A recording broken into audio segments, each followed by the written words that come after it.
Hey everybody, I'm not positive if you can hear me or what, but we're gonna hope so. I'm gonna hope that you can. Let me see. I'm completely and totally lost as well. That's the other thing. Um, I don't understand StreamYard at all right now. There's so many buttons. Okay. Anyways, I think I got it. Good evening or good morning, I suppose, wherever you may be.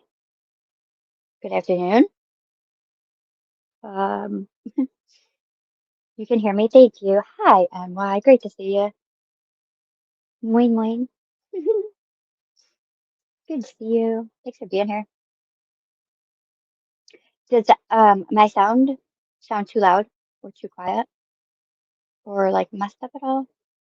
I'm actually using earbuds, so it's a little bit different for me.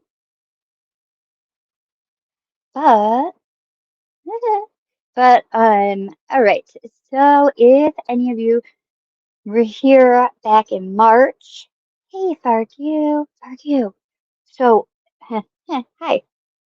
So I haven't been able to get back into our message because we were talking because I don't know what my pin's supposed to be. It's telling me like it's encrypted. So I have to find my pin and I changed all my passwords and everything back when I had like security issues and whatnot.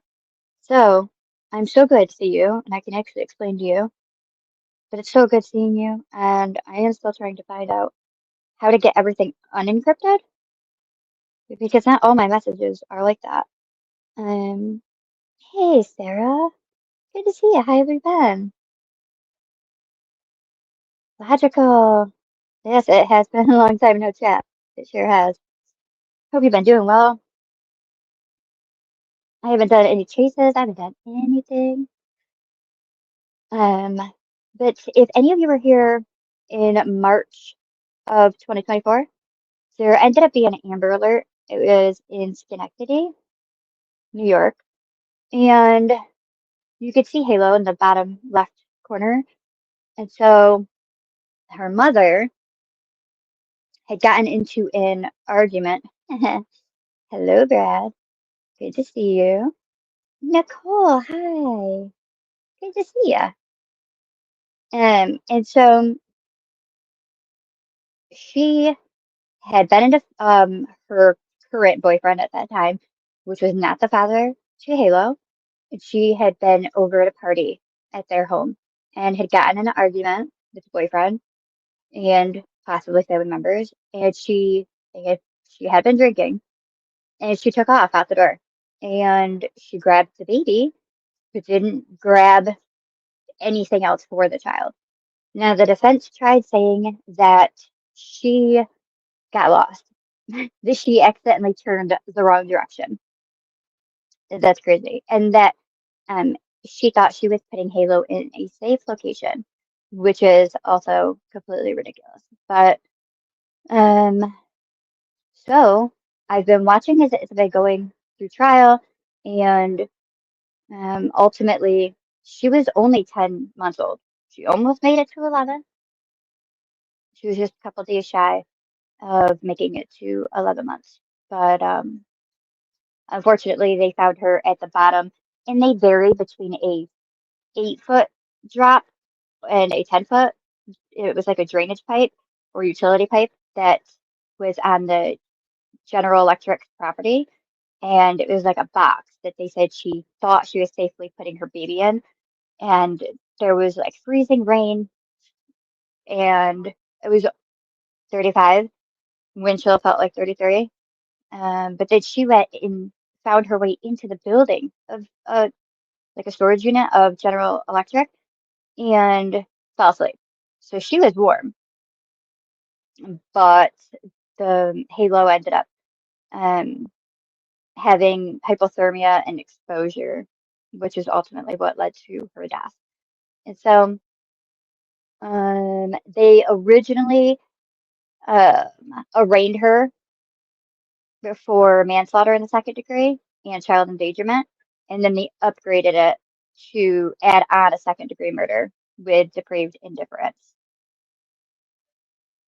Um, mm, mm, mm.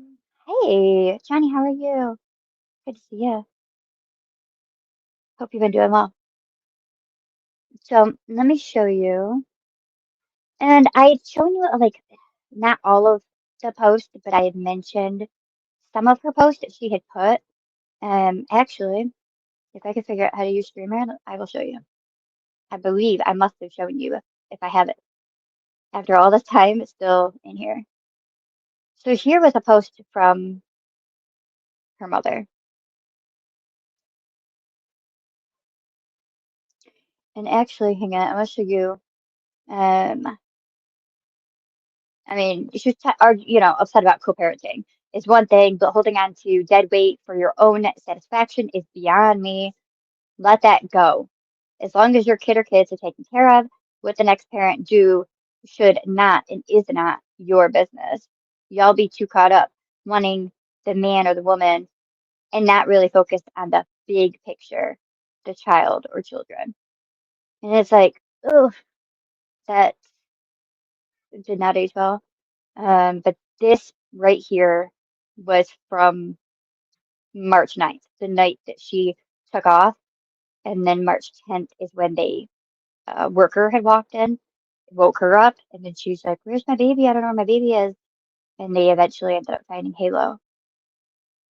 Um, again, also doesn't age well, not at all. Hey, bonjour. Good to see you. I hope for your peace, happiness, and health. So, what good thing did you do today for you? Did I do a random act of kindness? Eat, hydrate, take meds, love one another. I loved my kitty. I did love my kitty. Well, she loved me. I hear another one that's meowing right now in the other room. That's kind of rude. I don't appreciate that very much. It's kind of how it used to be in the beginning of my channel. What about you? Did you do something good for yourself or something kind? And then I also showed this was the flyer that had gone out for her. That, oh, and also this one. If you see at the bottom, New York State Police had made a mistake and they put update Amber Alert canceled and they put Halo has been located safe and in good health. And I got it right away. And like thankfully I looked at like 7 hours later. I mean it was still there. And so you put that out and then we found out that she didn't survive. And it's like, whoa, like New York State Police got me out here putting out, misinformation. Like don't do that. Dog defender, hey. Oh, it's good to see you. Dog defender, did you never find my message? My email? I had emailed you, but like from a different email, and I don't think that you ever able to find it. Maybe, maybe you did.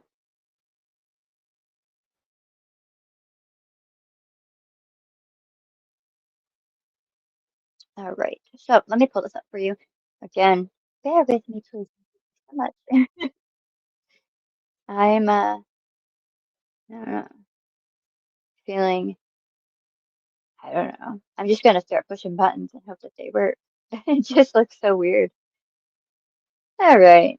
And so I'm gonna show you this one. Wow, even that looks different. How strange. Very weird. And so this is talking about um, the beginning of the trial and how they claimed that she wasn't moving in the opening statements, that they looked down and they just saw big blue eyes looking up. Oh, so sad. I remember sending screenshots to drivers on the state. Oh, do you really? Oh, State River came 3 months. Oh, I love that. Oh, that's awesome. Oh, that's awesome. Good for you. That is really nice. All right, let me start this one for you guys very quick. Let me know if the volume's wonky at all, and I'll adjust it for you. Before that, opening statements today in the murder trial of Persia Nelson. The Schenectady mother is accused of killing her 10-month-old daughter, Halo, when she dropped her down a 7-foot drain pipe on General Electric's campus. CBS 6's Emma Quinn was in the courtroom this morning and joins us live from outside Schenectady County Court this afternoon. Good evening, Emma. Good evening, Greg. The prosecution calls this a desperate search for a missing baby, and that the case was about choices that were made. When law enforcement found Halo, she was essentially frozen. However, the defense says that this was just a perfect. Hang on, I got that screen up, but I can't get it. I cannot. I was like frozen for a minute. Hold on. Okay. I don't know what happened. It's like miniature. I wish I could like screenshot and show you. The struggle is real right now. My bad. I'm sorry, y'all. That is so strange. Okay, I can kind of see it. Sorry, y'all. Hopefully it's okay. I don't know. We're gonna try again. Here we go. Storm, and Persia Nelson loved her daughter and did what she could to save her. Missing in the cold rain of a March night. Missing in the dark of night. The prosecution laying out details of the night Halo died. They say on March 9th at 9 p.m., Persia left a party at her boyfriend's mother's house on Campbell Ave. After an argument, family tried to stop her. Walks out of the house with the baby. No coat on the baby, just a blanket. They say from there, Persia walked down a street, down an embankment, and climbs over a fence onto GE's campus, finds a structure where Halo was found nearly 13 hours later. It's an 8-foot drop down to the pipes and the standing water below. And Halo, of course, fell to the bottom of that, landing in a few inches of water. I can't help but to like picture how that would feel.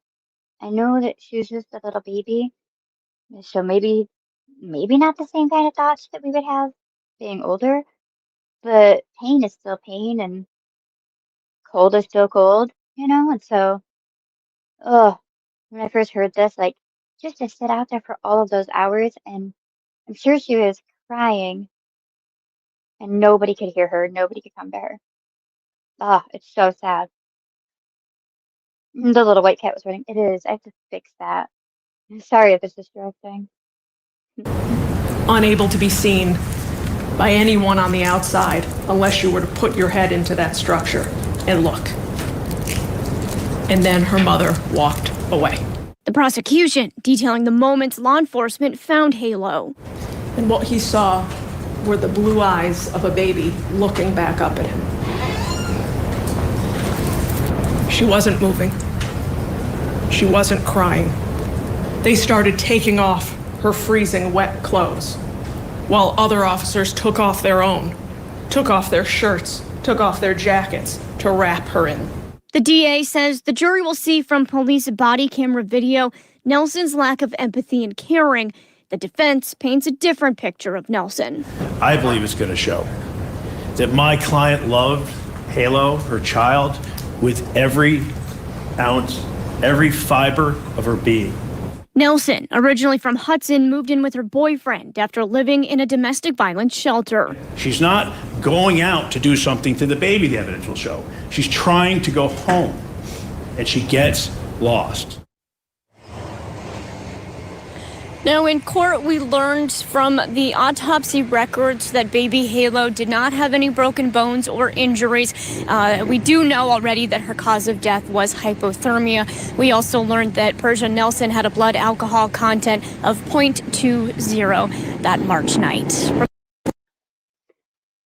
Which again, I don't know. I mean, I'm not saying as a parent you can't have some drinks. I'm sure you can, but I don't know. Wouldn't you, I don't know, wouldn't you like have somebody watch the baby if you were like planning on drinking?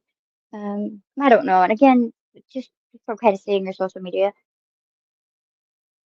she did have at least one other child, but it just didn't really seem like she was in the right space for being a parent, being a mother, being responsible. So that really sucks. It really makes me kind of angry. Again, like, uh, children are such a blessing. Not everyone gets that blessing. And like to see so many people just throw it away, just it annoys me. I mean, it's infuriating. Actually, um, speaking of, there's a case I want to show you too of um a little girl in California that's been missing for at least what police can figure out so far, at least a year since she's been seen. Come on. We just had one in Connecticut, if any of you have heard about that one, that they were saying a 12-year-old girl turns out she had her life taken from her when she was still at the age of 11. And then her parents kept her, well, her mom and aunt kept her in the basement, her remains in the basement until they moved, and then took the remains and they were in like a tote and tried to put it behind an abandoned home, which thankfully somebody saw, called the police. They found the remains, and thank goodness, she's been arrested. Her sister, so the aunt, and then her boyfriend, which was wanted, and they ended up having a police chase with him. Their car crashed. Then they had a tussle with him. So once he made it to court, he had all kinds of problems on his face, which um, I don't know. I mean, he's doing, uh, and he doesn't have the charges as much as nearly as bad as the mother or the aunt. But then you learn that the aunt also, I can't. The system is so messed up. The aunt also had charges for her own 11-month-old and was convicted, found guilty, was only given like 18 months, which then got cut down to even less time. She is in and out before you know it, and there to help her sister with neglect and um, abuse of, her child. Hey, how are you doing, Miss North? Look at, hmm, I know. She is so sweet. Mm, she's super adorable. Um, what's up, Tony? Good to see you. How are you doing? Start the show. Okay. All right.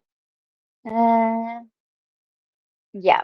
So that one's got me. I've been watching that one a whole lot, and it's pretty upsetting. And then, like, boom, immediately we've now got another child that it's been over a year since anybody has seen her. Like, what are we doing with our children?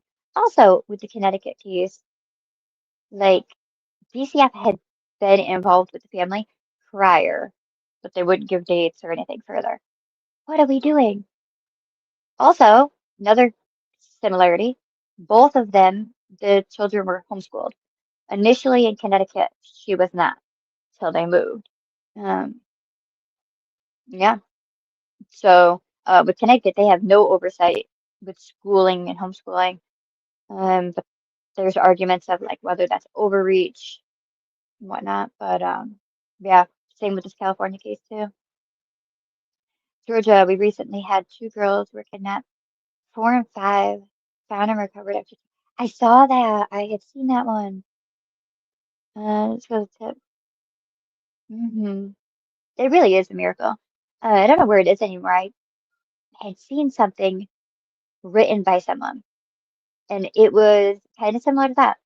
Like, I don't know it. I wish I could find it. I have it in my Canva somewhere created, and then I never downloaded it. But talking about like, just could you imagine like if the man that you're looking at in front of you in the grocery store line, what if he's missing and he doesn't know he's missing?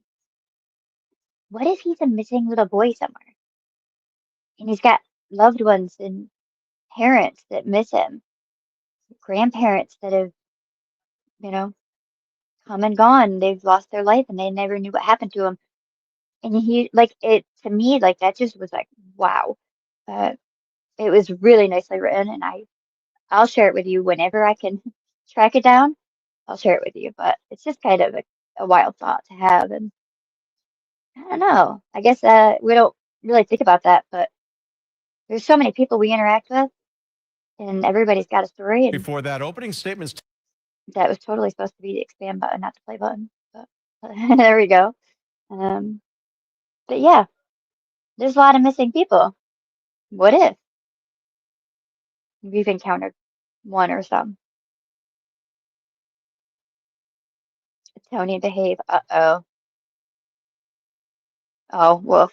Mm. As tough as life can be, and as hard as it is with babies sometimes, I just can't imagine intentionally harming a baby or child. I just can't. Same, same, same. Yeah, me neither. And then with this, it's so, like, I don't even think that she had an, I don't know. I mean, listen, she wasn't making wise choices. You're about to hear coming up. She was trying to sell food, her food stamps or SNAP benefits or whatever they called them, um, leading up to this. So like, she wasn't making wise choices anyway. Again, I don't know if it was like lack of maturity, bit of rebellion in the child suffered from it, or if there was really any like hostility towards the ex. I mean, obviously she had an issue, but listen, a lot of her posts, she was just kind of running her mouth. Oh, like not even kind of. She was very much running her mouth. A lot, a lot. And even really disgusting, very like very sexually inappropriate. Like I don't, I don't know. If that's my family member, I'd be like, are you gotta, it's, I mean, I get it, you're an adult, but wowie, that doesn't need to be out in public. I mean, it was a lot to the point, like, I didn't feel comfortable sharing any of that with you guys, but um, the specifics, it was, mm. So again, I just don't know if she wasn't ready for parenthood or what, but I don't know. It didn't really seem like an anger, at least not at Halo. Like that night, she was upset with the boyfriend, allegedly. Today, in the murder trial of Persia Nelson, the Schenectady mother is accused of killing her 10-month-old daughter, Halo, when she dropped her down a 7-foot drain pipe on General Electric's campus. CBS 6's Emma Quinn was in the courtroom this morning and joins us live from outside. Also, now we've gone to 7 foot. So use your imagination. Somewhere between 7 feet and 10 feet, regardless, for a little baby, little 10-month-old, that's a long drop. Actually, for even me, I mean, that would still be, like, I'm okay with heights, but like to jump off something, my stomach is still like on top of the roof, but my body's at the ground. I hate the feeling. I do not like it. So it's still a distance, uh, especially for a little bitty tiny, tiny one. Um, if I remember correctly, there was something with the ex. I think that she even threatened the baby in her post publicly. Ooh, she was likely brought up and raised in a not so good household who didn't lead by example. Right, right. And actually, they were staying with her boyfriend's aunt, was like where she was residing. Uh, so I mean, they definitely like didn't even have a place of their own at that time either. Makes me get over it. Um, I don't know. Tony, I don't know what you're talking about. I would like to post Bob's PayPal link, but I can't. That's correct. You cannot. Thank you so much. Appreciate you not. Um, uh, I don't know. Hallucinate. I think I'm seeing true crime on YouTube. What? That exists? It's a thing? I mean, unless it's law and crime or court TV or something. Yeah, there's some. There's some. I mean, I guess I don't know. I don't know. There's a whole lot of chaos happening right now that I've just had to step away from it all. So, um, what's one of your favorite songs? I don't know that song. The Elvis song. I'll have to try to find it after because I know I don't know it. Side Schenectady County Court this afternoon. Good evening, Emma. Oh no, was I muffled before? I totally was pulling my hair forward and I don't know. Do I sound a little better now? Thank you for letting me know, by the way. It's a sensitive thing apparently with earbuds. I don't know. But I was messed up. It's better now? Okay. Yeah. All right. So I can't touch my hair. Okay. It's in a ponytail. I was pulling it forward. Thanks for letting me know. Good evening, Greg. The prosecution calls this a desperate search for a missing baby, and that the case was about choices that were made. When law enforcement found Halo, she was essentially frozen. However, the defense says that this was just a perfect storm, and Persia Nelson loved her daughter and did what she could to save her. Missing in the cold rain of a March night. Missing in the dark of night. The prosecution laying out details of the night Halo died. They say on March 9th at 9 p.m., Persia left a party at her boyfriend's mother's house on Campbell Ave. After an argument, family tried to stop her. Walks out of the house with the baby. No coat on the baby, just a blanket. They say I'll also tell you that they're angry. Oh, hey, Miss Alma. There's a lot of angry people, I'll tell you that, online that have been like really, really furious over why. Why did the family come out? Why did they look harder? Why did they call the police sooner? Why did they allow her to drink? Why did they allow her to take the baby? I mean, it was heated. It was really heated. Okay, listen, this is, I mean, to me, this looks exactly the same. Now I could be losing my mind. If I am, let me know. So they did say, I'm gonna read off of this too, instead of just yanking you guys off that. Let me know though. How have you been, Miss Alma? Mrs. Alma, technically, I believe. I would have called. Oh, I'm messing with my hair again. The couch. Hard stop. Period. Yeah, I don't think I would have. It's her baby. I don't know. You can't stop her, but I would have stopped her. I don't know. For me, it's like a friend that we were like drinking at a party and they thought that they were gonna drive home. No, you're not. No, but you're not. Like I would take their keys and my one friend was so mean when she would drink. And she was just awful. She called me the worst things, like thinking it would make me say, you know what, fine, here, have it, I don't care. I wasn't going to, but oh yeah, she would tell me she hated me and all the I was all she was so mean. She was like, and I mean it. And I'm like, okay, well, you can hate me and you're still not gonna drive. But I don't know. I guess it's a little different with adult versus like taking somebody's baby, but what are the police gonna do? Like, if the police get involved, what? She stole my baby because you're drunk and the baby doesn't have a jacket on. Where are you going? I don't know. I don't know. I would intervene and but I don't know if I would get in trouble for that. But mm. Yes, his father pled guilty to killing him. Yeah. Yep. Which really makes his wife look that much more ridiculous. But she's trying to stick with it. I don't know. But it's awful. Again, another like, you know, another system issue. Like, what is going on? These babies cannot be in the care of people that have a history. They've got a record that they don't, that they're abusive. I mean, that's a nice word, a nice way of describing what he did to the other child. Right? We still have to find him. Exactly right. Sometimes the bigger picture is more important than being angry or hurt feelings. It could have saved this baby, right? Yeah. hmm and my snow. Oh my, you guys are singing songs, I think. All right, we're flipping. He shouldn't have been let out the last time. Exactly. Exactly. Right. Yep. Exactly right. That's like, again, the same thing with the Connecticut case I was telling you about.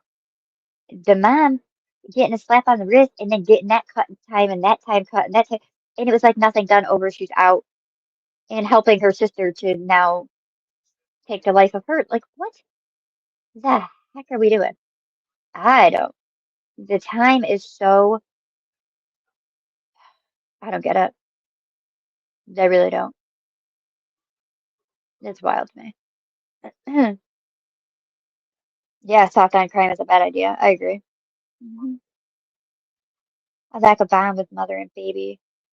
Yeah, I could see that too, probably. Yeah. Yeah, and more probably even adds between, you know, getting intoxicated frequently. I don't know, yeah, she just didn't seem like she was ready to even be an adult or parent, really. Um, so, but with this, they said that it was, did I scroll up probably? So the man that was doing the security on General, the GE campus that night, um, he's the one that found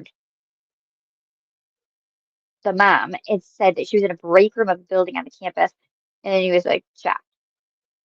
Then testified he couldn't immediately tell if she was asleep or incoherent. Well, probably a little bit of both. And then he had to raise his voice to get a response from Nelson. Said that he called the G dispatch, called the ambulance, and that was as Nelson was being prepared to be transported to Ellis Hospital when she first asked, "Where's my baby?" Then Nelson's attorney pointed to a discrepancy in the testimony on the stand Thursday, comparing to his original statement to police the morning of March 10th. So the attorney read a portion of his statement in court. He told police that Nelson became, quote, frantic, asking about her baby. Like, it reminds me of like this Mercy trial right now. Like, this stupid. I mean, what are they going to do? It's the defense attorney and they got to defend their client, but it's like grasping at straws. In the afternoon, the jury was shown surveillance video of Nelson walking in the area of Campbell Street near G's campus, and on video, Nelson is visibly seen carrying something in her arms that appears to be a baby. So that was Thursdays, and also it said on here at this part, the walking distance between the homes, so where they had gone, to party versus where they were living, was about 10-minute walk. So in a 10-minute walk, she accidentally took a wrong turn and got lost, allegedly. They also said that, like, let me see, they said that, like, she uh, pretended like she had tears coming down her face there on opening statements, but, and again, maybe now you're sober, or you should be. So I don't know, maybe it's hitting you different and you realizing what you done. But I don't know, kind of like what we saw with Quentin Simon's mother. I'm drawing a blank on her name, and that's okay. Man, I could see her, but I cannot think of her name right now. Anyway, her. She did not shed a tear until she was found guilty. Like, they cry for themselves. They don't cry for the harm that they've caused to anyone, let alone their very own child. It's truly blows my mind. Okay, then this is October 10th. They as soon as the prosecutor ended up arresting on Friday afternoon, the defense made a motion trying to get the judge to dismiss the top charge against his client, arguing there was not sufficient evidence to prove depraved indifference or murder, which was the last charge that they added on. And the judge denied the motion. Let me grab you and bring you over here. So, yeah, total of 38 witnesses they ended up calling. This audio sounds funky, but let me know. You be the judge because I don't know. My audio stuff is so weird right now. Let me know if this sounds, I don't know, messed up. Like you just can't listen to it. Also, can you guys keep me accountable? If I say right, like a whole bunch after I talk, can you, If I don't catch it myself, can you let me know? I think I've been doing okay, right? No, I'm kidding. I think I've been doing okay, but maybe not. I'm doing a lot of umming though. That's annoying me. Trying to just cut out some of these annoying, little filler things that I do, or uh, maybe that's the one right there, the I don't know thing. All right, let me know about the sound on this. Please and thank you. Grandma Sherry, hey. Is that sounds fine? Okay, thank you so much. Um, Sapphire Station.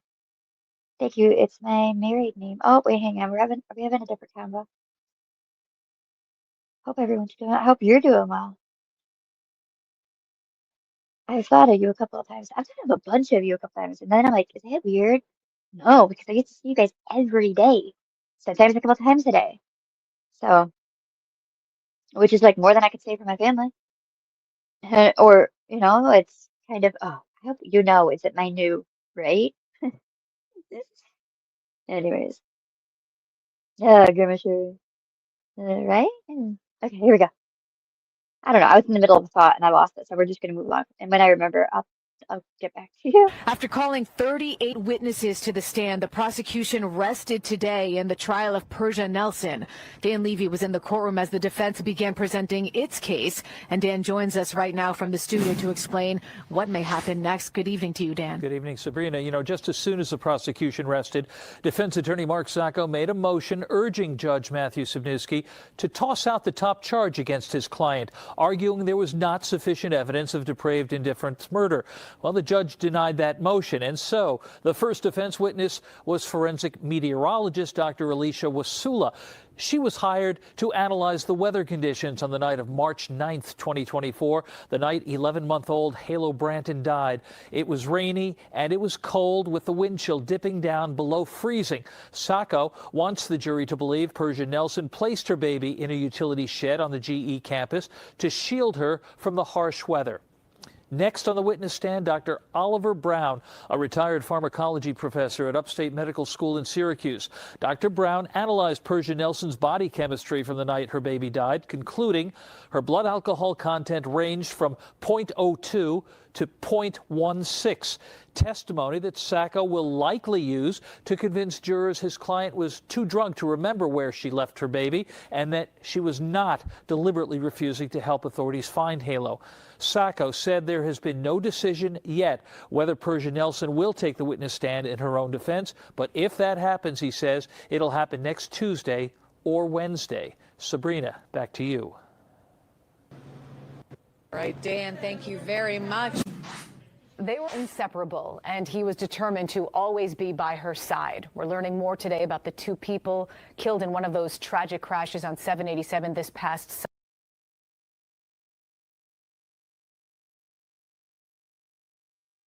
Which, guess what?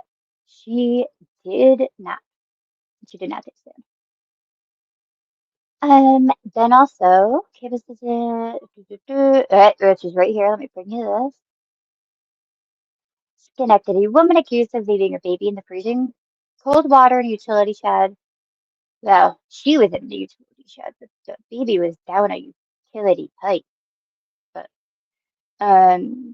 yeah, she did not take the stand in her own defense, which I didn't really expect her to. I mean, typically, if it's a self-defense case, then yeah, I would expect that they would get up and testify. But um, not often. It's not that. Do you really see them, you know, jumping up there? But um, she was so sweet.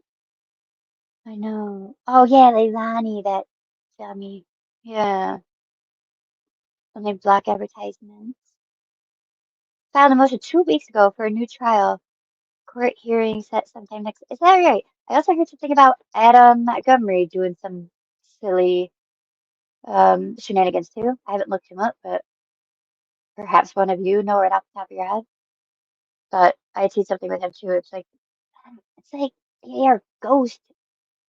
I don't know, Grim Reapers or something. Like they don't go away. They just you think you're done with them, and the family can finally get a little bit of peace, and then the family's back having to deal with them again. I don't know. I mean, even look at like Idaho 4 and what's happening with all of that. It's like, you know, when you think that you're not going to sit there and talk about Brian and Brian and Brian and Brian, and then many of the streamers are still covering stuff about him. And I mean like Brian Enton, where he's actually getting new info. It's like, they just don't go away. It's kind of frustrating. Um, yeah, I've got an issue. I need to stop that. Glad she's guilty on all charges. Me too. Me too. Yeah, when as soon as I saw it, I was like, yeah, speaking poor language. Any of you that, talk with me not while I'm live, you understand the language, but try to hold it back while I'm live. But yeah, I'm glad. And so she was charged with the second-degree murder, manslaughter, endangering the welfare of a child in connection with the death of Halo, which wasn't quite 11 months. And then the defense rested Tuesday morning, which Monday they weren't even in. So Friday was prosecution. Boop. Then immediately he pretty much tried to get the judge to take out the one charge. They said no, and then they pretty much ended up arresting. So I mean, whew. But let's see. So it says that their witnesses include a meteorologist, which was the weather, and another witness was retired, oh man, pharmacology professor to talk about how Nelson was drunk that night, which I looked up what they do, and it's kind of interesting how they're able to do crazy amounts of math and science of figuring out how much alcohol would have been it's not even just alcohol, it's lots of drugs and substances, and they pretty much are able to like take the person, obviously their weight into consideration, but then the hours that have passed, how much alcohol was in, and do some crazy stuff with it to determine. Um, yeah, I'm not that into numbers to find that job. It's something I would never want to do, but oh, thanks very much, Sherry. Uh, Adam is looking for a retrial too. Yeah, that's what I thought I heard. Claiming prosecutorial misconduct. I can't. Adam had a court hearing today, but I've not yet watched it. Is it a long one? Let me, Adam, yuck. All right. Yep. So Diego, New Hampshire Supreme Court hears defense appeal. Ah, man. Oh, okay. Maybe about uh an hour 15 minutes. Okay, hour 15. But it looks like there's maybe some quick wrap up of it. I'll pop on that after if you'd like, just to kind of get the update on that. But hmm. So, defense attorney is attempting to argue that his client was intoxicated. She believes she was protecting her baby from the cold weather. Then take her with you. Also, body warmth. Like your best bet at that point, if you do have another, is your own body heat. Each other is body heat. Forget it. You would be prying my baby from me. Nah. No way. No, no, no. Also, it's a normal civilization. Like, we're now in the country or like in Alaska off in some wild wood in an area that you like don't know if you're ever going to see a person again or a building or like what? It's Schenectady. Like, what are you talking about? I don't know. I don't know why you would think that's the one. I'm protecting my baby from the cold. Here, let me put you down. This stupid. Which maybe she did think that, maybe, but being drunk, but I don't care. To me, that's still not an excuse. I don't care what you thought. Like, you have a duty and a responsibility as a parent. So, uh, meh. Prosecutors were expected to call a rebuttal witness in the afternoon, according to Schenectady County District Attorney Office. Closing arguments could take place on Wednesday morning. So then, I'll bring you to this one. Closing arguments wrap up a trial. And that was yesterday.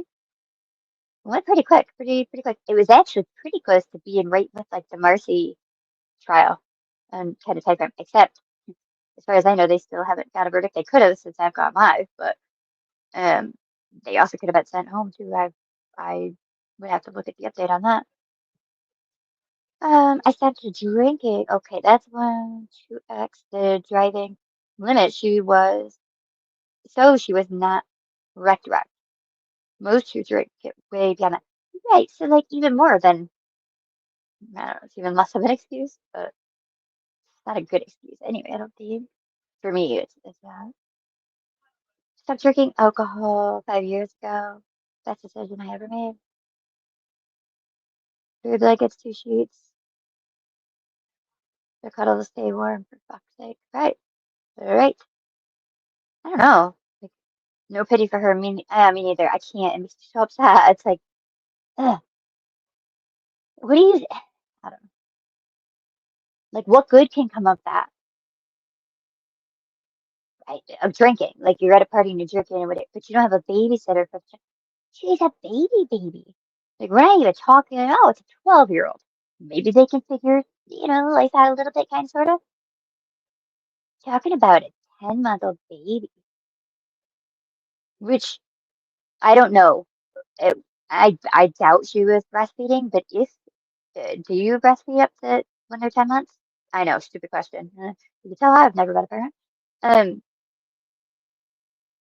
So like, let's say, like, if you were breastfeeding, you really shouldn't even be drinking alcohol, right? Or do you stop by then? I don't know. I don't know. Ugh. Another top story we're following for you tonight. Jury deliberations will begin first thing tomorrow morning. The case against Persia Nelson, the mother accused of killing her 10-month-old baby last March. Both sides presenting their closing arguments today. News 10's Peyton Kavanaugh has been in the courtroom for it all. She shares now what she saw. According to evidence presented in court this afternoon, Nelson had gotten into an argument with her boyfriend and family the evening of her baby, Halo Branton's death. They say she took Halo and left the home, turning into the woods. Surveillance footage then showed Nelson moving near a structure with an enclosed dark hole with something in her arms.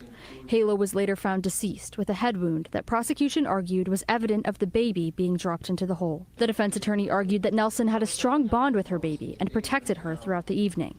He said she sheltered her through tough terrain and treacherous weather and urged the jury to put themselves in her shoes before making a judgment. Prosecution argued that Nelson cared for herself before her baby. Nelson did not take the stand in her own defense throughout this trial. Persia, choosing herself. Get yourself safe. Don't get yourself in trouble. It's depraved murder. She loved this baby, that she protected this baby, that she did everything she could to protect this baby. You can't commit manslaughter when you're trying to save someone, when you're trying to help someone. It's not possible. Nelson is currently facing criminally negligent homicide, murder in the second degree, and manslaughter. We'll be sure to keep you updated as jury deliberations are underway tomorrow morning.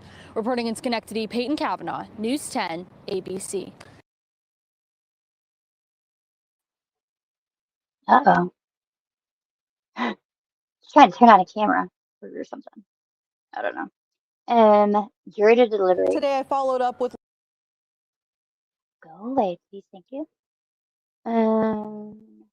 Breaking now at 4, the jury will soon begin deliberating the fate of the mother accused of leaving her infant on a cold, wet floor for hours. Tragically, the 11-month-old girl named Halo did not survive. Now the jury will decide if the child's mother is responsible for her death. This tragic case started in March of 2024 with an Amber Alert for the possible abduction of baby Halo. About 24 hours later, the infant was found at the bottom of an 8-foot drainage pipe on the General Electric campus in Schenectady. She was half submerged in water and died from exposure and hypothermia. You're seeing video from the trial here. Police say the child's mother, Persia Nelson, here was found nearby in a heated room, disoriented, claiming she did not know where her baby was. The 25-year-old mother is charged with second-degree murder and manslaughter. Attorneys presented closing statements today on both sides of this case. Dan Levy was in court to hear all of it. He joins us live right now outside the Schenectady County Courthouse. Good afternoon to you, Dan. Good afternoon, Sabrina. What we witnessed today inside Schenectady County Court were two extremely powerful and diametrically opposing viewpoints, oratories from two impassioned and energized attorneys, each of whom was trying to plant the seeds of either conviction or doubt in the minds of 12 jurors, 7 men and 5 women, who will ultimately determine the fate of Persia Nelson. These summations lasted about 4 hours today on the second floor. Defense attorney Mark Sacco went first, suggesting to the jury that his client did everything she could to save her baby, saying that it is reasonable and it is plausible that his client couldn't remember where she left the baby, insisting Persia Nelson didn't have a good memory because she was caught up in a traumatic situation, that she was cold and tired and drunk. Prosecutor Christina Tremonti, on the other hand, argued that being drunk is never an excuse for killing your baby, asserting that there is no evidence whatsoever that Persia Nelson tried to save her baby, calling it total abandonment and depraved indifference, adding that if she loved her baby that much, she would have died with her baby in that hole. And both attorneys had much, much more to say. Now, if you are some callous, nasty person trying to kill a baby and hide a baby, right? Are you going to tell the first people that wake you up after all this, are you going to say, where's the baby? Why would you do that? You'd have to be nuts. She knew she may be in trouble. And she's trying to get out of it. She brings it up first. Wow, my child is gone. Am I in trouble? She tells them she's a great mother and a great person. Okay.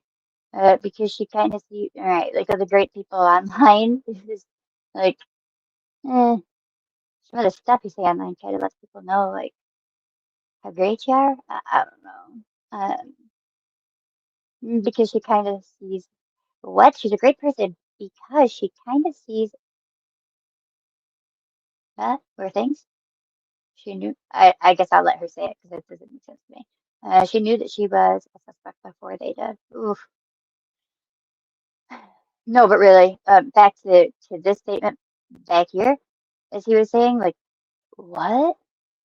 Why would you hide your baby? Like, what? I don't. Again, the defense is trying to do what they can to defend her, but it's kind of not really defendable, you know? Why would you do that? You'd have to be nuts. She knew she may be in trouble. And she's trying to get out of it. She brings it up first. If my child is gone, am I in trouble? She tells them she's a great mother and a good person because she kind of sees where things could head.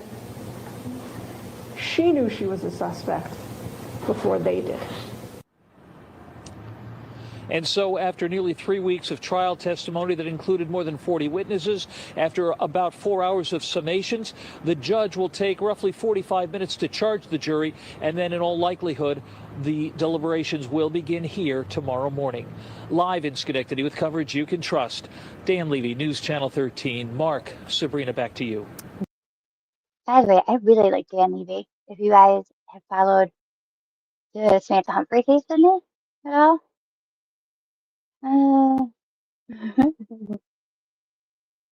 what's Neva up to? Neva's, I think those are like the only 2 things I have set up. Neva just jumped it before I was closing. Great.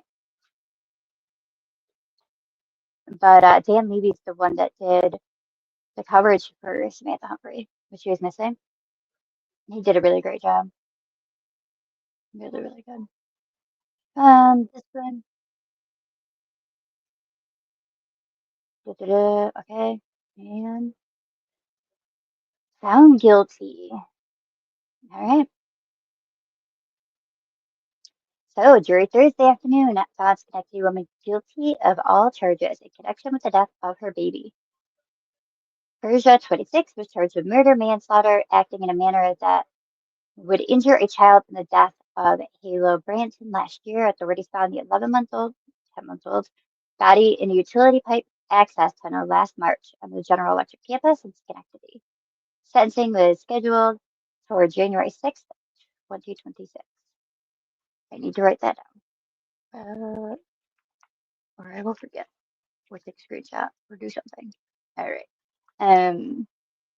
In their deliberation on Thursday, jurors requested playback of specific video evidence, including body cam footage and interview clips showing Nelson's reaction after being told her daughter had died. Both sides agreed on what portion to show. The judge had the videos replayed in court. Among the witnesses in the trial were people who spoke to Nelson's state of mind and her health, and the level of response that went into searching for the child. I just couldn't imagine being the person that found Halo and like their recount of, just these big blue eyes looking up. But then, like, as they described it more, it's so sad. Like, she was frozen. Oh, it's so sad. They said that she had, like, the water, it was like frozen ice on her face. And, oh, it's just heartbreaking. Mm. So, January 6th, I'll put that down. And then we'll switch off of that. But yeah. I mean, I'm not sure if that's a photo from earlier. Let's see. All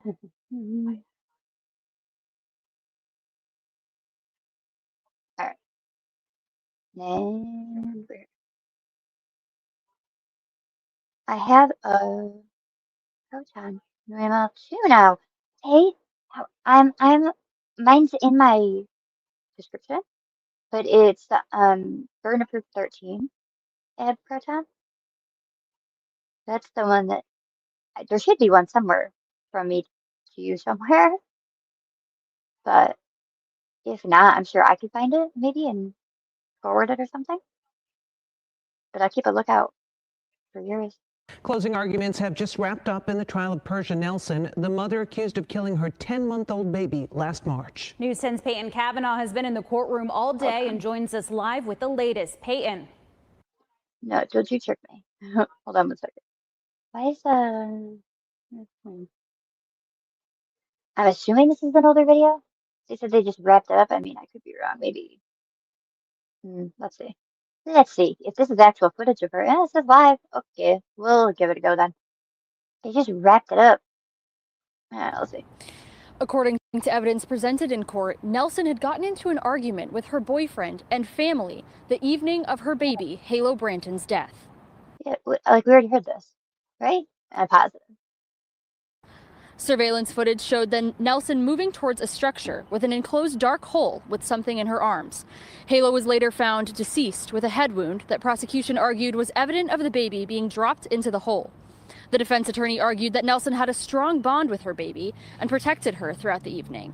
He protected her throughout the evening. Oh, I can't. Does anybody just like grind your gears hearing that garbage? Like the correction officers, the defense, again, they're just doing their job, but man, the stuff that they say, like trying to give them credit, props, and I don't know if any of you watched any of that. The Marcy correctional officers that beat and killed Robert Brooks, and gross. But good on the prosecutor that said in closing argument that, oh, I'm so sorry that I put charges on that. My bad. Excuse me. I'm so sorry.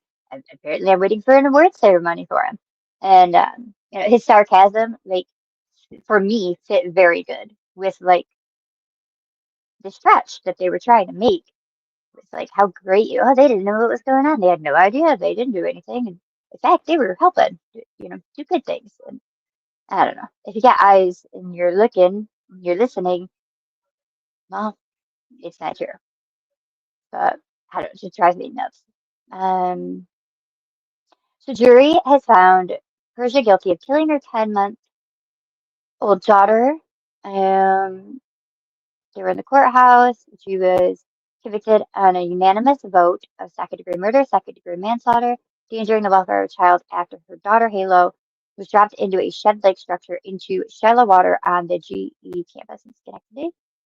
Closing arguments in the trial were heard October 15th, recapping the evidence of a fight between Nelson and her boyfriend the night that Halo died, surveillance video from the campus, and her stained clothing from lying on the ground by the hole the police found the baby in.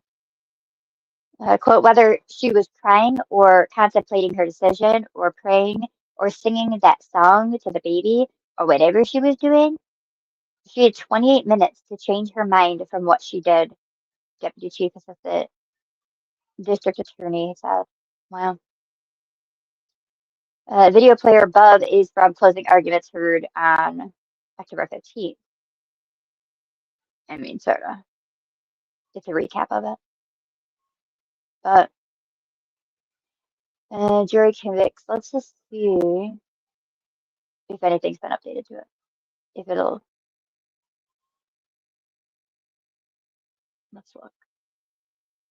Hey, this looks In different. Albany, after a 16-day-long trial, the mother accused of killing her 10-month-old daughter Okay. has been found guilty of murder. See, this is why you always give it that go. I'm always checking to see if I got the most up-to-date thing. Here we go. We got the updated video. Go us. She was very sad. Robert Brooks was so sad. Oh, Gerber. Ugh. Being local to me, it's such a freaking embarrassment. But it shows, like, any of these conversations had online about, like, racism and whatever, it's like, yeah.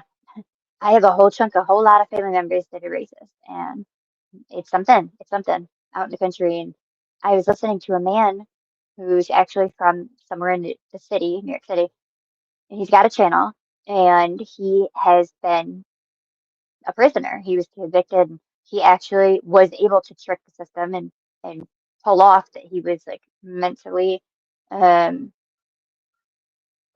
or what have you, and not have to exactly serve the same time and whatnot. So anyway, he was put into the facility up here. And anyways, I just happened to find his channel. Anyway, he was talking about this, and as he was going on, he was saying, and he just nailed it. He nailed it. Talking about, like, if you watch when they did the protest, it's a whole bunch of camo wearing, all pretty much white, just a whole lot of white and camo and just country. I mean, we literally, I wasn't out there, but um, a bonfire. Like, who's out doing a protest? Like, they were protesting or whatever you want to call it, um, you know, about their working conditions. Again, coincidentally, right after Robert was killed. Um, like, good time to make us think about things, but whatever. But yeah, they had a stinking bonfire there. Like, I get it's cold, it was winter snow, but come on, weird. Just, I don't know. It's like, it was, it's just par. It was just absolutely par for this area. And just, yeah, and you talk about like the corruption in a small town and whatnot. Like, oh yeah, Also, everybody knows everybody. So if you're not a who's who of a who's who, that's why I've never been into that kind of politics crap. Like, I'm not into it. Um, Demonstrating techniques or complicated issues is allowed. It gives jurors a reference as to how something works or operates.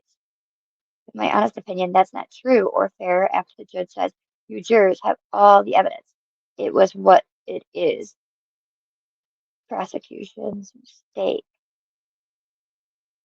But I agree to disagree. Like, I think you two are having a cover? Maybe? Or no. I saw a trial today that was finished deliberating. Jury wanted to see pictures showing a trial, but it was, oh, okay, yep, that's the Marcy case. Yeah, okay, yep. Demonstrative only. The judge allowed prosecution to enter it into evidence. I know that they had a,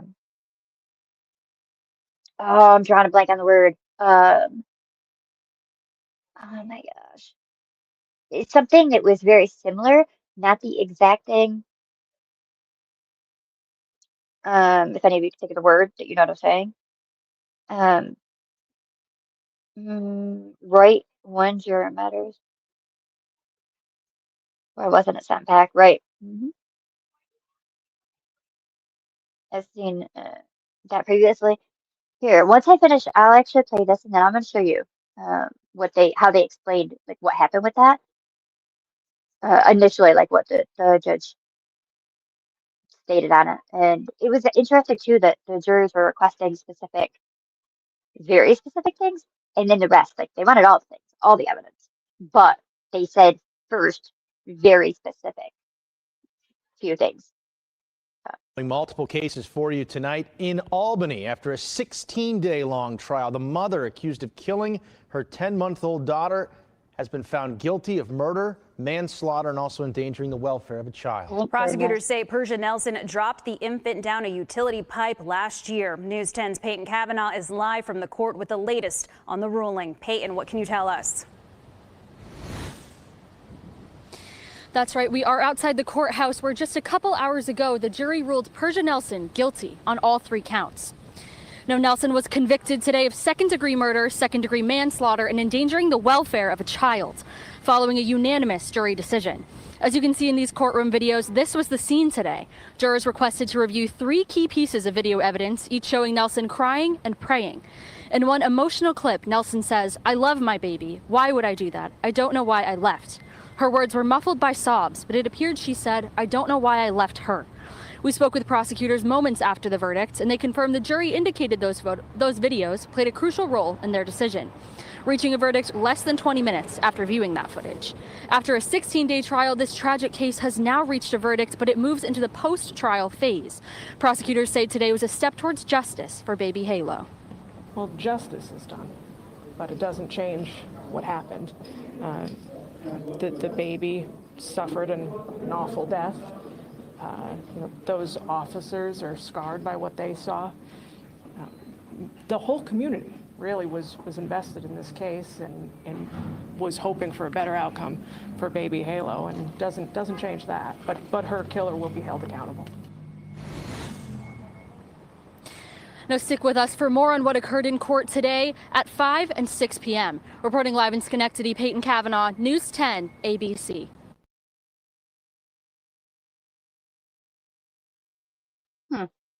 Okay, well then, wait. Oh, my clock's on? Hold on. What time is it? 6? Wait. So there should be more out than maybe possibly. We'll see. Let me just look. They said, okay, so here's a breakdown. I don't know why it ended that like that. That's stupid. Let me grab you again, my bad. B, hey, good to see you. Hi. I hope you've been doing well. Thanks for stopping in. Appreciate it. All right, so with this one, it said that the trial lasted almost 3 weeks. The jury deliberated for a little more than 4 hours. Deliberations began around 10 a.m. Less than 30 minutes later, the foreman sent a note to the judge asking for clarification on the top count of second-degree murder by depraved indifference.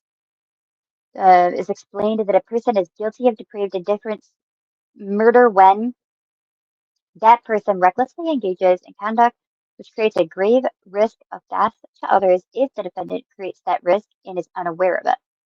Oh, wow. The judge also told the jurors that they could consider whether the defendant's crime was affected by intoxicants to such a degree that she was incapable of forming the mental state of depraved indifference to human life. Defense attorney said that his client was intoxicated that night that it happened and was trying to find a safe shelter for Halo.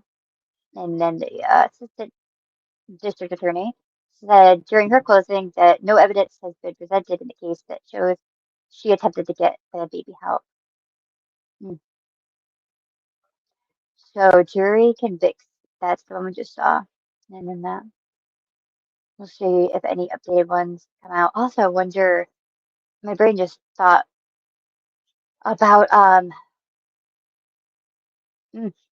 Connecticut case. Cannot think of the young man's name. You were sending the updates in Discord. I just saw an update on him. He's being the one that's getting retried for the lesser charges. He doesn't even have a attorney. He said that he asked for more time so that he could find a new attorney, and he stated that they took such a hard hit with the first trial that they can't afford him. And then the media tried to contact the attorney and hasn't heard back. That case, oof, I feel all kinds of way about that. Um, is my audio jacked up, y'all, or is this person just screwing with me? No, really. If it's messed up, let me know. I guess my thought is, if it's not entered into evidence, should be a mistrial or an appeal with reference to the juror's understanding of whatever issue would it be right. Mm-hmm. Hey, Cream Bella. Hi, Green. Hello, hello. Good to see you, ladies. How are you doing? Oh, she sits down and then immediately stands up again. Small town corruption happens. The videos were damning. I agree. I agree. Oh, so bad. Super bad. Just trolling? Okay. Well, that's funny. Haha. All right. Anyways, thanks for sharing. Let's see. Cause for death. Da, Amber Alert. Just want to see if there's anything new on it. No, there is not. Nope. Full coverage of the story outline. And okay. So eventually, here that there should be probably if I were to hit any of these live, it's about 18 minutes after.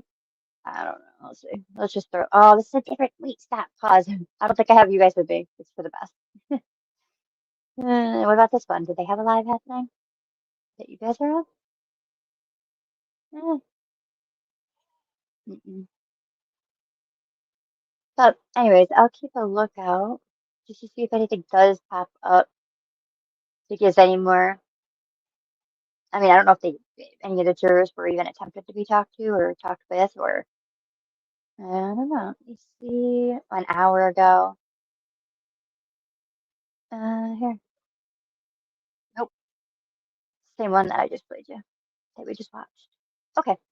And so I'm gonna bring you over here though, while we wait if anything else does come out, because it's on the hour. I mean, the 5 o'clock and 6 o'clock would have happened, so there should be some more coming out if they have any additional.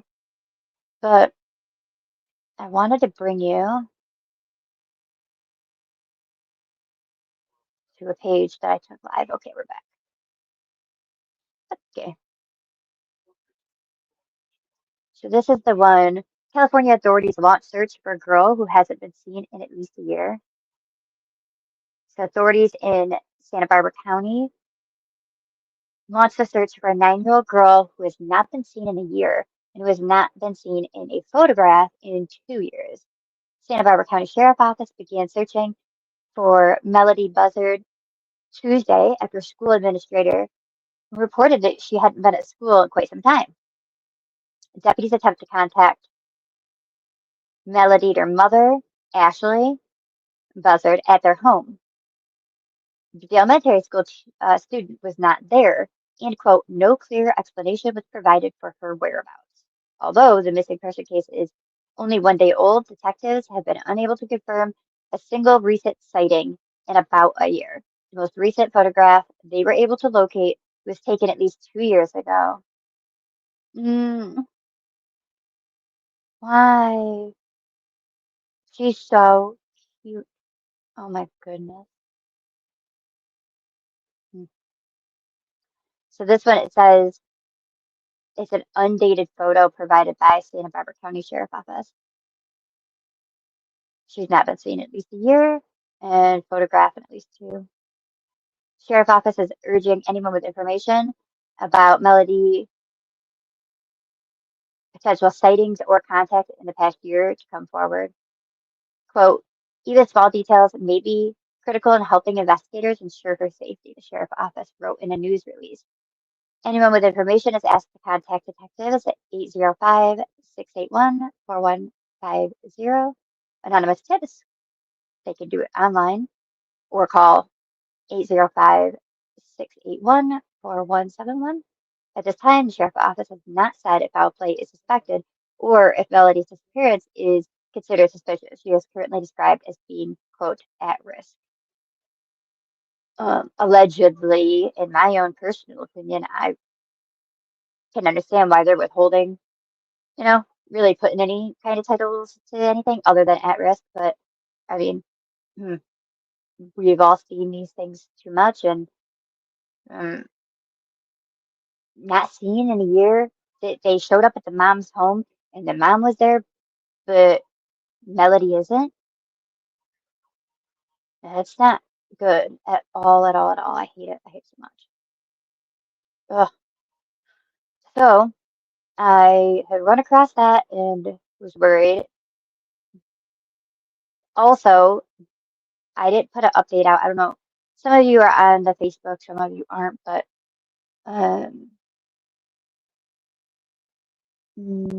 Katie Scott, the fact that they did end up finding the vehicle, somebody ended up calling police, and this is out of Pittsburgh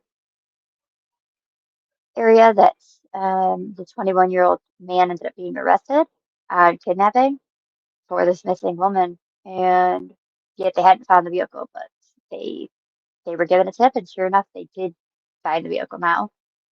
But they still haven't found her, which I have not seen any updates today. I don't know if any of you have and why. You were following it as well.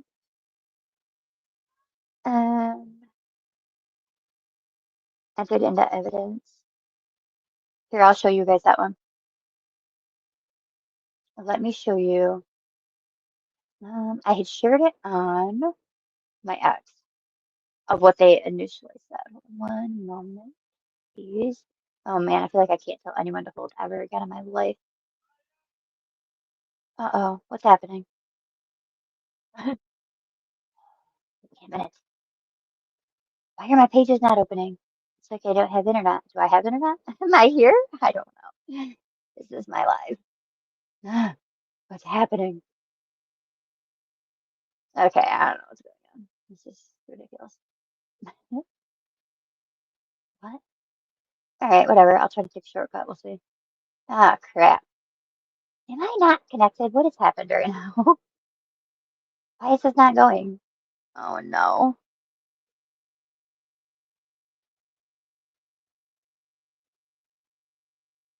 What? Pepperoni? Get out of here. Were you the one that just came in under another name and tried to troll me saying I sounded bad? My audio sounded bad? Hold on. Can you all hear me? Am I connected? What the heck is happening? Uh-oh, page unresponsive. That's not good. What the flip is going on here? We're not playing these games, y'all. I'm not doing it. Oh, yeah, we're doing it. It told me I'm doing it. Okay. All right, just kidding. Here we go. We got it. We're going. We're good. I don't know if we're good, but we're better. Okay. Here. Maybe. Hello? Click. Go. To me. Do you know how to do that? No, you don't know how to do that. Okay, that's great. Well, that's good for you. What the heck is going on here? Why can't I go to my, what is going on? This is, oh, wow, I am really stupid.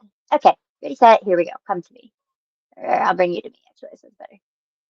How about that? Ready, set, take a listen at how it was rooted initially here. So, like, this is right after, so jury requested, this is, for those of you, sorry, I know I jumped all over the place. I know, I'm sorry. ADHD. I try to do better, but I still don't.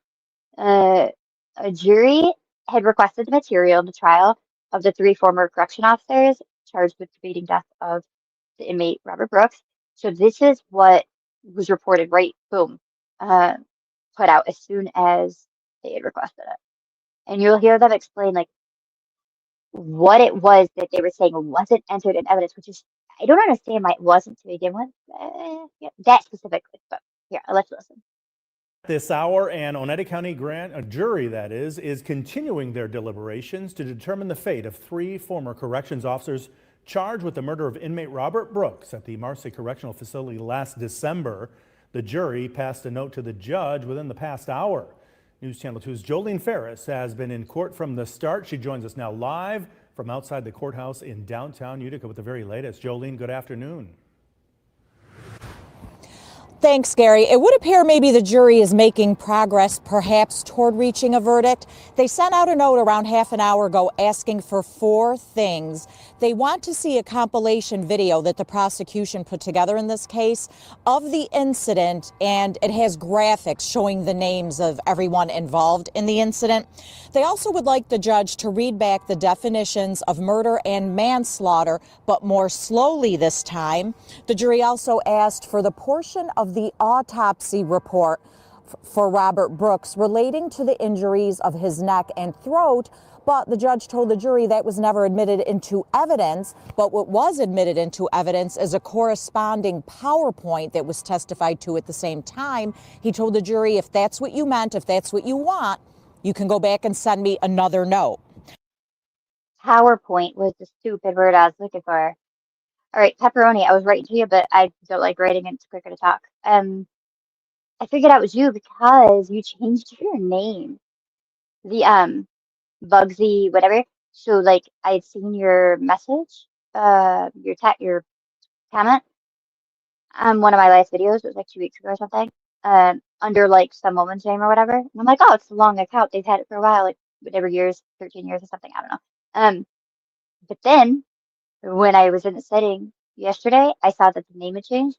And I was like, ah, yeah, that's him. Listen, you remember I'm the one that caught you over there trolling Natasha with her pelican? I can't. I'll never forget it. Oh man. But anyway, so she did tell me. She did. Yeah, that's how I even knew. If not, I would have had no idea. But yeah, she had contacted me, and then I saw that message, but didn't respond back yet. And then when I was back on it again, it was a different name. I was like, oh, that's him. Good to see you, though. Hope you're doing well. Quit trying to troll me, though. You and the other Tony, you stinking Tonys, man. I'll tell you what.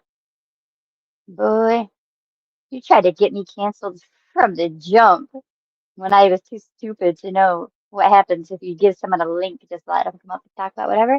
Ooh. But anyway, so yeah, the PowerPoint is the word I was trying to remember. But I mean, what word did they specify? The video that they asked for? The PowerPoint was what they played right at the very end, which in the closing arguments, which I guess makes sense why that wouldn't have been admitted, because they were just showing it as a presentation as at the closing argument. And it was like 10 minutes. And he's like, here, I'm going to show you 10 minutes of reality. If any of you remember that or not, that had watched. That's why they had this guy.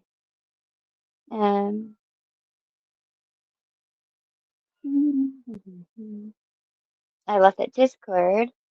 I didn't try to cancel.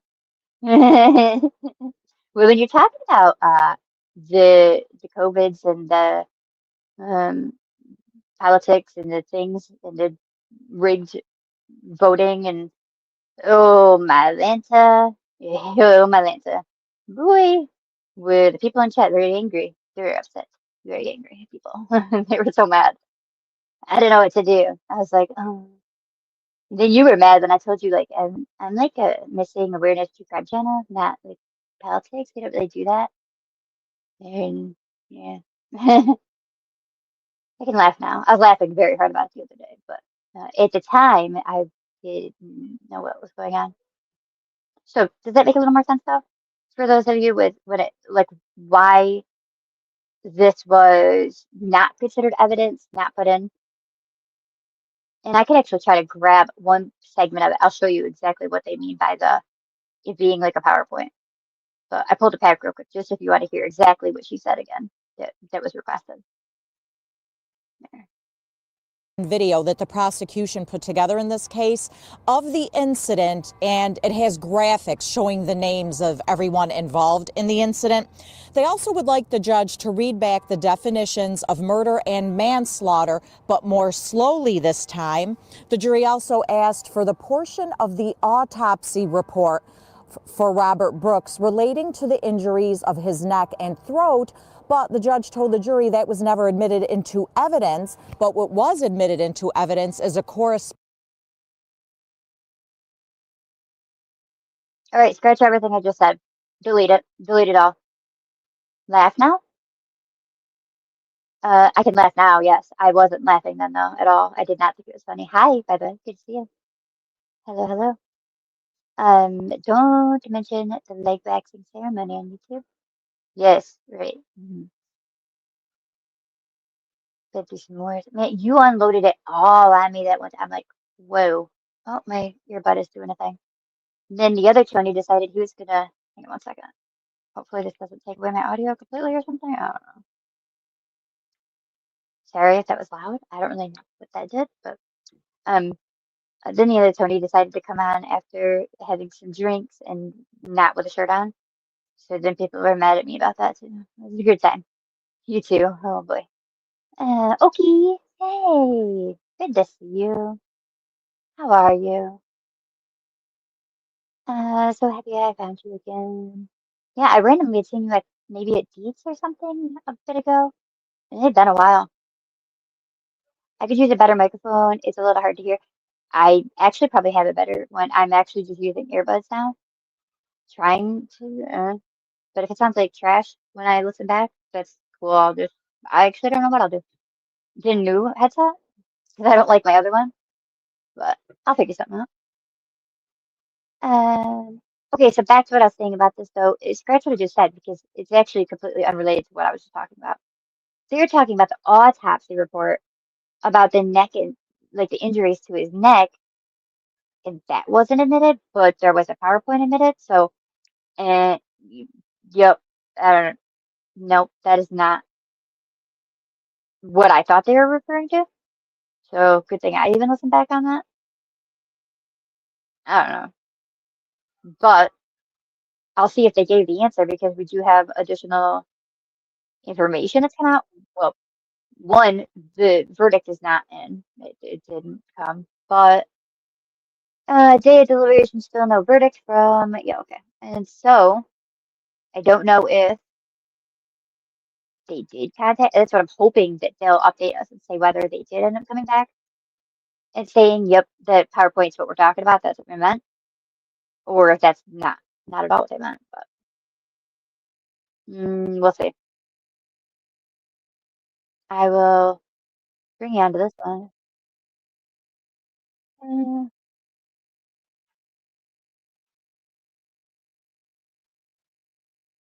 right, we'll see what he says. He pretty much guy just says that it got wrapped up, and I'll bring you over. But it's not WKTV, so don't know if he's gonna touch. I'm assuming he'll touch on it to some extent. So, mm, interesting. Is the reporter filtered? Let me go look again really quick. Why? Where did that go?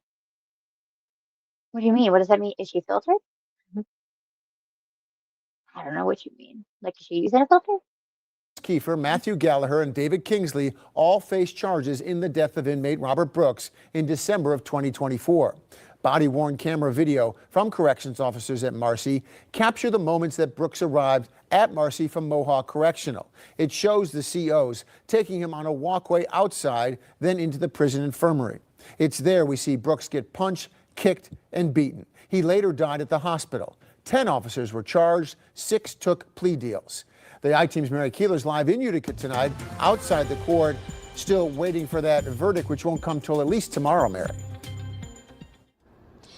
Yeah, and things won't get going again until 10 a.m. here at the Oneida County Courthouse in downtown Utica. That's when the jurors will go back into that jury room and deliberate once more. They have had a lot of questions. They have sent several, it's a handwritten note that they have to write, and the court officer delivers that to the judge. The judge comes back into open court and reads them. Some of those requests today were to hear specifics on the charges each CO is facing and a playback compilation video of the body camera footage of what happened, what was captured that night. Here's how we got to where we are right now, waiting for that verdict. Nearly 2 weeks ago, this triple murder trial began with jury selection and opening statements. What followed, the prosecution's 12-person slate of witnesses, including a medical examiner, an inmate who knew Robert Brooks when he was at Mohawk Correctional, plus an officer and nurse from that prison. Then came testimony from former Marcy CO Robert Kessler and the final witness, former Marcy Sergeant Glenn Trombley. He told the jury it was his call to ask the COs involved in the brutal beating of Robert Brooks to lie on their use of force reports about the incident, and that they'd better get their story straight if they were going to justify his injuries. The prosecution then rests their case. In the span of a few moments, Kiefer, Kingsley, and Gallagher's lawyers rest their case without calling a single witness. Then, closing arguments, the final chance for the defense and special prosecutor Bill Fitzpatrick to try and convince the jury to buy their narrative about the men on trial. Our justice system demands that we distinguish between those who are truly culpable and those who are not. The medical examiner couldn't say that anything David Kingsley did caused or contributed to Mr. Brooks' death. Matthew Gallagher is left standing at this moment having no idea what to do. He has seconds to decide. There's no order coming. His supervisors are mute. A man who looked around a room as he was choking to death on his own blood and undoubtedly asking himself, who is here to protect me? I was pepper sprayed for no reason. I was beaten for no reason. I was hogtied for no reason. I was choked to death. The deliberation continues. The part where Robert is looking directly into the body camera, like that one hits me hard. Like, oh, like in that moment, was he thinking, like, is that thing on? Will anyone ever know the truth? Will they know what's being done? Like, did he know he was a goner at that point? Like, did he just hope that his family would know the truth and get, I don't know, get the answers, you know? I don't know. I thought about that though. Like, what thoughts could he have been having right then when he looked up and looked into that camera? To me, I don't know. It just kind of feels like I don't know, you know, like a look out to like in hopes that his family will know what really happened because he won't be able to tell them, kind of thing. I don't know. It really bothered me. Personally formed a respect for this prosecutor. Yeah, I think he's good. He's really. I've heard some have said that maybe there's some things I don't know, but I haven't heard specifics, and I personally very much liked him. Really did. I liked again that sarcasm that he had at the beginning, because it's like your defense is so stupid that like all you can do really, you know, is just be sarcastic about it. Like, oh, sorry, waiting for the award ceremony, and you know, like the awards you're gonna win. Like, really, you get the pepper spray award and you get the Lager award. Like, come on, wait, what? Like, and back to reality. He said that a couple times. Like, exactly. Let's get back to reality, because it's crazy that the stretches that they were doing. Isn't Mercy a mental asylum prison? Yeah, we do. Yeah, yep. But they keep that ends up. It's like a separate facility. I believe it ends up through the Mid-State, which is right across the road, which is where the man I was talking about earlier, that's from New York City. I'm trying to think. 22 and is his channel? I'll show you guys him if you want to check him out or subscribe. But he's been covering the case as well. But yeah, that's where he ended up. And he said that he even heard, that was the other thing that was wild, is that it's known amongst prisoners at all the prisons in the state of New York, you don't want to go to Mercy. Mercy is, they'll kill you. Like, it's known that the correction officers do a thing. It's a thing. It is a known thing. And so, ugh, again, it's embarrassing. Like, I'm not doing it, whatever, but it's just like a real shame, like, man, this is how you represent the area. Like, that's great. Fantastic. Good job.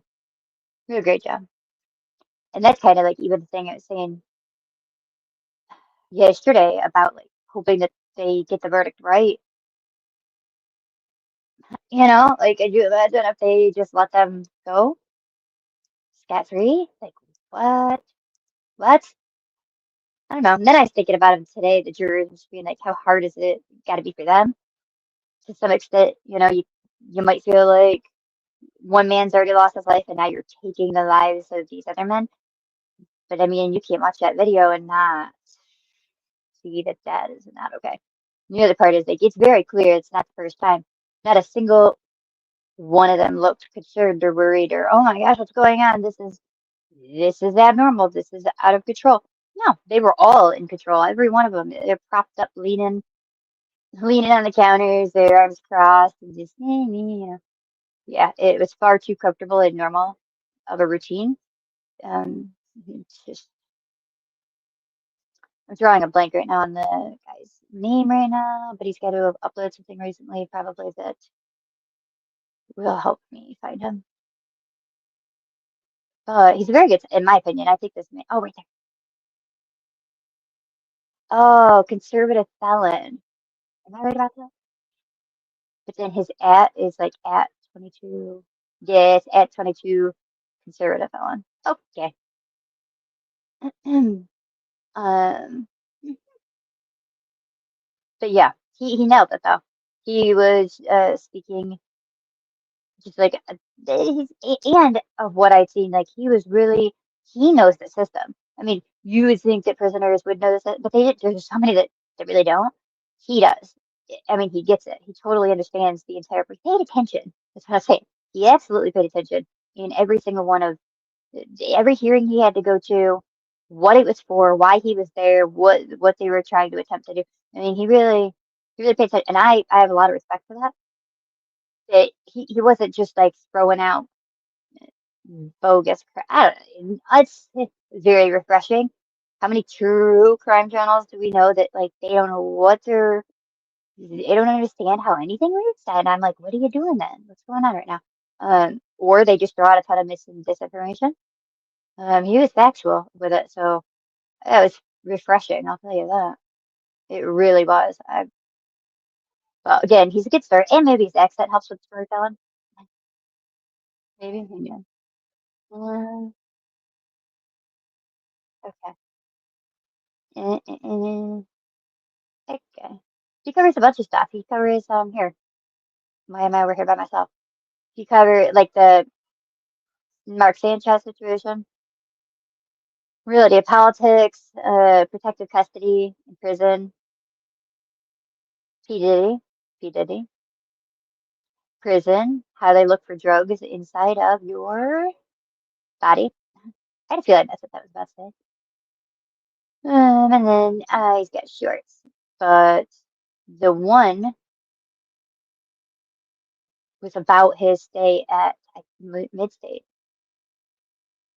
He talked about, and he like explained, there's like a full, more detailed one. Oh man, I don't know how far back it would be. I know I gave the link to NY to watch it. That was like however long ago. Oh, so he did the manhunt too, right? Oh, I said right. Is that the first time I said it today? That's pretty good if that's true. Yeah, he definitely covers. It's true crime, but it's total. I'm telling you, he's not.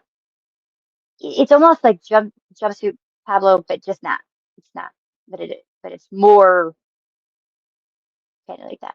Oh man, I'd have been better to just search Mid-State Bradley or something like that, or stay as a mental institute or something. He said. Oh my, Lance, we're at the bottom. Did I pass it? Help. Oh man. Oh, right there. Is this it? This is where he wrote down his thoughts on it. I think that was the more detailed one. Maybe. Just so that I'm not giving you guys the wrong one. He's got a shorter one and a longer one. Look at this. See? Right there. Example. This, if you could see it. This was the prisoner officers that were striking. Take it. Out there in the snow, but then they're like having bonfires and wearing camo and stuff. It's like, listen, exactly right. That's exactly how it is. Do you guys see any that I've clicked on out here? Of the had to have been a new one. Sorry, y'all. Taking you on this rabbit chase here. Gooseman? Rabbit chase?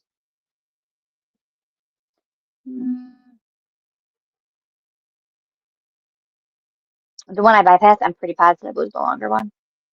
He said to like go back if you want to see more of it, but there. I found it. I found it. Here, I will let you hear a little bit of it, and then I will give you the link if you want to check him out more. But yeah, he's very interesting to me, from what I've seen. Observation room. The whole room has glass windows, plexiglass windows, so they can see inside all the time. And the guy next to me is a guy named Manny. And Manny killed a bunch of people in his own family. It was like 5, 6, 7 people. I don't even remember. I'll tell you his whole story later. But this guy killed like 5, 6, 7 people, his own family. He went from room to room shooting them all. He said because, well, I might as well tell you a little story right now. He said Manny told me that his father was sexually abusing him, and he told his mother, and his mother didn't believe him or didn't want to do anything about it, and so he couldn't take it anymore, and he decided to shoot them all while they were sleeping. So keep in mind, this is a man that he says he was not insane. He was not criminally insane. He did that. Not many can dodge all that to get away with it if they really aren't.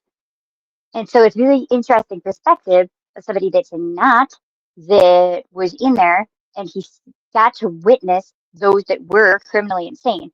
And like, it was a nightmare. I mean, it was terrifying. Every single moment was just really terrifying. But then also on the flip side was the fact that when he got there, there was one guy in particular that used to get picked on. They used to get picked on all the time, and he ended up going in and being able to like be his protector, and that's what he did. He stayed protecting this guy when like he pretty much says that they'll take advantage. There's people in there like him that weren't insane but faked it, but they go there and they take advantage of those that are criminally insane. And what he did was, rather than take advantage of them, he was the protector of them. So it is just a very interesting story and dynamic. I faces as rage, regret, disdain. Wait, what? It's very worthwhile listening to him. Yeah, he's so like, I don't know. It's just again super interesting. Like to hear you've either got those that are truly there and they're insane. They don't know what the hell is going on, and then those that are there that are taking advantage of those that are insane. How freaking sad. And then there was him. And so it's so super, and he's funny as crap. I don't know if this part's about to be funny, but this one is really fucking funny. Pardon my language. He's really funny. That's his story. I'm not saying that's a true story, because let me tell you what happened, right? But Manny was nuts. All he used to do is smoke cigarettes, drink coffee. You know how the mentally ill are. Smoke cigarettes, drink coffee. You got a cigarette? You got a cigarette? Coffee. Can I have a cup of coffee? This is what I heard for freaking years from these people. Cigarette, coffee. Can I have a cigarette? Walking around medicated up. But this is what happened with Manny. I'm sleeping in this 12-man room. Manny's in the room with me. Do you see it? Just off that little, he's a good storyteller. I don't know. Maybe it's just me. I think he's a great storyteller, though, man. I could listen forever. I'm like, oh, what do you? He's very interesting.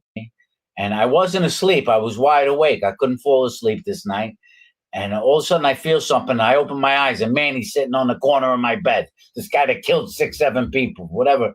He killed his mother, his father, his sister, one of his brothers. I don't know who else, right? And he's sitting on the corner of my bed when I open my eyes. I like Manny too a lot. Nice.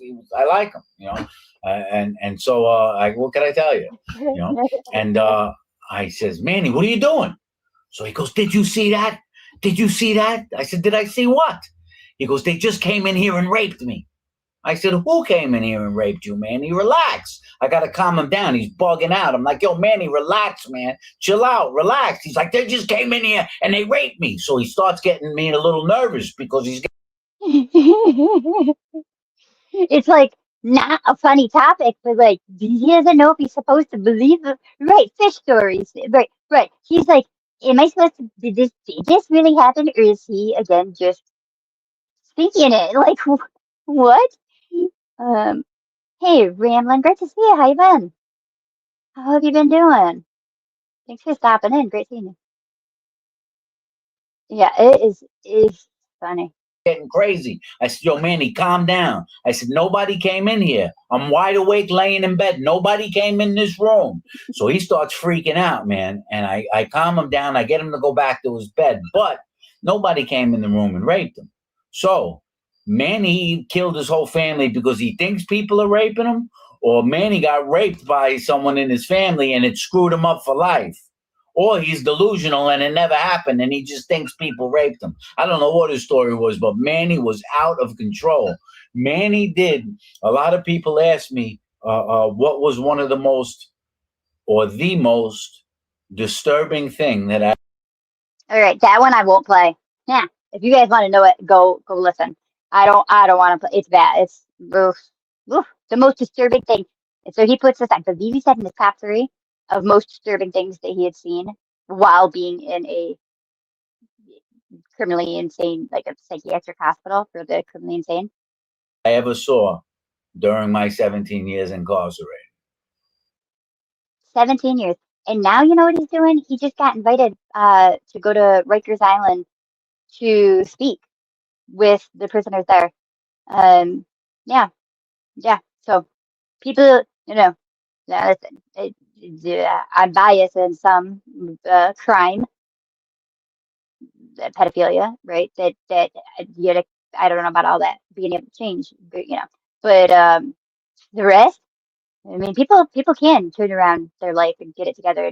Again, even his story of what even led him, what even happened to get him, he's very interesting. And again, he covers some true crime. So if you want to see true crime that's not with drama or just straight drama, you want it with a different twist, with someone who's actually also lived it, he's been on all sides of it. Yeah, check him out. I don't even know. I think it was this video that I was interested. I saw the title. I was like, oh, what? And then come to find out, back to what even connected this was it was Mid-State. Right here. Yep. Here. This was where he ended up going. So back to you guys asking if it was like a mentally institute, or I forgot exactly how you asked, but you know what I mean, right? See, I said right. Because that was a real question. Let's look over at Manny's. Sure, I felt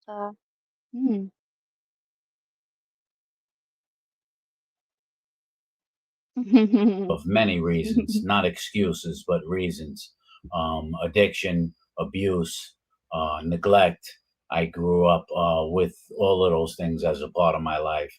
And I am responsible for doing what I did. But that's enough. What? Someone who also takes accountability? Huh. No way. Yeah, you could tell he is nowhere from any of the streets that we've ever got sucked into on this platform. Someone that actually takes accountability for real, like. Another story, and a story that I've told. So I did serve 17 years in the prison system, incarcerated. Several of those years were in mental institutions. So I told a story the other day when I went to Kings County Psychiatric Center in Brooklyn. And now I'm going to tell you about what it was like when I was in Mid-Hudson Psychiatric Center. This was a hospital for the criminally insane. I do have a video posted called Entering a Criminal Mental Institution.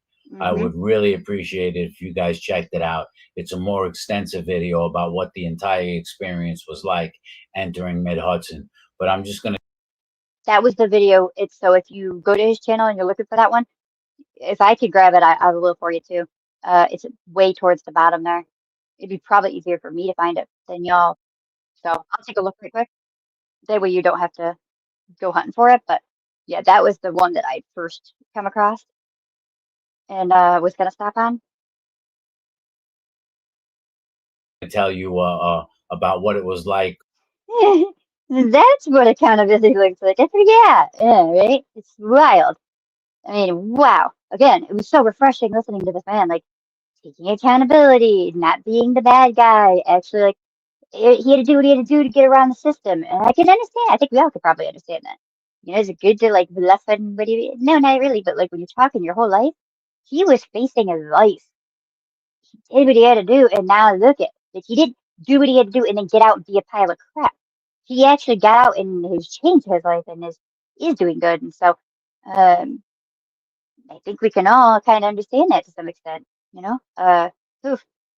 But yeah, and then the fact he actually knows what he's talking about, and he isn't quick to just like throw blame all over and everybody for it. Just is that real reckless, you know? When I went into my first room in Mid-Hudson, once they brought me in there. So Mid-Hudson, I was sent there for an evaluation, a 1-year evaluation, which is called a 730-50 under penal law 730. I had a few 30-day evaluations where they found me unfit to proceed, which means that I wasn't able to assist my attorney in the rightly fashion, or I did not fully understand the charges against me. Do you already hear him? Hello? Like, I don't know. I'm like, wow, intelligence. Do you hear it? Like, what? I mean, just off that right there, those like two sentences was more intellect than I've heard on the past 3 years on YouTube. It looks like your brother with way less tattoos. That's saying a lot, I guess, being he's in prison, right? That's interesting. Oh, that's cool. Psychiatrist felt that I should have a 1-year evaluation, and they sent me to Mid-Hudson Psychiatric Center, which is in New Hampton, New York. Now, Mid-Hudson houses two kinds of people, two kinds of prisoners. It is a male and female institution, but the males and the females are completely separated. They're on two different sides, locked away from one another. And Mid-Hudson houses people who were found either guilty or not guilty by reasons of insanity, right? And so that's what's called a 330-20. When you're arrested, if you go for the insanity plea in the state of New York, it's called you're going for a 330-20 under penal law 330.20. And Again, what?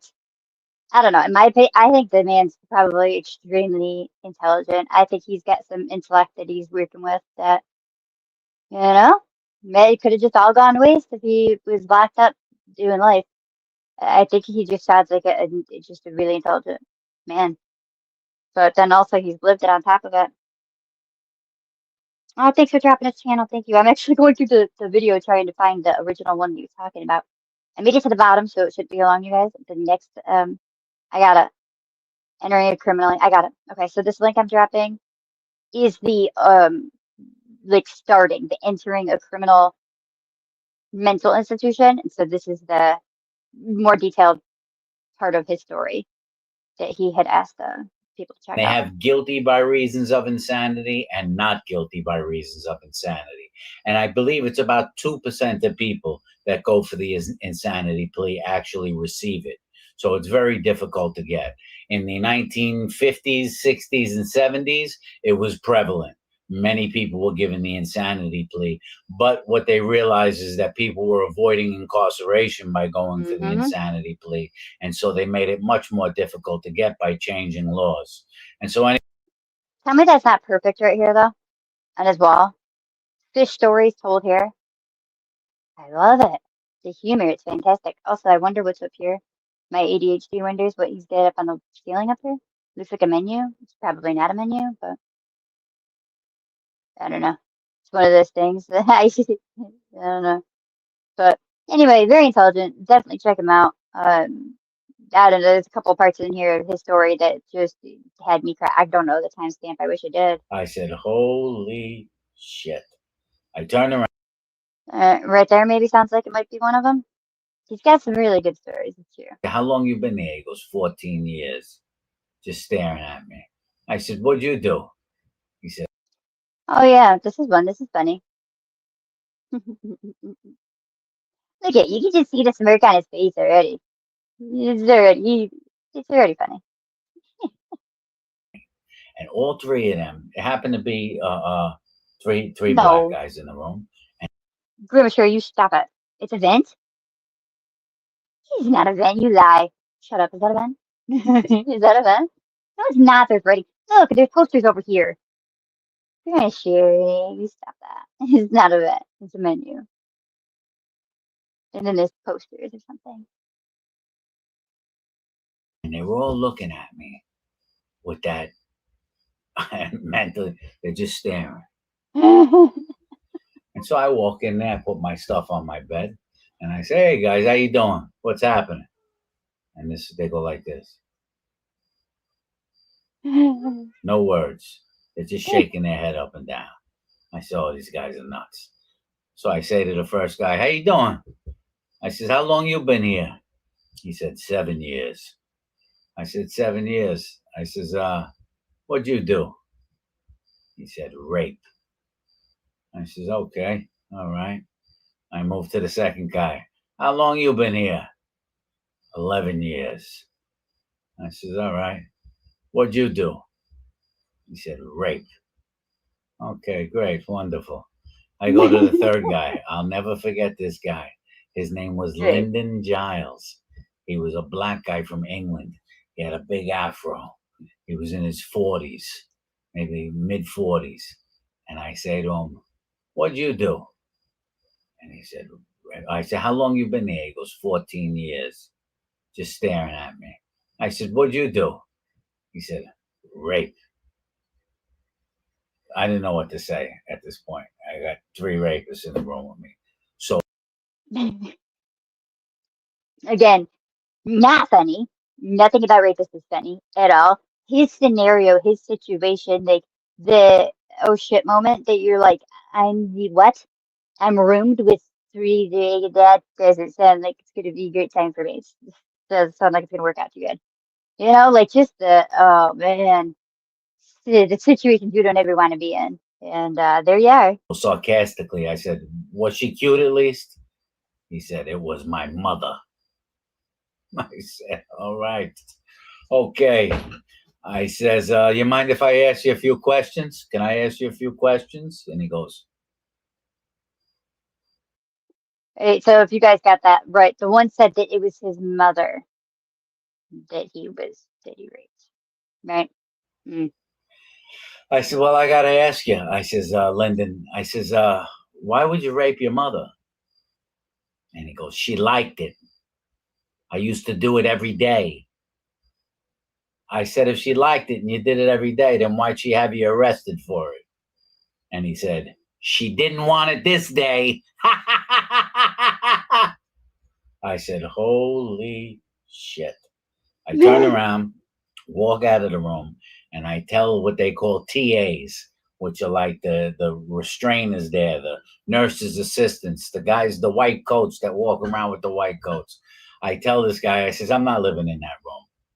He said, what's the matter? I said, you got me in the room with 3 rapists. This guy raped his mother, for Christ's sake. I'm not living in that room with these guys. And he said, listen, there's a large percent of the population is here for sex charges. A lot of them get found insane. You just have to get, used to it. I says, I'm not locking in that room with him. I'm telling you, I'm not locking in the room with a guy that raped his own mother. That's not happening, man.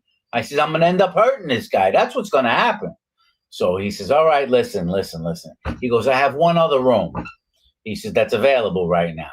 He goes, but it's a 12-man room. He says, it's an observation room for people that are on suicide watch. He said, but if you don't want to be in the room with that guy, I'll put you in the 12-man room. So I said, all right, put me in the 12-man room, you know? He's such a good storyteller. He probably would be a really good actor, really. With that laugh, like I just pictured it. I don't know. I don't know if I've seen a movie to do with prisoners that are like the criminally insane. Is it? I feel like I've seen a specific like acting of around this, but I don't know if I have. I can't like name it off the top of my head or even begin to think of it. So I don't know. Maybe, maybe he's just that good at explaining it, but I could picture it. The whole room has glass windows, plexiglass windows, so they could see inside all the time. And the guy next to me is a guy named Manny. And Manny killed a bunch of people in his own family. It was like 5, 6, 7 people. I don't even. So we're kind of back to that same person. Like we picked up over down in here talking about Manny, right? And that it's I said it right. Oh no. And that it was his family members and it was because right he doesn't. Oh, I just said it again. What is happening? I did so good. What's happening right now? But whether he was just insane and made it up that he thought that the family had done it, or like he wasn't believed. He doesn't really know. He doesn't know. You never really know. But that was the story and that was told and was passed along. Ellie, what are you doing? Hi.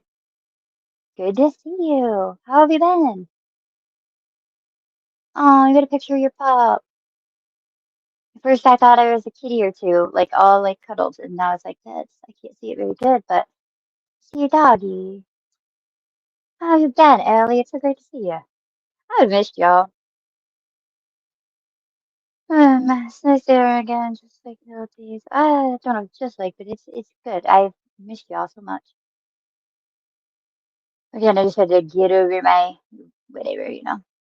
Well, a lot of things actually.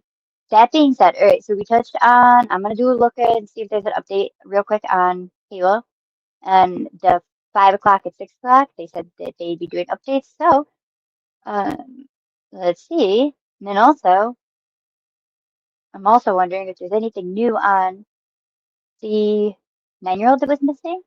Second, let me duplicate. Oh, you know what else I told y'all I do? I'll do that for you right now, actually. I already opened it. What? Here, I told you I'd let you hear the part about Adam Montgomery. Just a real quick recap type, not the full hour raw video, Adam Montgomery. So this one shows it's only 31 minutes. So that might be with all the whatever cut out of it, maybe. And then the other one was like an hour 15-ish. But I'm just going to show you this one right quick, just to see if they kind of give us the the main points of what he is trying to accomplish. Again, it's so frustrating. Like, it should be done. Stop. You drag this crap on. Every family gets stuck with these like appeals and I get it if you're wrongfully convicted and if that happens, unfortunately more than it should. But some of these, I mean, it's clear as day. Also, what I was going to tell you. So we'll listen to this. I'll look and see if there's an update on Halo of a little more info having to do with the verdict of her being guilty. And then I have an update. I have 2 updates that I was going. How was I going to do that? I don't know. Actually, one I'll do separate, and then another 2 I'll do together on stream. I don't know when I'm going to do it. I don't want to say, oh, I'll definitely do it tonight, and then not do it. I could be good at that, and I don't want to be like that. So I'm not going to say for sure tonight, but I wouldn't mind it. It would just be if I could grab everything up again, recollect it from all the places I put it, so I can touch on it. But it's updates to do with, it's mainly 2 cases that are updates. The 2-parter one is because it has to do with domestic violence. The first case does. And so with that is to add on additional information, which is having to do with Petitos and Schmidt, the Gary's stepdad, father, and the things that they're doing around domestic violence with the police departments and New York State is, we'll see. we'll see. I don't know. That's why I'm excited to share. I mean, Hochul's allegedly got it on her desk to sign. Hoping it happens. I mean, that being said, the man for my county um, was against having the what was put front and forward by Gabby's father, um, with having specific questions having to be asked for any domestic violence call. The mayor, they said nah, and I'm like, what's wrong with you? They also said no to, and I think that one did get signed, which is having weapons taken away. If a domestic violence call or report is made, if they have weapons, the weapons must get taken from the home. And they also said no too. And I'm like, who are you? What do you want? You want like what? I don't know. I don't trust anybody that's like against that. There is, it's terrible. Unfortunately, we do more of the, you know, it's the after. It's like the response to domestic violence rather than any kind of protections before. What do you get? A piece of paper? That's all. Everybody knows paper can't protect you, won't, and normally it absolutely does not. So it's really unfortunate. But again, what do? I can't arrest somebody if they haven't done anything, like physically done anything or whatever. I don't know. It's kind of crazy. There's other ways, domestic violence, and you know, there's a lot that don't lay hands, and it's the very last thing they do. They'll do it the one time and the only time. It's too late at that point.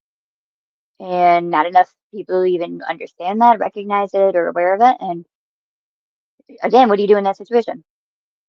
You could tell them all day and every day, like, I'm threatened, and they've said it, they've told me, and they've all the things. And they're like, okay, well, we can't do anything about it. He hasn't actually done anything, or she hasn't actually done anything. So very frustrating, but thankfully it looks like good might be coming to New York State. And it's already Idaho and Florida. So doing big things, huge things, and as a matter of fact. Hey, Emmy. They got her. They did get her. They did. Oh, I'm so happy and so aggressive with my voice when I saw it. I was like, yeah, got her. But okay, here we go. The horrific circumstances surrounding the death of Harmony Montgomery are now before New Hampshire's highest court. Good afternoon. Thanks for being with us. I'm Priscilla Casper. And I'm Glenn Jones in for Colton. Last year, Harmony's father, Adam, was convicted of killing her, but he's appealing that ruling. Let's go live to NBC 10's John Maroney, who is following what's happening with the case in Concord, New Hampshire. Wait, words are hard to come by with it. Like, this guy, I can't with him. I can't with him. Her. Hello, Harmony. What is wrong? Why would anybody ever want to hurt her, let alone it is your blood, your DNA? And you're such a pile of trash that it makes me so upset. And then there's another case, and I don't know which one it was, sounded similar.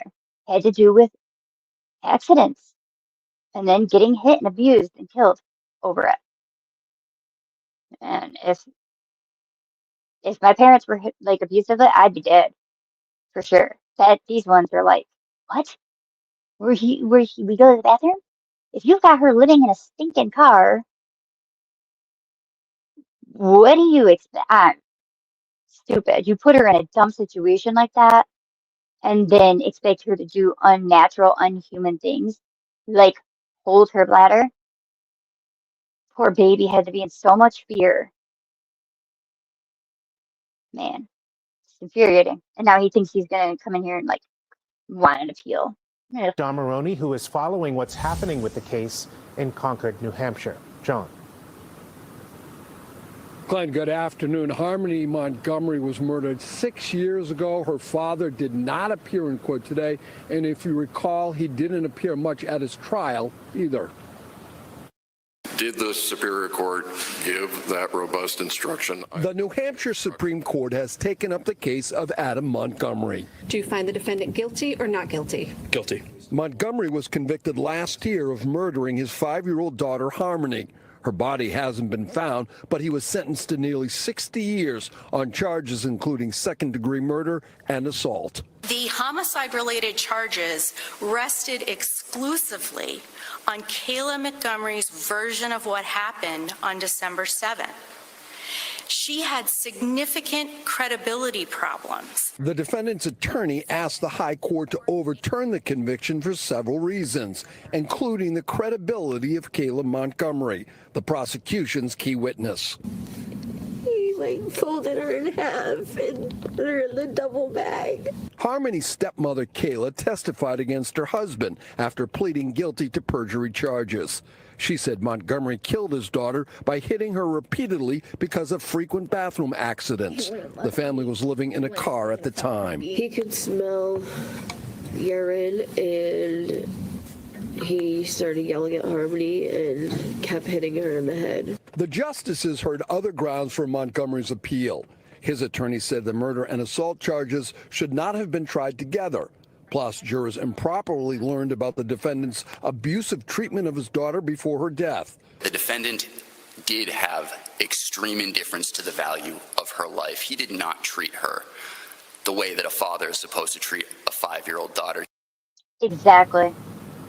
Now, no word on when the High Court might rule. In other developments, a wrongful death lawsuit that had. He didn't like her, period, just because of who her mother was. Like, dude, you're the one they got with the mom, okay? You did it. You did the things, and I'll not be vulgar about it, but you'll get what I'm saying. You did the things. So, like, because you hate the mom and she's part of the mom, you hate her? Stop it. I can't. Because guess what? The other half is you. Duh. I don't understand these people. It drives me nuts. Had been filed against Adam Montgomery by Harmony's biological mother has been dismissed. Crystal Sorey apparently missed an important filing deadline. We'll have a What? I mean, listen, she's got that money now, so I don't know if she.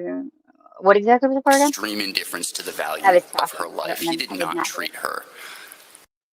Word on when the High Court might rule. In other developments, a wrongful death lawsuit that had been filed against Adam.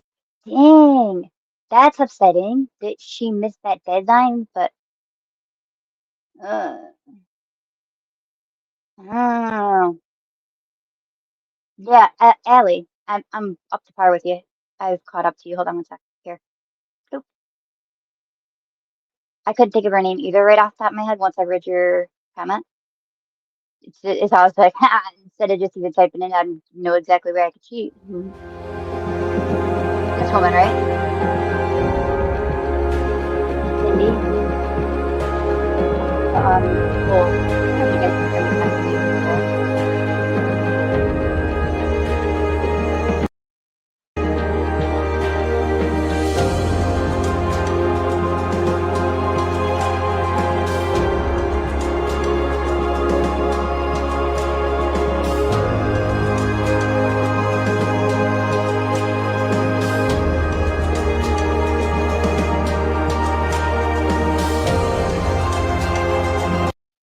Which, by the way, that man, Spencer there, oof, he cared so much about Noelle. Like, I remember the heart that he had, and then I love the fact that he was still able to be involved with this, even though he has now been promoted and moved to different things, but they still allowed him to be a part and be involved and whatnot, and it's incredible. That's her, yeah. Drop the link to that. This one that I'm playing right now? You probably can't read it good, can you? I probably should have stacked it and read it.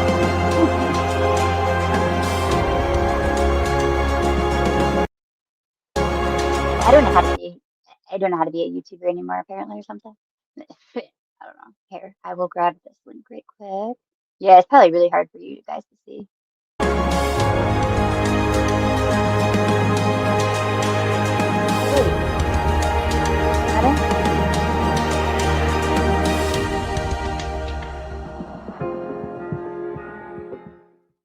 Look at him.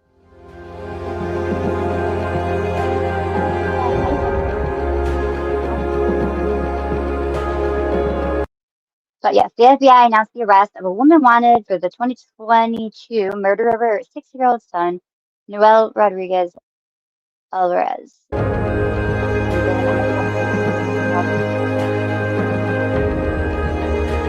Oh, sure. I know what the problem.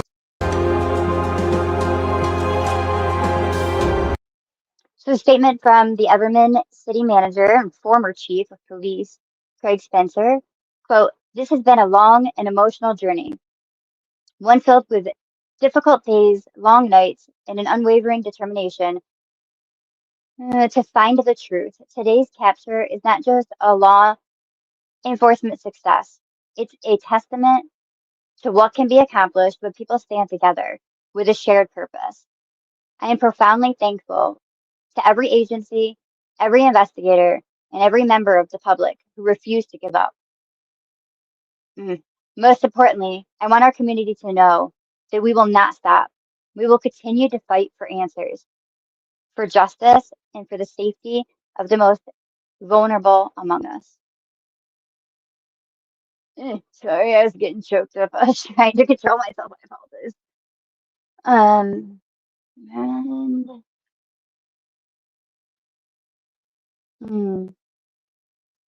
all right, the link is right here, and I'll continue to play it.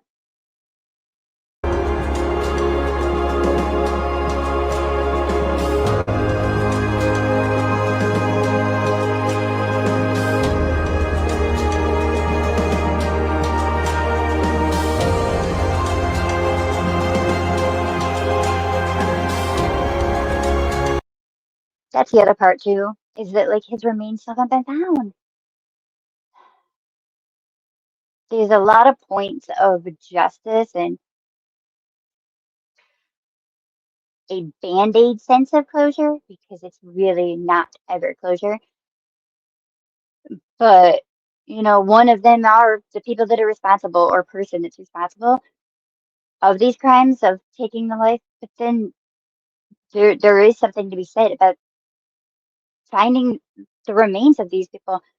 First of all, their dignity. They deserve it. Nobody deserves to just be dumped who knows where. I mean, again, the rug that the dogs were sniffing, and they found the rug in the dumpster. I mean, what was he rolled up in a rug and then thrown onto the trash, or what? Because guess what? That's no, right? So then where is he? That being said, I don't ever remember that they did a search of a landfill. So I'm assuming they maybe thought that the body had of his after maybe had laid on it, but not been disposed of. I don't really know. I don't really know. I remember them searching out in fields and woods, and I do remember those searches. But and then yeah, the loved ones, the other loved ones, the other like the caregiver for him, the foster parent that loved him and adored him and cherished him. Very similar to like Oakley Carlson's case. Same. She hasn't been found, and the her foster mom wasn't even told that Oakley had been declared officially deceased. She ended up finding out after. Oh no.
Hello? That was rude. That was really stinking rude. What the heck? Yeah, Ellie, that's what I did. I was like, just went straight white screen the whole thing. I'm like, oh no. And then I came back and I was like sitting in StreamYard, but like not in here. I was just sitting in the main StreamYard and the link was gone. Like I had all of my like saved extra link, garbage, whatever, all these other, not this one. I'm like, oh my gosh, how do I get back in? So I don't know, I restarted and here I am. But that's not acceptable. This is a problem. I hate technology. I could just destroy it. YouTube went down last night and my son was going to lose his mind. Am I supposed to be there now? That's great. I love it. I understand. Oh, it's relatable. Jeez. You think that it was StreamYard doing that? That was ridiculous. For sure. I was like, oh, geez, that's not good. It laughed or it went white. And then I didn't have the link.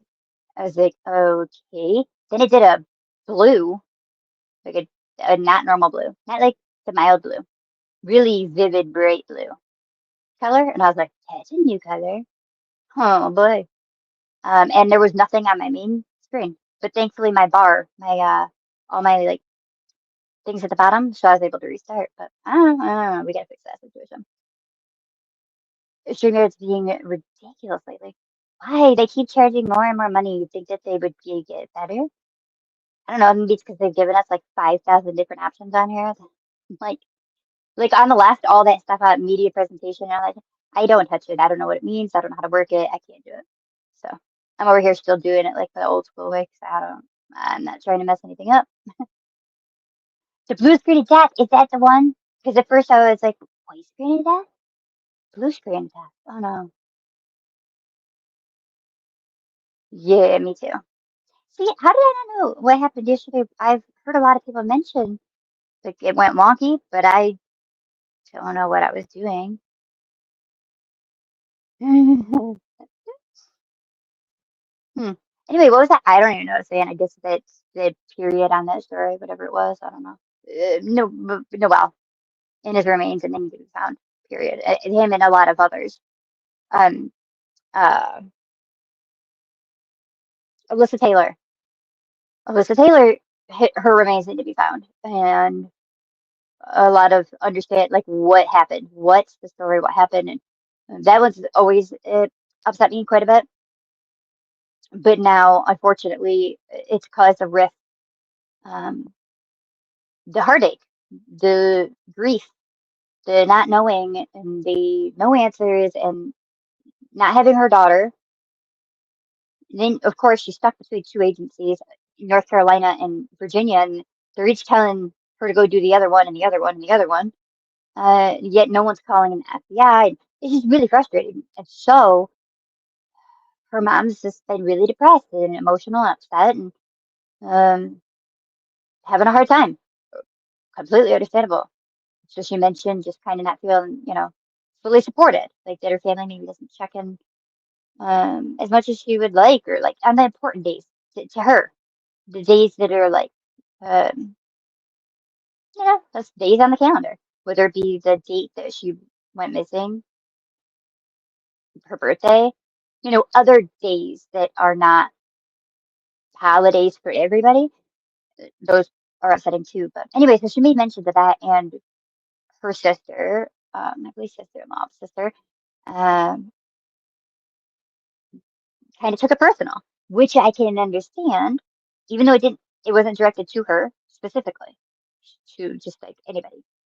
But that shoe fit, I guess maybe you'd say, and so she wore it, and I can understand why, because as you've seen, any of you that have followed the case, she stayed by her side, helping her, going down to North Carolina, searching, like digging around inside the grate, remember, to find the earring. Um, she's been there with her. And so, I mean, it's good support. It's good support, But, so she kind of felt probably like, what the hell? What do you mean? You don't get support? You don't, like, I guess I'm just like chaplain, And so she kind of lashed back at her, and unfortunately, it turned into a thing, like a big thing. It turned into a big thing, and it's been really hurtful because her sister kind of thought, she said, if her mother had said, Alyssa's mom had said, if you had ever lost a child, I hope that you would never be treated the way that I am. Oh, Alyssa Taylor. I'll show you. I'll bring it up. I was wondering if I even had something on this setting. Hang on. How much will this mess me up? Who knows? Ready, set, here we go. Good luck. Everything's gonna change up on us for a second here. Just enjoy the colors. Because I'm gonna flip through some things right quick.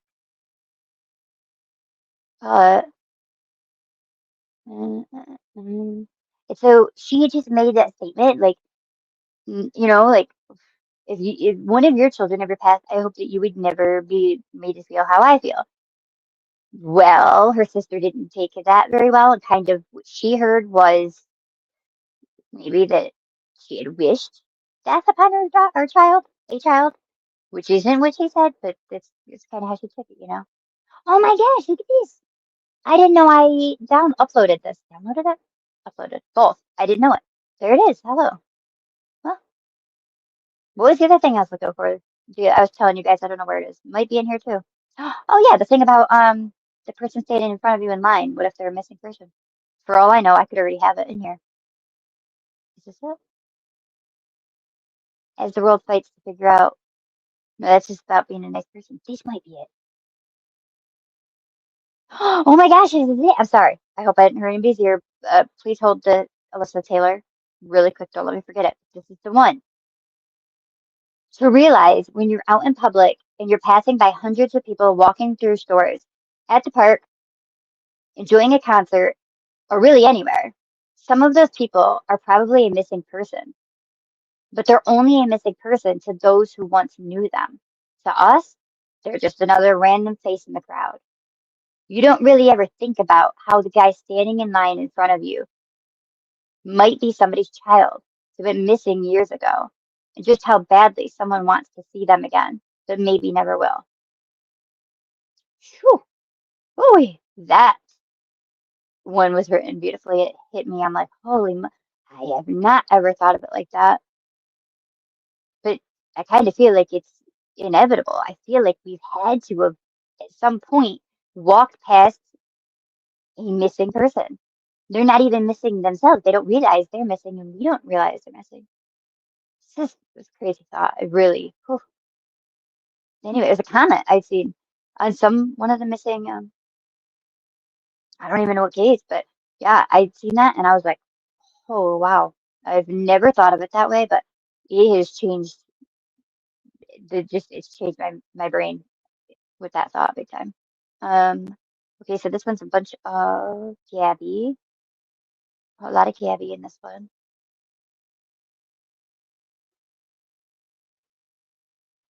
It's too bad I run out of I don't know, tabs. Nicole used to call me tabs before I started get called Bop. Because I got a million tabs open, which is not why my computer just did what it did. I really don't have that many open. Everything looks blurry though. Also, another case right here. Still hasn't been found. She's another update I need to give. Her husband was charged, was taken in, was arrested, or estranged husband, I should say. And the update is not a good one. There. We're going back to Alyssa in a second here. And right here.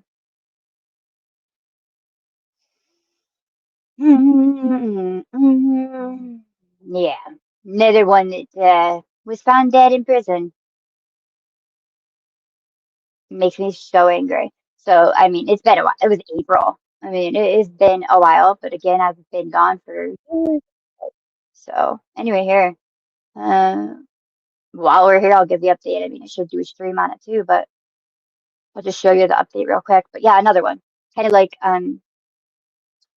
Troy Driver that also ended up. Where's the freaking share button? Oh, there. StreamYard. So stupid.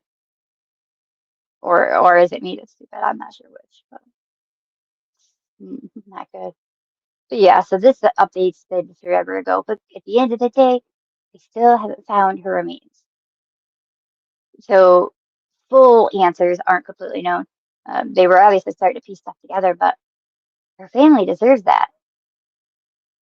For her dignity, she deserves it. It's bad enough she had her life stolen. Hey, Lise, good to see you.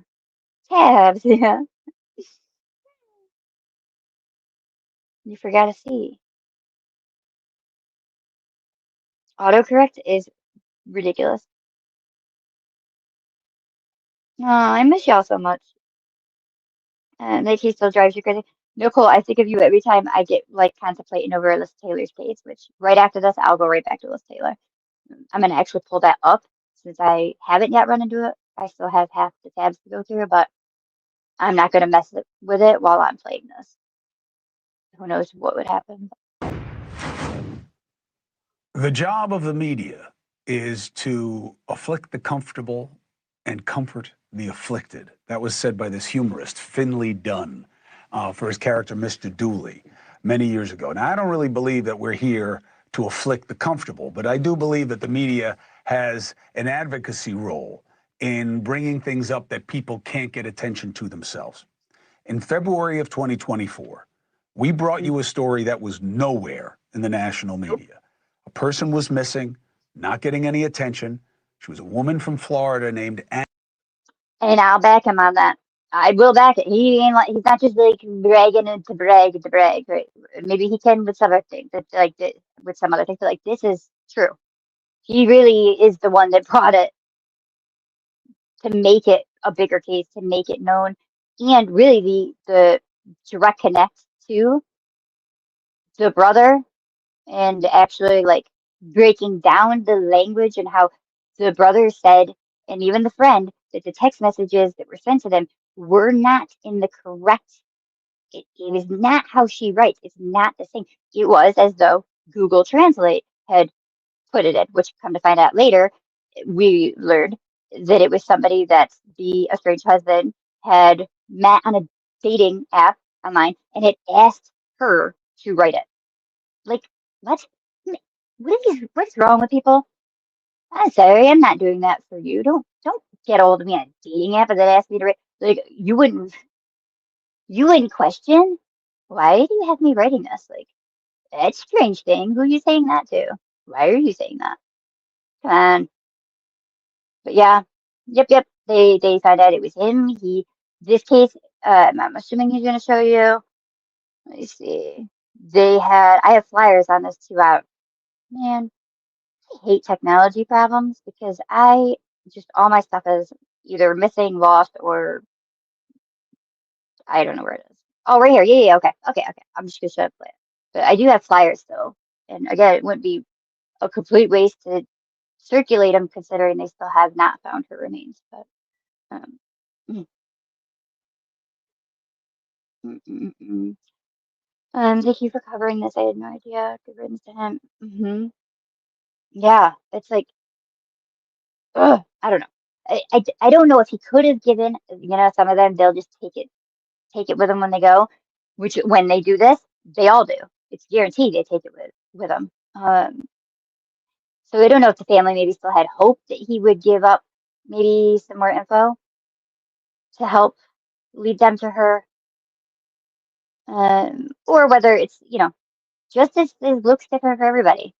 Some people, they want to watch them rot in jail every day for the rest of their lives. Others want to see them have, be killed, a death penalty of sorts. And some are like this, like, goodbye, you just did us all a favor, like, good riddance, see you later. So, like, oh, it frustrates me. And this one is over money. It's over money.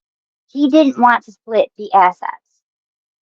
Like, I don't know. To me, money, it's crazy the things people do for money. Really, I cannot understand or relate to it. And I'm so thankful for that because it looks like an awful life to like care so much about it. I care in the way of like surviving and living, But I'm talking like luxury and glam and, you know, ugh, I don't know. I'm so thankful it doesn't rule me because I see what it does to others. It's just awful. Anna Knezevich. She disappeared while visiting Spain. She was going through a tough breakup. Anna went there to try to get over it, right? Separating from her husband, David Knezevic, with whom she was having financial disputes. They owned a lot of property together. After many weeks of searching for Anna, all her friends immediately were like, this isn't right. It doesn't make any sense. And the texts they were getting from her didn't make sense. Then we saw this video. We kept pushing. Authorities there, authorities here. The family was trying. They eventually found this evidence of this man in a motorcycle. And you see those eyebrows, right? They led him right to the husband. Cell phone messages, everything. They're all there. Once there was one breakthrough clue, it all lined up. And David Knezevic wound up going from denials to sitting in jail. Anna was eventually declared dead. They did not find her body. David was charged with her murder. The family hoped that the trial would get that information so they could have that closure. But that opportunity ended today. Just hours ago, we learned that David Knezevic was found dead in his cell of an apparent suicide. Anna's family says this is a cruel, final insult. Her brother Felipe and the family attorney Adam Ingber join us now exclusively. Felipe, Adam, thank you for joining us.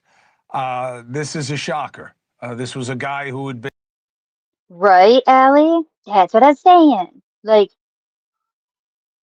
you know, like it's, oh man, their hearts are already shattered. It's like grabbing on in just one final rip of their hearts to take anything, all of it, all that he knows, because he's responsible to take it all with him.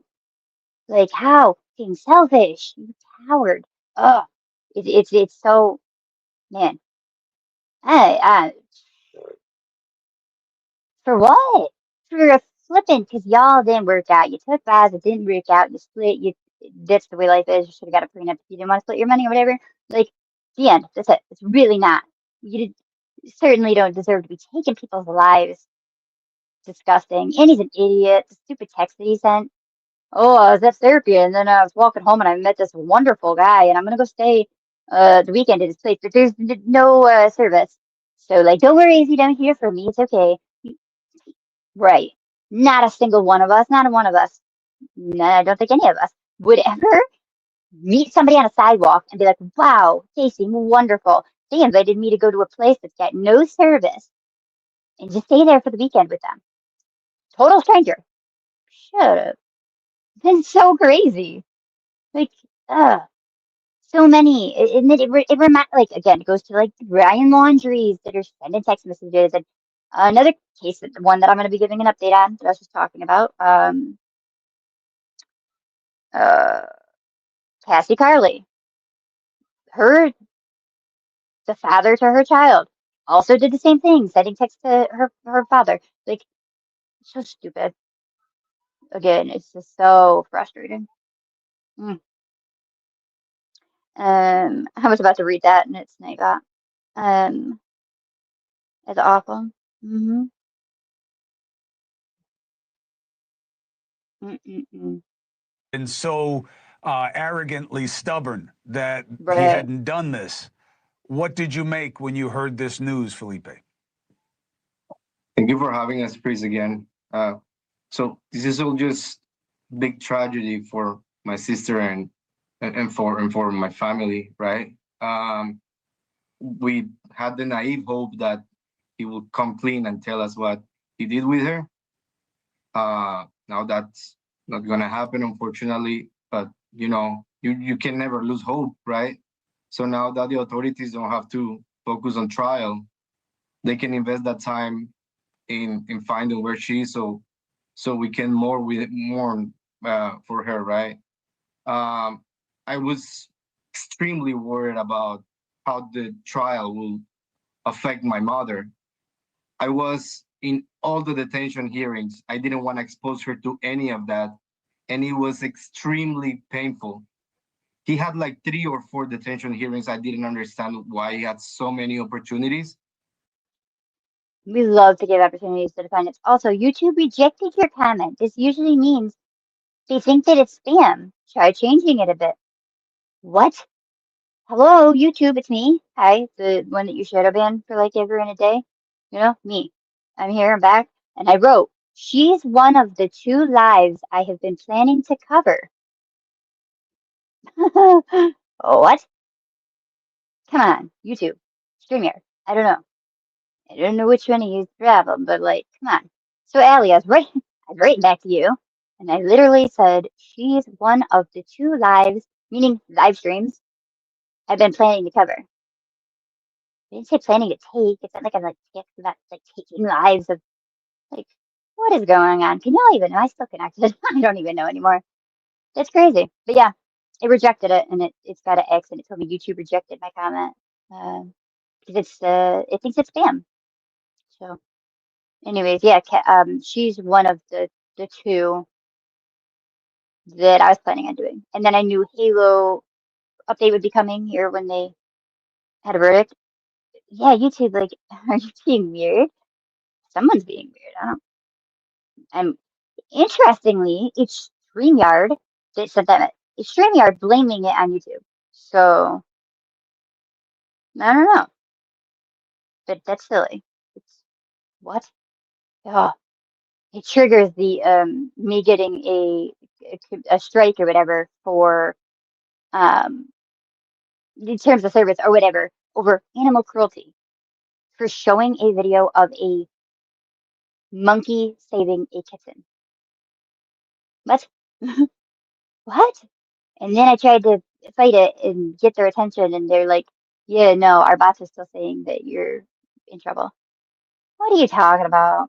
Yeah, that's what it reminds me of. It's crazy. Oh, thank you. I will look. I don't know if there's I posted something on Facebook about his dad pleading guilty. But I haven't seen if they added additional. They probably have. It was a stupid strike, Sherry. It was. That was so stupid. Actually, another stupid one is one I have just ended. I've not even been around, but I randomly got hit with one off of old videos off of the Ali Abulaban, Anna Abulaban TikTok, because after I streamed a news channel's coverage of the trial, not even like Law and Crime or Court TV, but just a news channel, and I did the trial. Well, then once this producer or whoever did a documentary called like the TikTok murders or something, they are who struck like 3 or 4 areas in my trial, saying that they had rights like it's copyright claimed. So I don't even know. Perhaps the news sold it and or just gave maybe they did give the rights over. And in that case, I mean, I guess shame on me. I don't know. Why didn't you just let me know? I'll remove it. Like I'm not monetized. I'm cool. I won't get pushback. It's okay. You know, but nobody ever writes to me and just give me a chance. They're like, shh, you're right. So anyways, yeah, that was just ended the 14th. Past 90 days I've had it. I've not even been around. So, yeah, crazy strikes. Or you could, or Coachella struck you. That one makes me say I could see that one just because of the name, like being bigger. But yeah, like what? I just give us a heads up. Just there's such a thing as like a request where they just request you to take down the content. But they don't. The first strike I ever got, I remember asking. I emailed Olivia actually. And I was like, I'll take it down, please. Can I just take it down? Like, I don't, it's okay. I'm sorry. I'm so sorry. I'm brand new. That night, it was like Christmas Eve. I'm like, I just hit 300 subs. Please, I'll take it down. She didn't even respond to me. It's not funny. I actually cried about it that night. Nicole, were you with my channel then? Man, I cried. I did. I didn't even lie. Because I was like, people are so mean. If I only knew what I was about to experience the rest of my journey on YouTube, holy moly. But yeah, I was like, there's so many, it's not even about, like, I was really upset. Like, they don't care about Summer. They care about money. And what money? You're not going to make any money off of my whopping 5 views back then. Yeah, I was very upset over a sweet monkey and a kitten. You're one of the only good channels and you're getting struck that they let out. Right? The things that I see are crazy and they're all allowed. It's really like the Wild West. Shocking. It's shocking. Yeah. And then like a kitten and a monkey and they like held their ground on it. Oh yes, the Olympics. Oh my gosh, they destroyed you. Yes. I think that was one my first year. I tried to do live. You shut me down. They're just like, no. I was like, but just a bit of it. And they're like, you're done. You're done for the night. Yeah, Olympics is no good. Coachella did tell me if I took the video down that they would, oh my gosh, that's so nice. That's nice. That's rare, actually, and very nice. Oh, that's awesome. Steph, hi, good to see you. Good evening. Her Emmy? Her Emmy. Hi, Emmy. Um, Oki's been hiding, or she left for a bit. She's back again. Um, yeah, that was super nice. Wow. Good to see you, Steph. How have you been? You was kind of slipping. Oh my gosh, I just started talking like, you was doing this. Is this my live? And anyways, you were gone for a while, and boy, do I get it. So I hope that everything's going good now.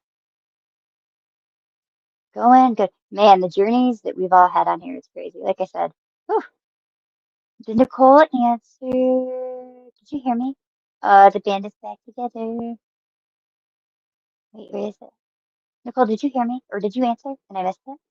Were you around on that very first Christmas Eve? I think you were. I think so.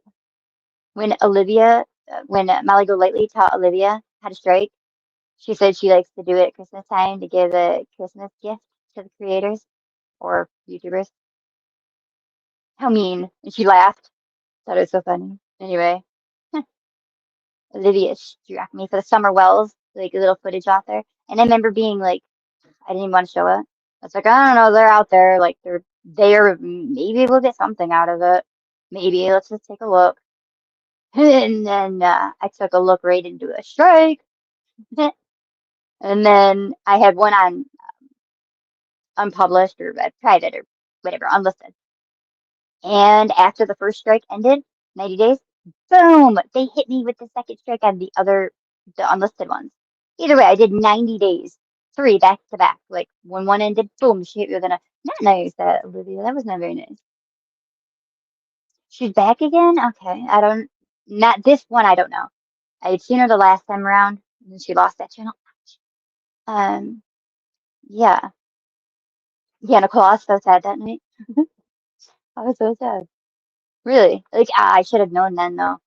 Like, that was my first true witness of, like, these people are not here for victims. They are not here for help. They are here for money. Boom. I mean, that's okay. I give the benefit of the doubt, and then, well, I just continue to be proved what horrendous individuals we commingle with around on these YouTubes. All right, I'm gonna push play again. Hopefully all is working. If I can't send a message again, I'll have to pause. I apologize. But oh, Molly was go harder. Wait, she used to be Molly go lightly. But she came back as go harder, right? Oh, go lively. Okay. Molly is a tryhard. Oh my gosh. Fortunately, they lost in all of them. So that's why he was still sitting in jail. And what we want to keep focus on is anybody who knows any information. The most important thing is to find my sister. That's everything from the beginning, is find what he did with her. And just we keep trusting the authorities from around the world, who that we want to stop seeking justice for my sister. Adam, I see you nodding along a little bit. What is the best strategy here in terms of what authorities may have known about him or suspected that they were saving for trial, that may go to the potential whereabouts of Anna? Thanks again for having us, Chris. There's no new information that's been released at this point, so there's really nothing we can say about that. Also, I do want to correct one fact. Anna has not been declared dead yet officially by the law here in Florida. But our hope was we had a strong hope to find Anna and get information about where she is. And so we're still hoping that anyone might come forward if there was something that holding them back from doing it before. Maybe they would come forward as the case progresses. But I'm also, we're worried about, like Felipe said, the stress on the family, and that's not a worry at this point anymore. What can we do to help in terms of creating an avenue of opportunity to finding her whereabouts? I mean, it's a good distinction you saying that her status is unknown at this point. Is there a fleeting hope that she could be alive somewhere? Felipe, Adam, either of you? Always. I mean, I trust the authorities, right?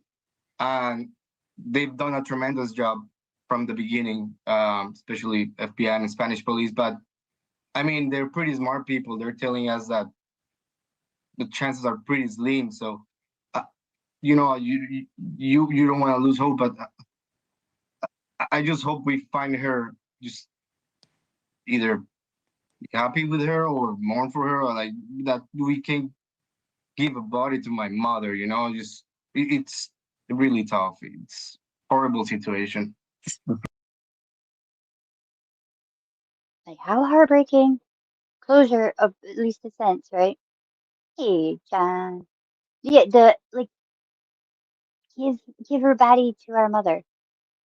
People don't understand what that's like. Like I said, just kind of the layers of justice slash closure. I mean, there's got to be some other word we can give because it's not closure. But it's like I said, like a band-aid-ish as a closure, but it's not.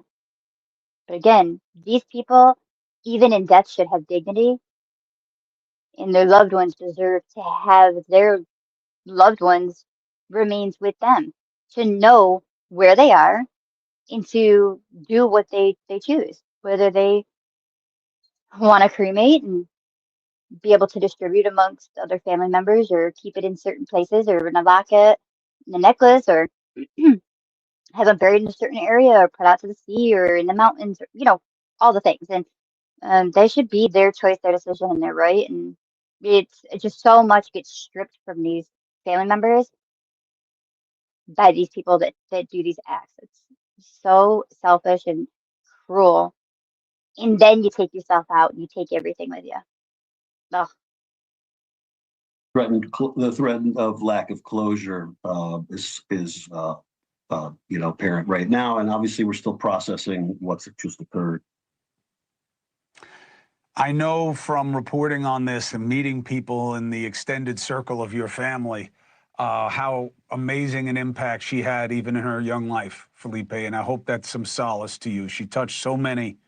I can't tell you how many people reached out to me once we started covering this to just say, that she was a light in this world and you need to find her because she's one of the good ones and she cares and she's different.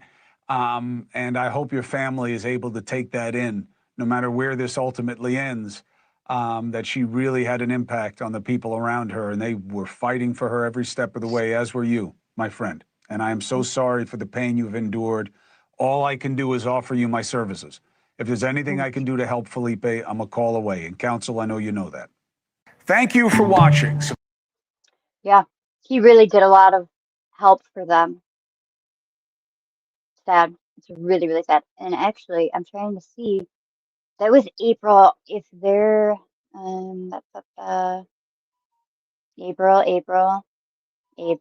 April. Wow. So a year ago, February. No, there doesn't look like anything new has come out. Nothing since then. Um, a year ago, April. Wow, April 29th. Ugh. All right, so as promised, I'm going to now bring you to a little of Alyssa Taylor, just as a reminder. This first one here is 3 years ago. Hang on one second.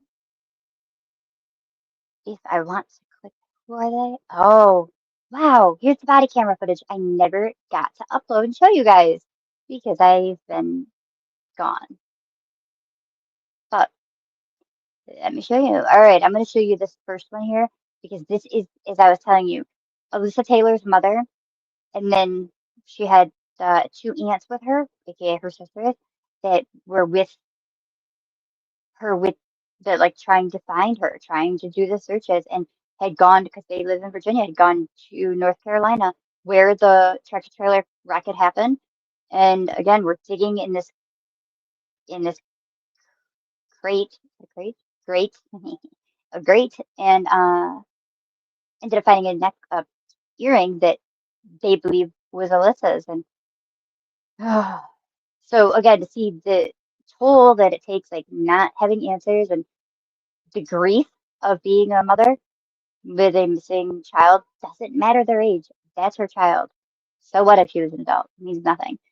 It means nothing to a mother's heart. And so it's been hard. It's just she kind of vocalized it, and the one didn't really take great to it. And unfortunately, since then, like some hurtful things have been said on both sides now, like really painful.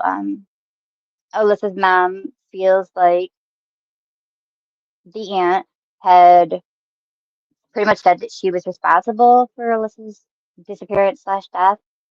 We learned things that we didn't really exactly know, and I don't really think that the public needed to know. It's their choice if they wanted the public to know this, right? The way that it came out just to me wasn't very good. And, coming to find out, like I guess Alyssa wasn't doing well, and previous time that her mom had left the home, Alyssa had turned on the oven and I guess almost caught the house on fire. And so her mom was going to Florida for vacation and she wanted her to be somewhere, be with someone. She couldn't be, she didn't want to leave her alone at the home. And so the person that she had her stay with only lasted like a day. And I guess there was an argument. And so Alyssa had to go. And she tried asking around and nobody was able to. And then Alyssa got a hold of her and was like, well, hey, Danny's, got a delivery. And so I'm just going to ride with him. And so we did not really know that portion of it, at least not like collectively public. Hey, Tiny Squish, how are you? Good to see you. I'm sorry if you talked about this in the beginning, but I was late. Are you going to talk about Charlie Kirk? Oh, no, I have not talked about him. I haven't. Um, Chris is so much nicer than his older brother. Yeah, that's true. That's really true. Oh man, it's so weird though. During like COVID, I mean, I listened in to his daily, and Trump's or whatever, but like the daily, you know. But I remember there being a whole bunch of women before everything fell out. A lot of women being like, "Oh wow, he's so hot." It's like we realized we're having. I mean, at that time we were under the impression it was a really serious pandemic. But oh yeah, that's the ladies of New York State. We're really a big fan. And then suddenly they all weren't. But all right, so I'm gonna show you this. And Grandma Sherry, hopefully this will be a reminder. I'm pretty sure. I'm pretty sure you. Yeah, I'll tell you. I'm pretty sure you were around when I gave an update at least on this case. But yeah. High definition, your number one source for local news. WRAL News, coverage you can count on. Also, this was 2022, I believe. Let me just check real quick to get the date or the time or the whatever, you know what I mean? Date. October 7th, 2022. That this was put out. And this, I actually, some of the footage they're going to show, like going through it, it was put on the Facebook of the, I don't remember if it was probably both, and her mother. And I'm connected with them on the Facebook, so I had just shown you guys it on mine. Again, I don't know if I have that public still or if I privated that. I don't know, but. There's a new turn in the investigation of a deadly tractor-trailer crash in Orange County last month. The family of a missing Virginia woman say they found her earring at the crash site. Our Cullen Browder joins us now to explain this new development. Cullen? Well, Lena and Chris, this is interesting because the North Carolina Highway Patrol has so far found no evidence showing this missing woman was actually in this crash. A tractor-trailer burst into flames on September 14th when it slammed into a guardrail and then a bridge on I-85 at Highway 86 in Hillsborough. Investigators say the driver, Daniel McNeil of Exmoor, Virginia, and his dog were both killed in the crash. The family of this woman, 25-year-old Alyssa Taylor of Oak Hill, Virginia, has consistently argued they believe she was riding with McNeil at the time of the crash. Taylor, a mother of two, was reported missing last month. Well, now the family posted on Facebook Live that they found one of Taylor's earrings in a storm drain at the crash site. You got it? Oh my God. Oh my God, it's her earring. It's definitely her earring. So Sergeant Chris Knox with the Highway Patrol tells me their initial findings determined that Taylor was not in the crash. However, he says this investigation is not over. They continue to work with the SBI Crime Lab, analyzing evidence from the scene, and they're also cooperating with Virginia authorities on the missing person case. Taylor's family members want the FBI. They want the FBI involved. And that's the thing. Like, they're not as cooperative as they're trying to pretend that they are. Okay, so like, here's the thing. Hold on. I just want to make sure I'm actually sharing. What is this doing here? Okay, good. So North Carolina, crash happens. They, in the burned tractor trailer, they only find the remains of a man, which is Danny, and his dog. No other remains, they say. None. Did they say none? And they didn't even know that she was allegedly riding. So it wasn't until after her mom found out that there was a wreck and then was like, well, where the heck is Alyssa? And she reached out. They're like, oh, we didn't even know that there would be. So their theory was that he was carrying frozen chicken in that truck. And so the chicken went all over the entire road and the side everywhere. And when it was still like dawn hours, like the lighting wasn't great, is when they brought in machinery and they were scooping up the chickens. And it just reminded me of like slapping them on the head or whatever. Anyway, scooping up the chickens and throwing them in the dump truck and then took it away to the landfill. And so the family had wondered, had she been in the back of the cab sleeping? And then when it crashed, the explosion, because she was right there, could she maybe have ejected her out because of the explosion, where maybe it didn't hit as hard with Danny and the dog? And was she like in pieces on the road and then got taken with the chicken because it wasn't sunlight out yet to see what they were scooping? And they had no idea that they were even should have been looking for another person. And so that's what the family was like thinking has happened and wanted the landfill to be searched and wanted the FBI to come in. But here's the thing. So like North Carolina is saying, no, that's it. There's no evidence that there was anybody else there. There's none. It's not there. Like the last place that her phone pinged, which how ironic is this? The last place that his phone pinged is the same exact location that her phone last pinged, which is like just up the highway.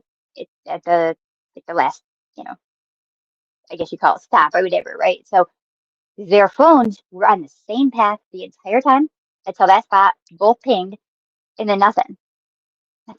And so like, what the heck? And so I've had my own theory, Nicole, and why I believe are the only two that have ever heard what I wonder maybe could have happened. But again, I don't like to like push my like, theories and speculation and stuff like on people or anything. And I want to have respect for with the family things, what they feel, right? Because at the end of the day, it's their, oh, I just said right. It's their loved one. And I want to be respectful of that. So, but then, so North Carolina is saying, No. Okay. We did a death investigation. The accident. Death investigation of a man and a dog. The end. That's it. There's no more. So you're going to have to talk to Virginia, which is where her mom had to do the missing person report, because the last place that she was seen, which is what I'm going to show you that I never got to because I've been gone, was in Virginia. When they were about to leave, Danny had pulled over on the side of the road to go and talk with some friends. I heard it was like, get a plate of food or give a plate of food or something. And the police ended up pulling up and saying, your big old truck, big old truck. You can't be sitting here parked on the side of the road like this. This is it. This ain't it. And they didn't give him a ticket or anything. They just said he had to get going. Well, you don't see a woman. You do not see Alyssa, but you hear a woman's voice, and her family says they're positive that that is Alyssa's voice. So that's kind of what they have to go off of. Is the last location she was at was in Virginia. So therefore, missing person report has to be out of Virginia. They say, no, we don't know. No person, no Alyssa. We don't know. I don't know. We got a report. We got a notice. We got it. It's like, nope, haven't got any leads. We don't know nothing. It's like, it's, they're getting no answers. They're getting nowhere. And the two, North Carolina and Virginia, don't work together with each other, and they're just kind of passing the ball. Darn it. I had a feeling my earbud was going to do that. Hang on, I'm going to switch you guys. Actually, I'm going to push play on the end of this and switch my earbud. So if you hear funky whatever, it's my earbud. But yeah, that's why they want the FBI involved. And I don't blame them. I mean, that's crazy. It's bad enough. Like, where's my loved one? She's not been heard from. Nowhere. No one. Nothing. No one's seen her. No one's heard from her. Her phone isn't nothing. And then come to find out, Danny was extremely. It's really. It's an awful case. And they're also cooperating with Virginia authorities on the missing person case. Taylor's family members want the FBI to get involved in the case. Sergeant Knox told me the case is still open. Several local agencies, including the Highway Patrol, are involved, but the FBI is not involved at this point. Lena. So incredibly emotional for that family. You can understand they're looking for answers. Yeah. Hopefully my earbud is working now. My left one. Let's see. So glad that I'm catching this because I followed every detail of this case right here. Aw, that's so good. Well, that's what I'm saying. It's like really stinking sad because just the weight and the toll that it takes on people and these families and loved ones has now led to like additional heartache because her mother was wanting support. I mean, it's really hard. It's sad. It's so sad. By making the statement, it rubbed, as you saw, her sister was there helping her through the search, and so it kind of rubbed her the wrong way, and it's really turned into something so big, and it's so sad. I mean, it took a toll on me a couple weeks ago. I was not okay. It was really upsetting. Here, I'm gonna bring you all over here. Yeah, it's terrible. I mean, oof, sad. It's sad to see family fall out, but especially during this time and over such a thing. So this one was the most recent, September 17th, 2025. Quote, people don't just disappear. It seems like an obvious statement, but it's one that Alyssa Taylor's family continues to press to investigators in the wake of her 2022 disappearance. In September 2022, 25-year-old mother of three, Alyssa Taylor, was living on the eastern shore of Virginia. Quote, she loved going to the beach and the water park and taking her boys to the zoo. Krista Taylor, Alyssa's mother, told Dateline. Quote, she was just a wonderful person. She would give you the shirt off her back. Alyssa was surrounded by family. She and her children lived with her mother, and they were within a 10-mile radius of her aunt, Shelley and Sabrina. Those are the two aunts that had been searching right along. Quote, we were very close, Krista said. Shelley Payton, Krista's sister, described a close-knit bond between the women. I was only 11 when Alyssa was born, so Alyssa was just like everybody's baby growing up, Shelley told Dateline. She was just that amazing little soul. She was just amazing, a good-hearted girl.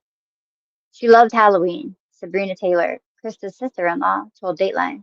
Actually, all three women took care to mention Alyssa's love of the holiday. Quote, that was one of her favorite holidays. She loved dressing up, Sabrina said. She had three beautiful boys, and she loved to dress them up on Halloween.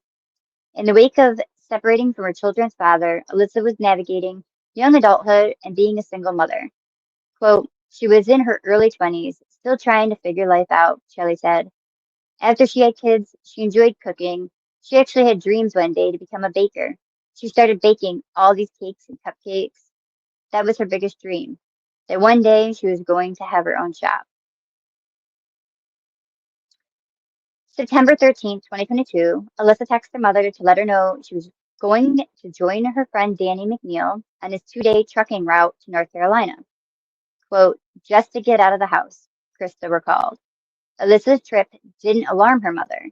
She had taken similar trips with McNeil in the past. Quote, she just told me she loved me and that she was going on a trip with Danny. I texted her back and said, okay, I love her. Krista was in Florida on vacation at the time. Days passed without hearing from Alyssa. Quote, I kept calling her, texting her. I couldn't get a hold of her. She said, I said, I'm going to tell this cat to be quiet. Please hold. I've got a cat that's just come to my door.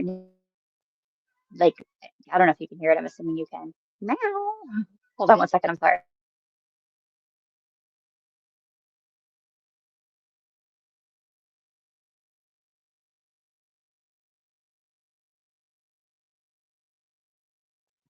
Okay, well, she's not here now, but she's still yelling. So there's that. We love it. We love that so much. Okay. Sorry about that. I apologize. Alrighty. Anyway, so um mm, mm, mm. I'm just gonna start where I don't know. I couldn't get a hold of her. She said she wasn't worried though, since it would sometimes take a couple of days to hear back from her daughter. Well, it didn't think nothing of it until we were leaving Florida, Krista said. Finally, September 16th, she went online to look for any activity from Alyssa. Quote, and as soon as I got on Facebook, everyone kept saying prayers to Danny McNeil. In the early morning hours of September 14th, Danny McNeil died in a tractor-trailer accident in the Hillsborough area of Orange County, North Carolina. According to the autopsy report obtained by Dateline from the North Carolina Office of the Chief Medical Examiner, McNeil's tractor veered from the road, colliding with an overpass, and then caught fire. McNeil had a blood alcohol content of 0.32%, 4 times the legal driving limit. There was no soot in McNeil's airways, so the medical examiner concluded his death most likely occurred prior to the fire. No other remains were found in the wreckage. Well, I mean, a dog. I guess they could have added that, but I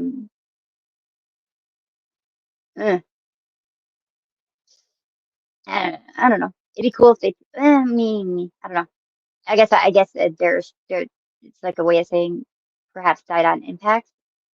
Perhaps, I mean, I guess maybe a medical event of sorts or something, maybe, but oof. Krista called her sisters up in Virginia. Quote, she was hysterical, Shelley said. She was screaming, she was crying, and she was telling me that she couldn't get a hold of Alyssa, and Danny was dead, and we didn't know where Alyssa was. The desperate search for Alyssa began. Quote, we posted on social media asking if anybody had heard from her to please let us know. And we were getting nowhere with that, Shelley said. On September 20th, Krista's aunts went to the Accomack, I'm totally saying that wrong, I'm positive of it, County Sheriff Office in Virginia to file a missing person report.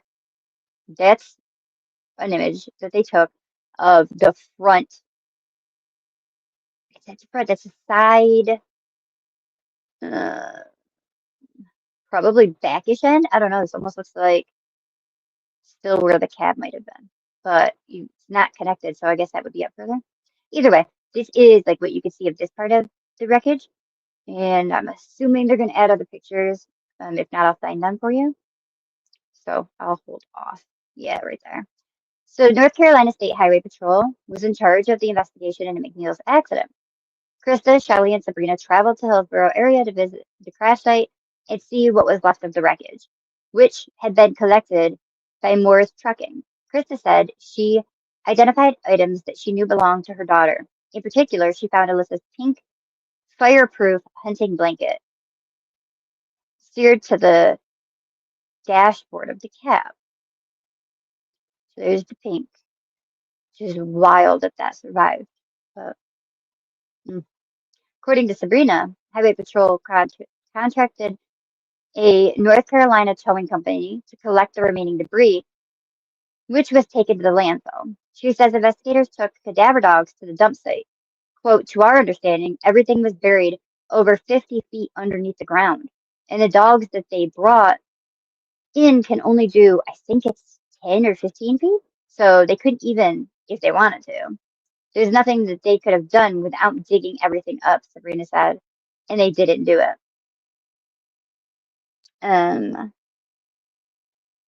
Grandma Sherry, you have to go. Good night or goodbye. Good night, goodbye. And then Dateline reached out to the North Carolina State Highway Patrol for comment, received a written statement from their public information officer, First Sergeant Christopher Knox. Quote, during our continued collision investigation, subsequent searches took place of the involved commercial motor vehicle, the crash scene, and at a landfill which reportedly housed debris from the crash. The State Highway Patrol's specialized collision reconstruction unit was called in to head the ongoing investigation, and further forensic tests were conducted.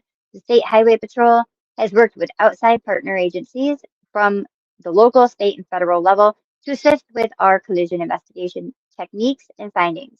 We can say that a comprehensive process has taken place. The North Carolina State Highway Patrol concluded that Alyssa Taylor was not in the tractor trailer at the time of the crash. Quote, they claim that they've done everything that they possibly can do on their end, Sabrina said. Meanwhile, Virginia investigators began looking into Alyssa's disappearance. Dateline spoke to Lieutenant Joshua Marsh and Sergeant Nicholas Colger of the Investigations Criminal Division for why can I not say that now?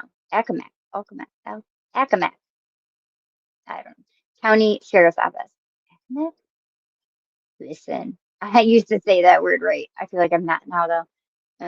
But anyway, they were able to identify that Alyssa's last confirmed whereabouts were with Danny McNeil on the evening of September 13th, 2022 in Exmoor, Virginia, about an hour from her residence, which again is that video that they have just on body camera when the police were talking with Danny. McNeil had parked illegally and an officer approached his tractor trailer. Police captured the interaction on body cam. The officer spoke to a female inside the truck. Lieutenant Marsh told Dateline, quote, but you cannot view the female inside the car in the body camera because he's talking to her from the exterior. Investigators told Dateline that Christina, Sabrina, and Shelley each identified the voice heard on the footage as Alyssa's. And according to Accomack County, I don't know, Alyssa logged into Facebook at 1:05 a.m. September 14th, pinging a tower that matched the truck's GPS route. Quote, everything. Any kind of digital presence ceases after that date and time, according to Lieutenant Marsh. According to Sabrina Taylor, investigators in North Carolina said that the login proves that her niece's phone was most likely in the truck at the time of the crash. But it doesn't prove that Alyssa herself was in the truck. Alyssa's phone has not been found. Highway Patrol keeps saying she could have easily jumped out, Sabrina said, but there's been nothing. No chatter of her. You can't find her anywhere. Every local hospital gets contacted on a regular basis. There are no Jane Does that match her. There's just nothing. Nicole and I would know my thoughts on this now. Oh man. Sergeant Colger later interviewed McNeil's girlfriend, who told him that McNeil stopped somewhere near Emporia, Virginia at 1:30 a.m. September 14th. Quote, she heard a female saying Emporia. He said, He told Dateline, according to McNeil's girlfriend, when she asked who it was, McNeil dismissed the voice as someone on the CB radio. She said that she hadn't heard the static typically associated with CB. Quote, so whether he had somebody in the truck or not, she does not know.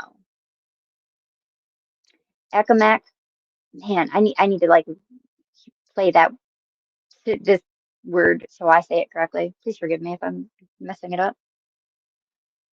It's haunting, right? It's like, what's the answer? Like, what? Listen, let's go back to the very first statement in this. People do not just disappear. You know? I mean, she's out there, she's somewhere. And as much as it's like, man, it's been driving me, it's a hard one. It's a hard one. Nicole even said too, right? Something that case that she thinks on too. And now we put ourselves in the shoes of the loved ones. Again, I just watched it all boil up on Facebook and it's devastating to watch. And then her mom's also having some medical issues as well. And it's just extremely, extremely sad. The investigators tracked McNeil's tractor trailer to the US 58 truck stop near Emporia.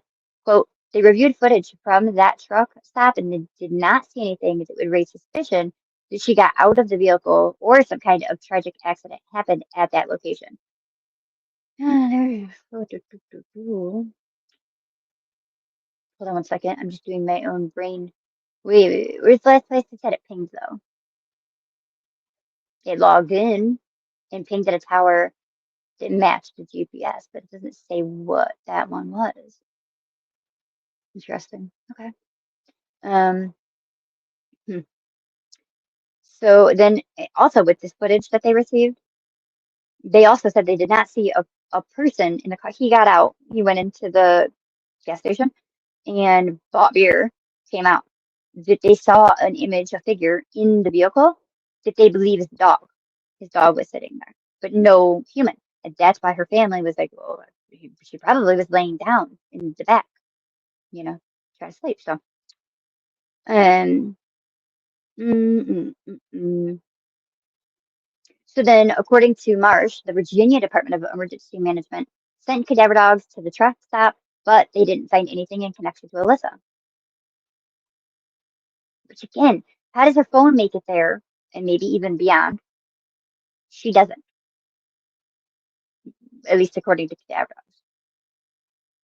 But maybe cadaver isn't even what, at that time, she wouldn't have been cadaver, right? I don't know.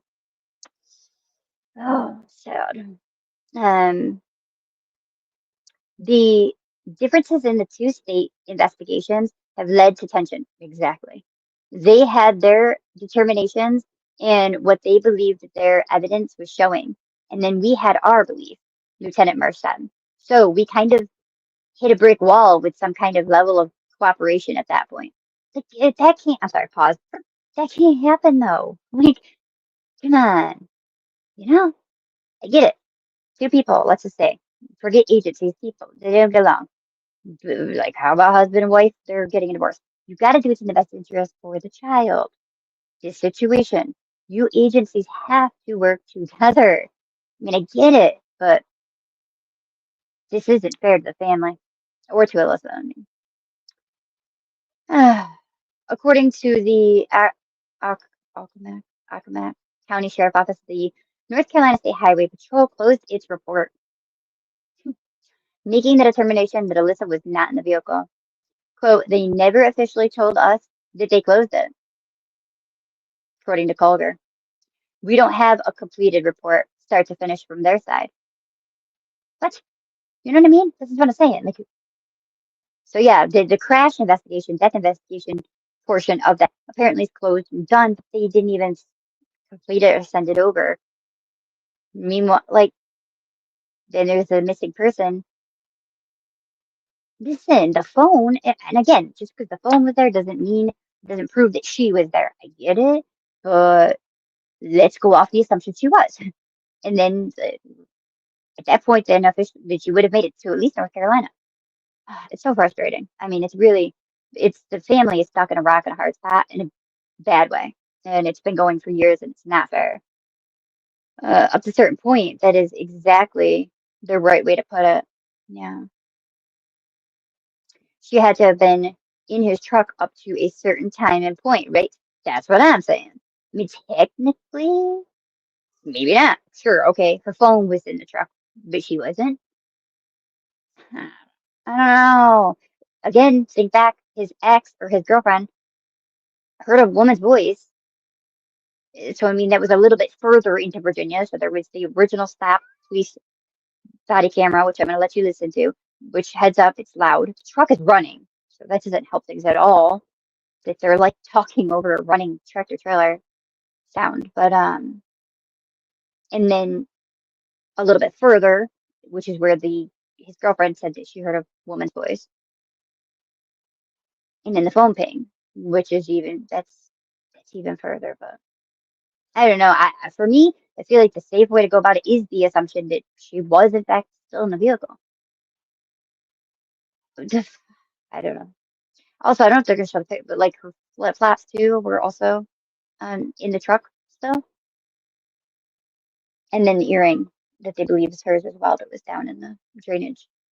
And so, in a written statement to Dateline, North Carolina State Highway Patrol responded,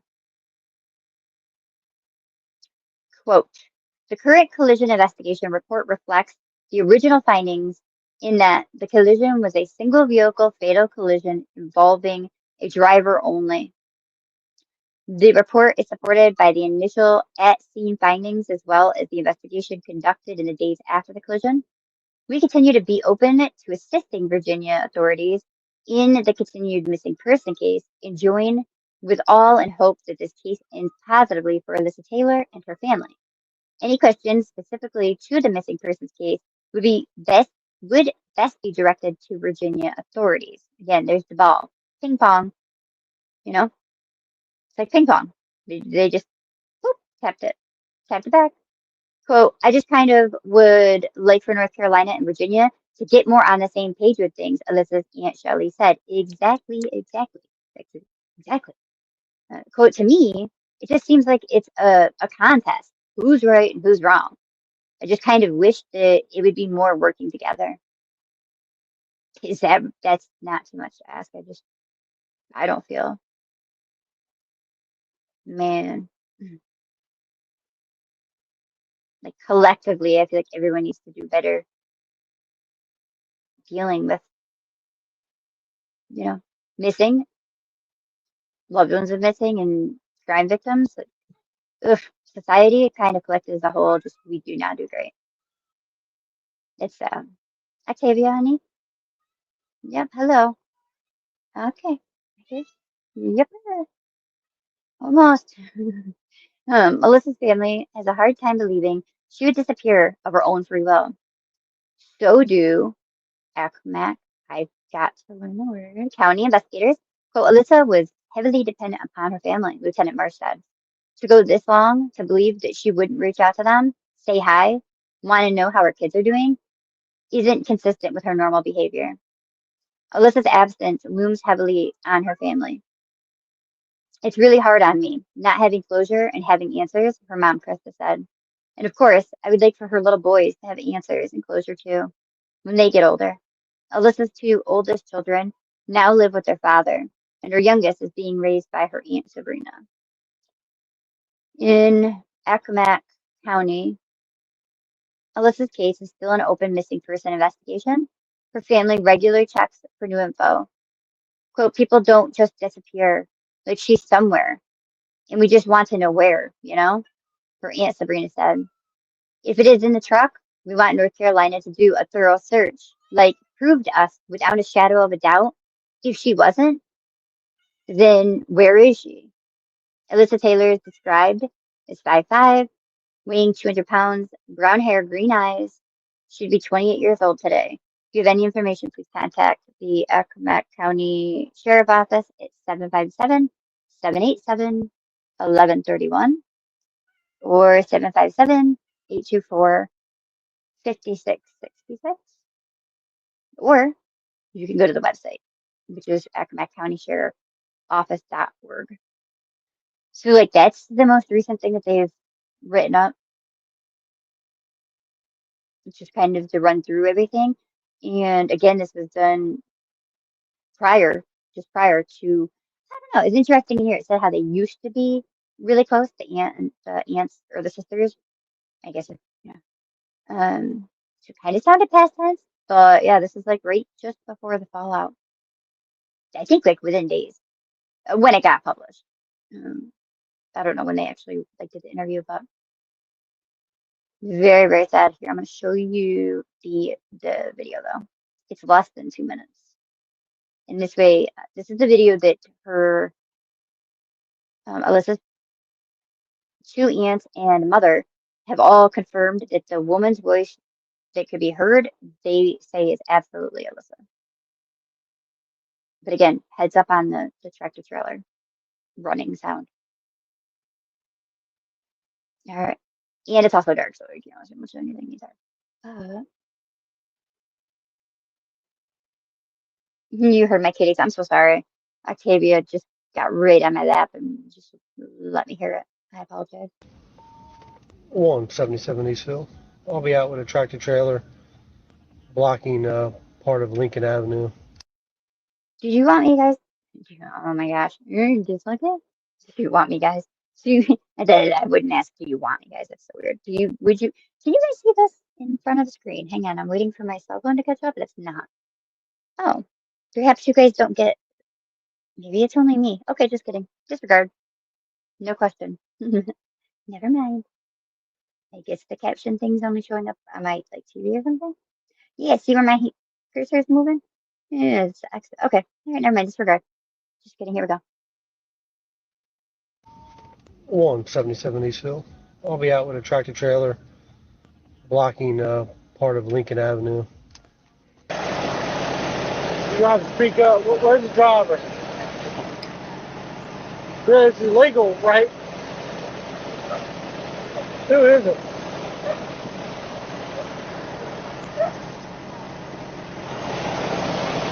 I'm sorry, I can't hear you. Who's driving the truck? Danny who? You forgot his last name, but you're in the passenger seat? Hey, do you know him? McNeil? How do you know him? Huh? And you're riding in the trunk with him, you barely know him? Doesn't seem like a good idea. You gotta call him before he gets a ticket. You can't park here. I know. I'm just trying to get some food. You got your license with you? Yeah, in my truck. I'm gonna get it. Jared Moore, none of y'all okay parking on the side of the road here? I just stopped to get some food. I don't care. You can't block the road. It's illegal.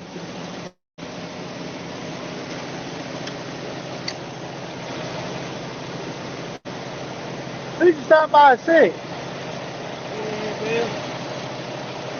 We better tell Penny next time bring the food to you. Go ahead and have it again. I can get a ticket for this. Okay. I mean, if it happens again, I'm gonna call Jerry myself. Okay. I'm sure he don't want to hear that phone call. I understand you just get some food, but you gotta do a better way than leaving the car on blocking up the road, all right? All right, you be careful now.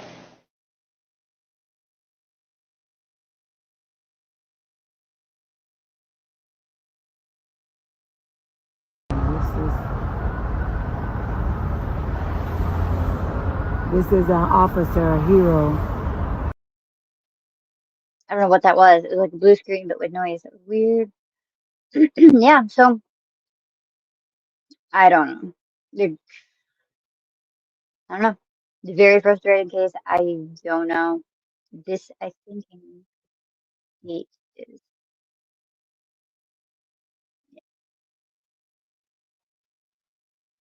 So like this one, let me see here. This one is just over 2 minutes. It's the last one I'll show you on it. Right, click.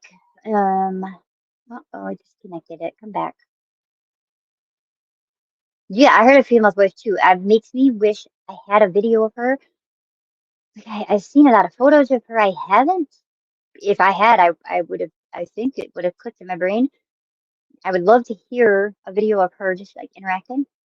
Actually, I might be wrong about that. But at this point, this video hadn't been released. I think that they had shown a Christmas video of when she received that blanket, that pink blanket, as a Christmas gift. Unless I'm twisting that, and it was because I remember the girlfriend said that her daughter also had that same pink blanket, and so she said it's not Alyssa's, that it was her daughter's.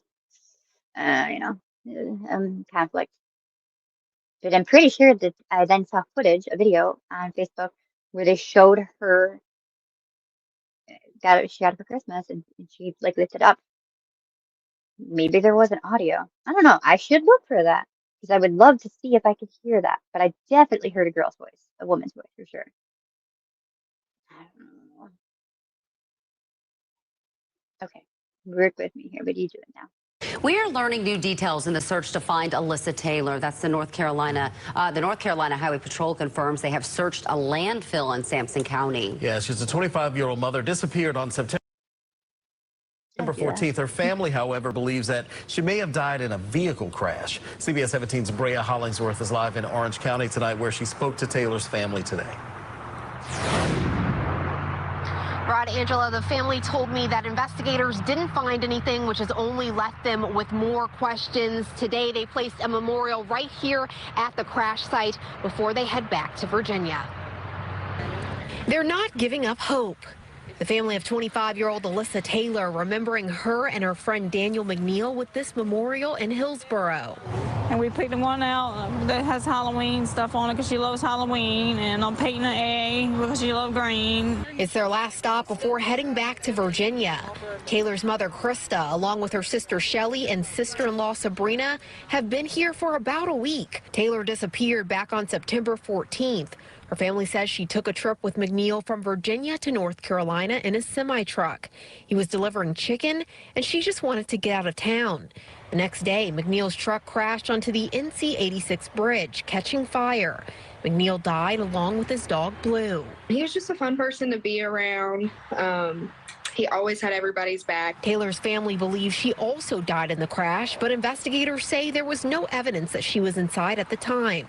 After repeated requests from the family and an investigation into Taylor's disappearance, Wednesday, the North Carolina Highway Patrol went out and checked the Sampson County landfill. Unfortunately for the family, nothing turned up. With all my heart, I knew my baby was in that truck. The thought of leaving here with no answers, the thought that we could be leaving her behind, it's heartbreaking.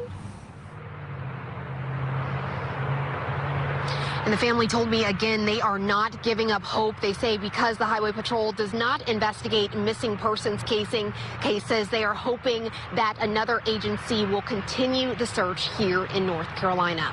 In Orange County, Brea Hollingsworth, CBS 17 News. All right, Brea, thank you. And why are you sure that it's, wait, go back. I know 100% that I had an account from her, but somehow, okay, you can't find it again. Okay. If you do end up finding it, and you're positive that it's her, I'll listen, at some point, send it over. Just meeting him, I remember they said Alyssa and Danny knew each other exactly. And yep. Right. Yeah. They said that they had known each other, and that even like what I just read, they said that they had met. She'd gone on the trips with him before. Right here. Look. Oh, what the heck am I doing? I'm not sharing. That's what I'm doing. Please hold. Ugh. Please hold, and hopefully it's ruined forever for me. What did I just do? I don't know. Sharing was canceled. Well, go me. Let's try that again. Here.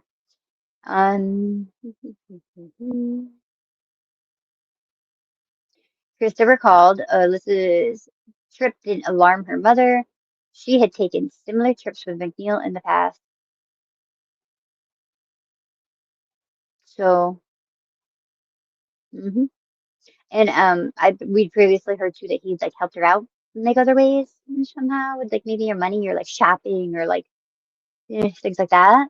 It kind of made it was unclear exactly the relationship, like for sure dynamic with them, but at least like friend. But we also knew he had a girlfriend, so was a little unclear, but because it was that he had done her like some favors, helped her out and stuff. But yeah, mm-mm.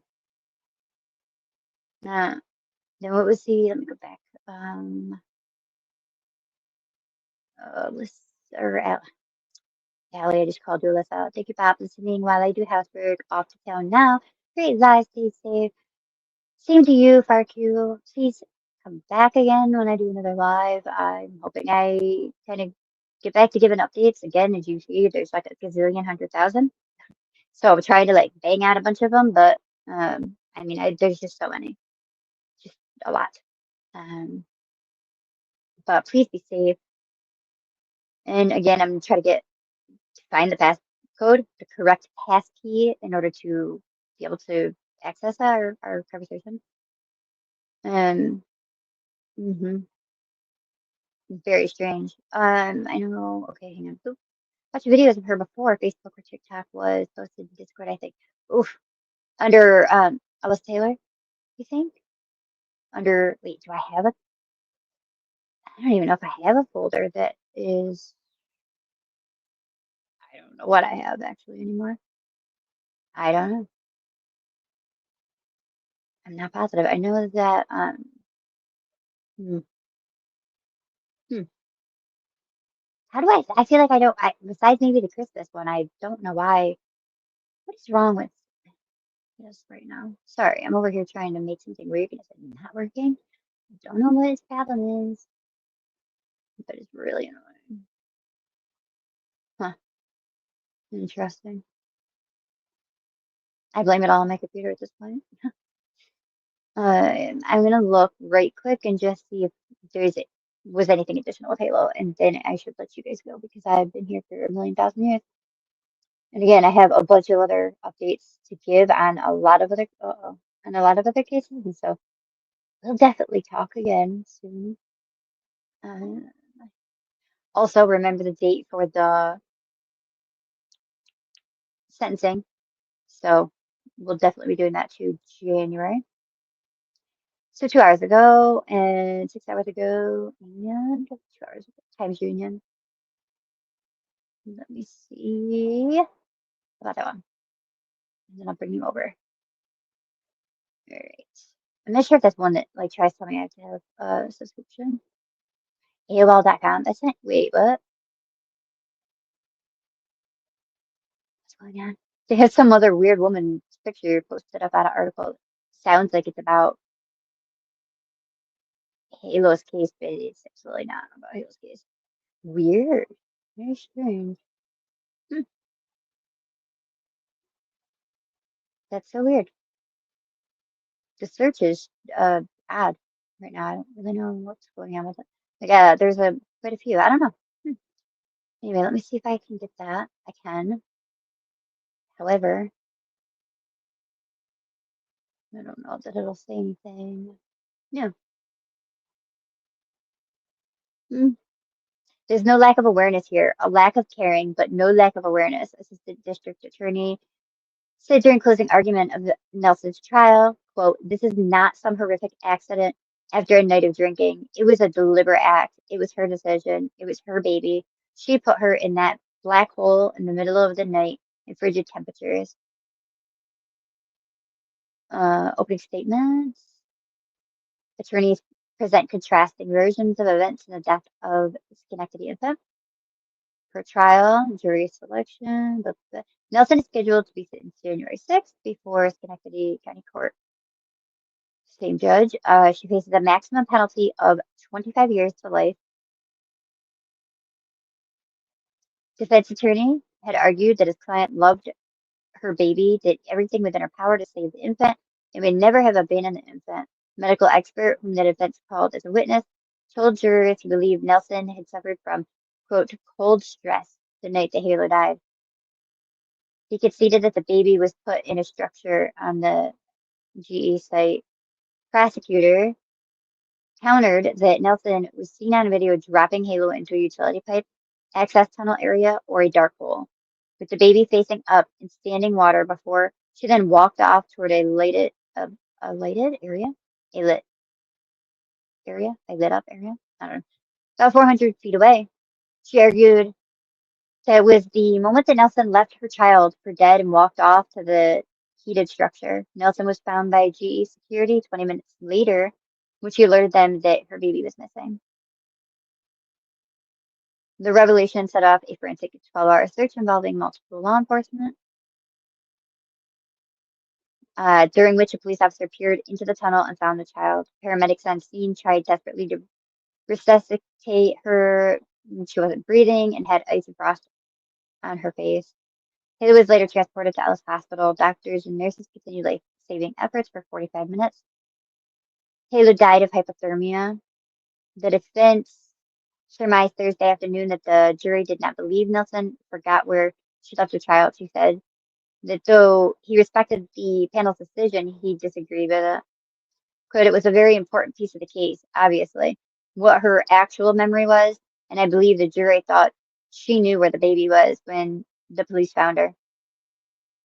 He said that he spoke to Nelson after the verdict was returned and that she was, quote, very disappointed. She plans to appeal the jury decision. Oh, stop it. Come on, no, I can't. It's annoying. I'm annoyed. I just. Schenectady County District Attorney. She hasn't even been sentenced. Boom, verdict. Nope, gonna appeal. Said Thursday afternoon. So the DA said Thursday afternoon that the jury, whom he and the lawyers spoke with afterward, was a, quote, very thoughtful group. And, quote, the jury brought accountability to her conduct, and that was important in this case. There were tons of people trying to find that baby that day, and I think the jury came to the conclusion that she knew where the baby was and refused to say anything about it. And there were chances that baby's life could have been saved. Wow, that's devastating. Kearney recounted the key evidence in the case, including grainy footage showing Nelson waiting around for about 28 minutes after lowering her arms and dropping Halo into the sewer access pit. Quote, I believe that Nelson stayed with her until she knew she was no longer making any sounds. Oh my gosh, that's awful. Halo must have been crying. That's crying and screaming, doing things that Dr. and NG, a witness for the prosecution, said the baby would have done before she died, with her eyes wide open, looking for her mother, he theorized. Quote, the box that the baby was found in. You see her approaching it, and then 28 minutes later, you see her leaving it. Kearney also said the jury didn't find it plausible or credible for Nelson to have had gaps in her memory, which the defense attributed to her intoxication from drinking alcohol and smoking marijuana. Quote, it would not have an effect on memory like that. It wouldn't work that way. You remember before, you remember after, but you don't remember this one period of time, which happens to be when you killed your child, said Kearney. Whew. That's it. That's how he ended it. Oh, interesting. Nelson. That's interesting.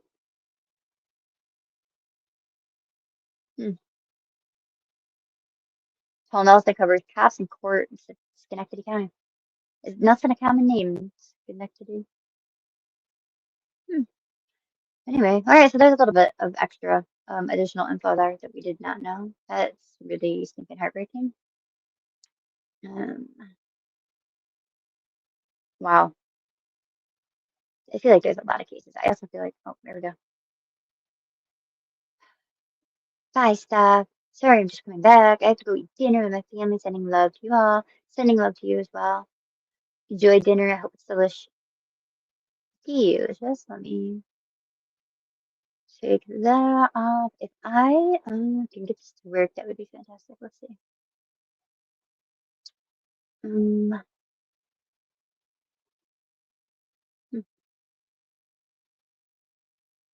Yeah, I think my computer was just pretending to be super angry with me. It's really frustrating, actually. But I think I maybe have it getting fixed now. That would be great. But anyways, okay. So the next, I mean, I suppose I can do the Caroline. I don't know Allie when you would, I don't know, be around to be able to listen. I mean, you can always replay too, so it's really no worry. But I have hers and then another one that actually just got an update last week and then boom, maybe even the beginning of this week, and then just got another update right on top of it again.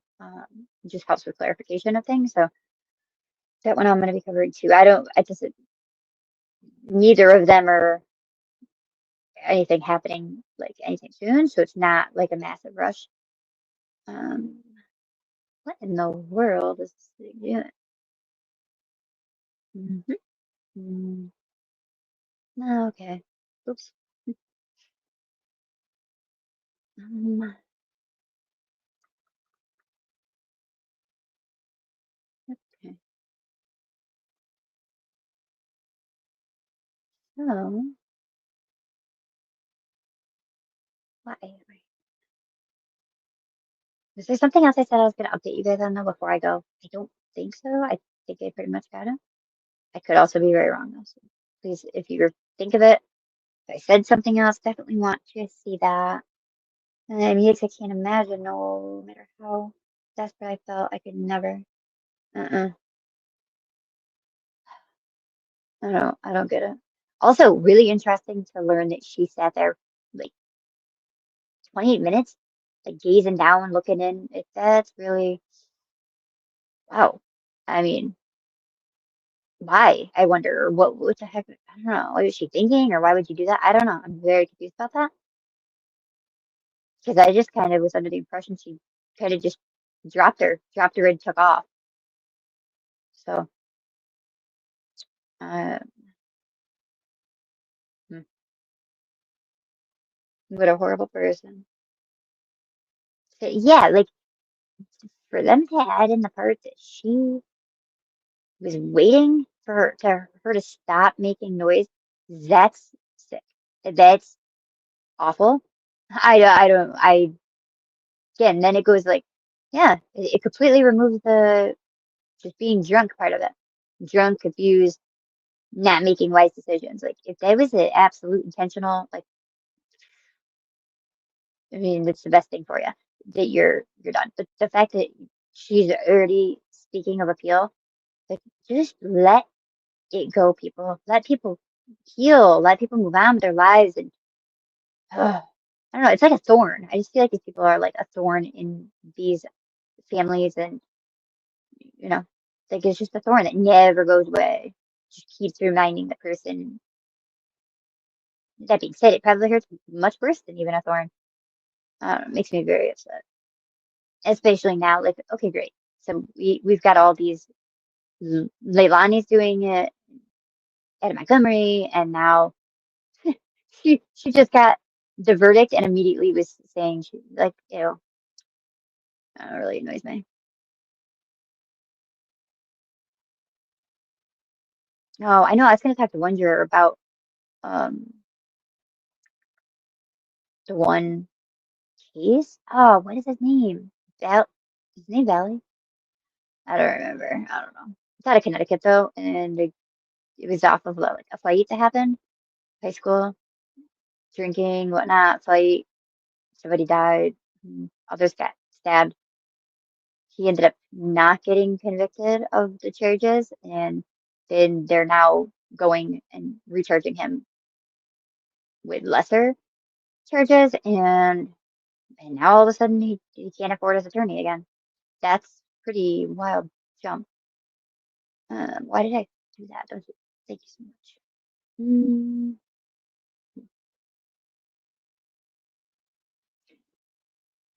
yes, was thinking of Leilani too. See, okay, I can actually. Mm, I didn't look at that one. Or like, ouch, Leilani.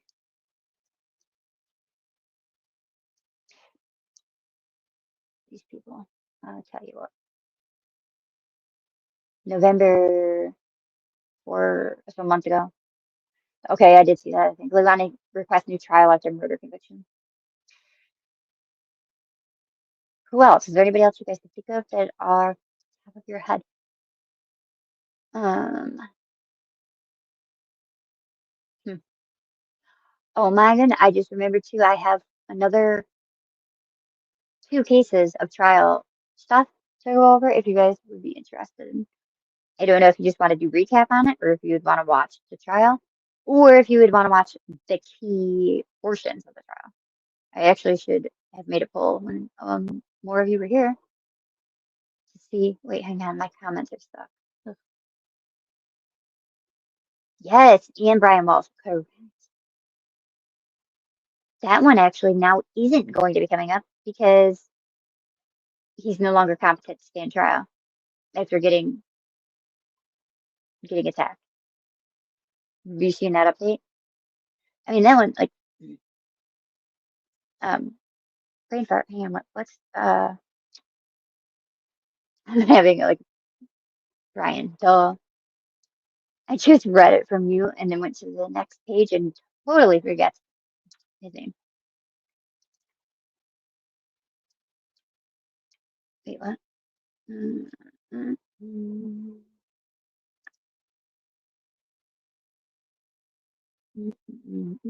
Okay. Oh, interesting. New insight to Brian Walsh's current mental status in the stabbing. This was, wow. I'll drop the link for this. This is a 19-minute one from NBC 10 Boston.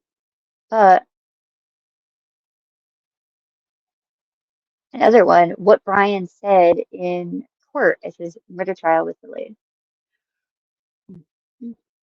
Brian's murder trial postponed to evaluate mental fitness after jail stabbing.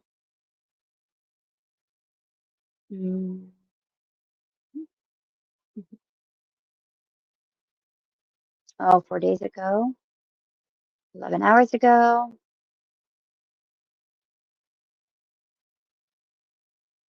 Okay, here. Isn't it unreal?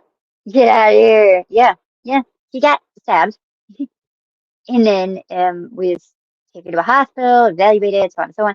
And now he's probably psychologically terrified of, I don't know. And so, hang on 1 second. I have to cough and I'm trying to get to the mute button. Okay, I made it. My bad, I'm sorry. All right, so let me bring you here. I got all these things. Let me get down out of here. Wow. Yeah, I heard about the stab. How does it feel? Right? Right? Like, what is question on that too? What is this? Go away. I hope X means goodbye. Yep, great. I don't know exact. I'm just gonna assume. I mean, they didn't say anything about there being any guns or anything, right? But yet they found knives, broken knives, and but it. So right, we understand dismembered, but I'm just wondering if that was just the original. So right, you're pretty spot on with that statement, Ellie. His Google searches were yes. Yeah. Well, they say it's incompetent, and they say, well, it's to evaluate his competency because it's in question. Yet, regardless, it's delayed. It's absolutely postponed to push the trial out now. Brian Walsh ordered today to go to Bridgewater State Hospital for a competency evaluation. And now the trial date, which was set to begin in 2 weeks, is up in the air. Walsh accused of killing his wife, strangling his wife, Anna, nearly 2 years ago in Cohasset, then dumping her dismembered remains in dumpsters in Swampscott. The trial was set to begin in 2 weeks. And last month, Walsh was attacked and stabbed while in prison. Now, in court filings, Walsh's attorneys say that since that incident, his mental and physical health have been impacted so that he has not been able to participate in his defense. Today, the judge ordered he go to Bridgewater Hospital for 20 days so doctors can evaluate whether he is competent to stand trial. If there's a question about whether he can do that, it can make the entire trial invalid or create what's called an appellate issue, so that even if he were convicted, there would be an appellate issue that would say he wasn't able to help himself during trial. So the trial date was set for October 20th, but now that has been canceled without any new date rescheduled. A hearing that was supposed to take place tomorrow, a pre-trial hearing, well, that too has also been canceled. The next date right now on the case is October 27th. That is for a competency hearing to hear what doctors come away with from this evaluation at Bridgewater State Hospital. Live at Norfolk Superior Court, Sarah Conji, WCVB News Center.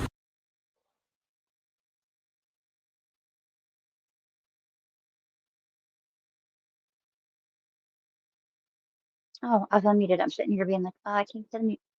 I was like a little crazy weasel trying to dance its way up. Yep. Right. Yeah. So, yeah, whatever. Again, like whether it's the officially, incompetent. Oh, well, it's got to be evaluated.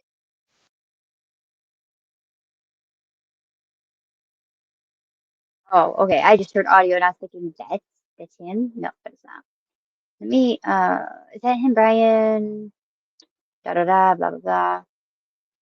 I mean, there's just so much junk from him. Like, think about the pictures of him that they have, the security that still images of him loading up all the tools. And here, I'll show you actually. Did it exit? Yes, it did. No, it didn't.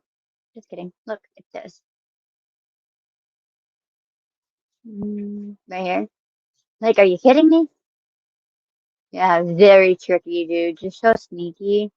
So sneaky. I mean, wow. Just incredible. Unbelievable. But yeah, let me switch you. It's just the right one. Right.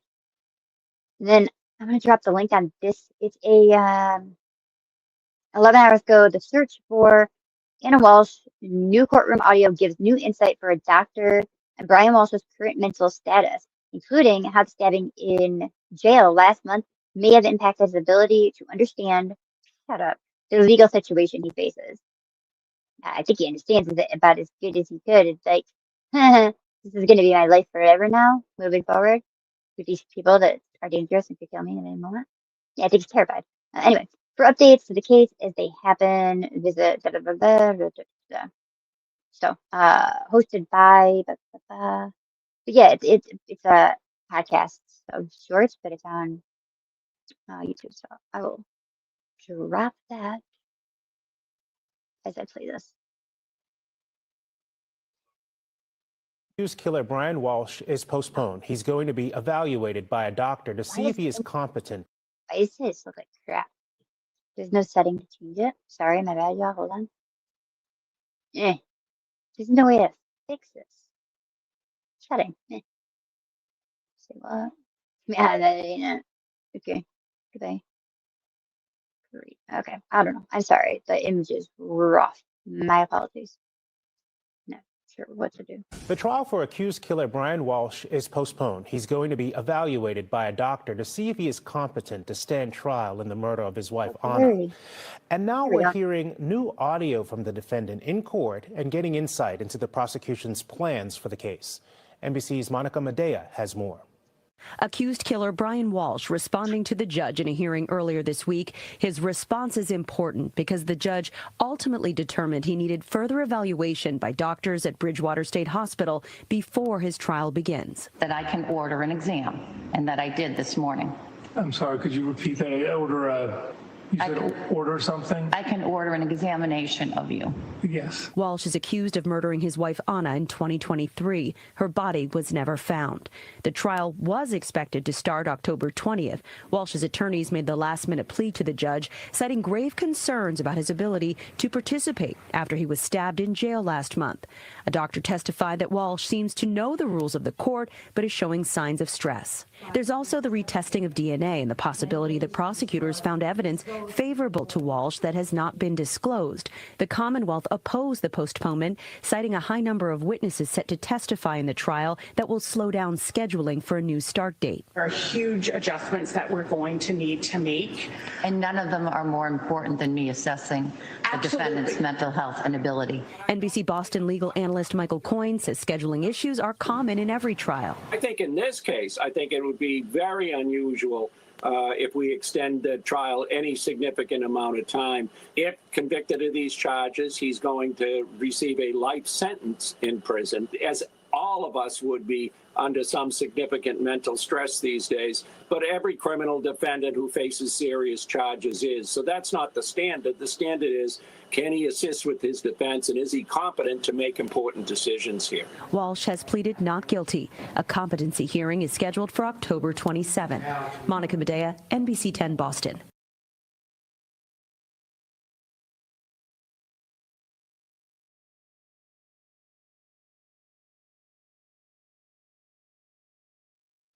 Yeah.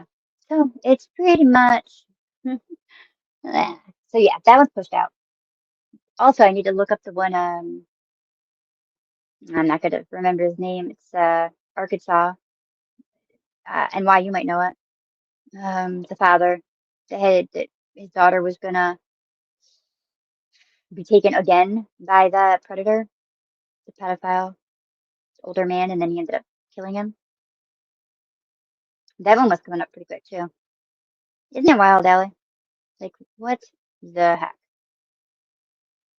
If only like the good people got the kind of breaks that these not great people get. I mean, you know what I'm talking about now. Yeah, sorry. Miss Alma, did you have, did you say Mrs.? Did you have a good nap?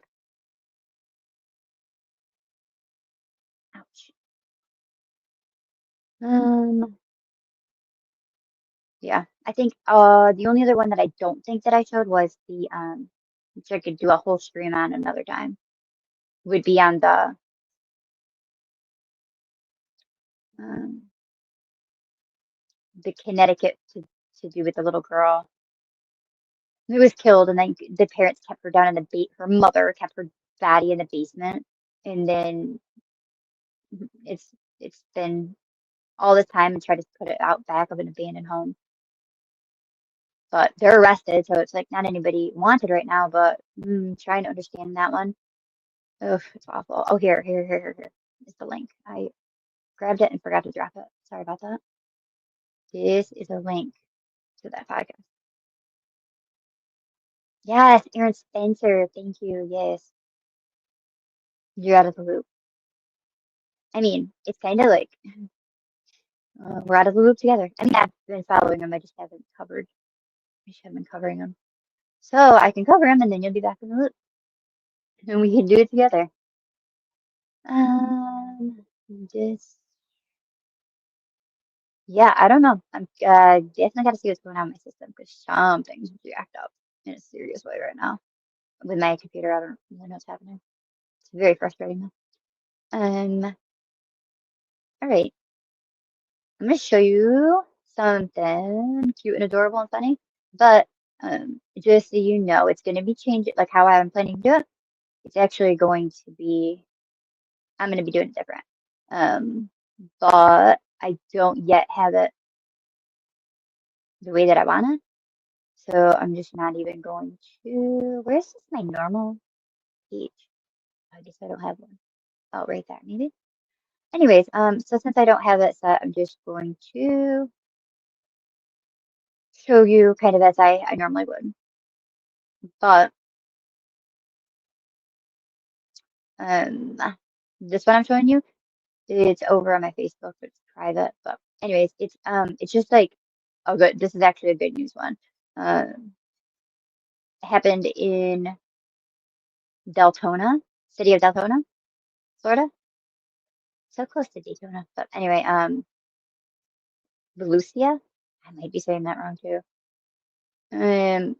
So what happens is, wow, that's a long one. Here, let me bring you.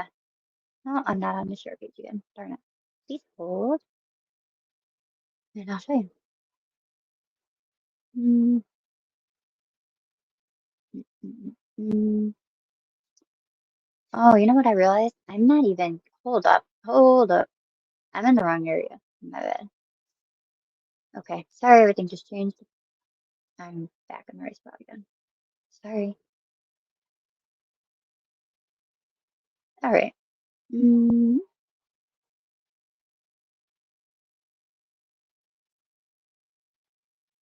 Okay, hopefully it'll allow me to do this at the same time. All right. So August 7th, let's hear for Deputy Wes who found and rescued a missing child in a pond last night in the city of Deltona, Florida. Deputies responded to a report of a missing child around 7:30 p.m.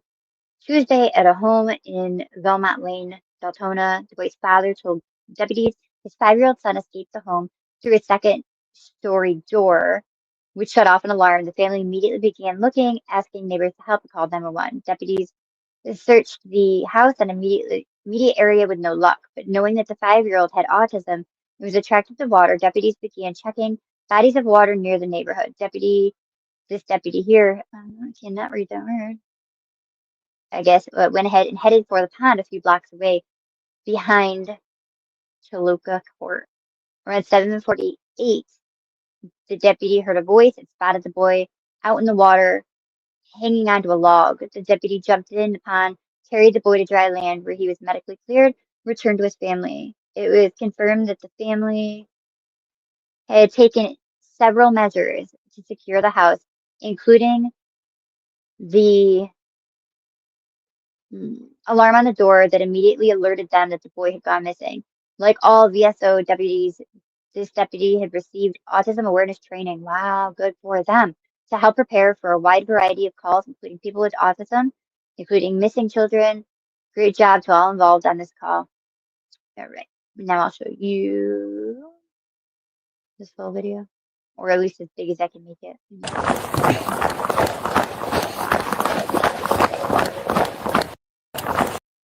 There we go.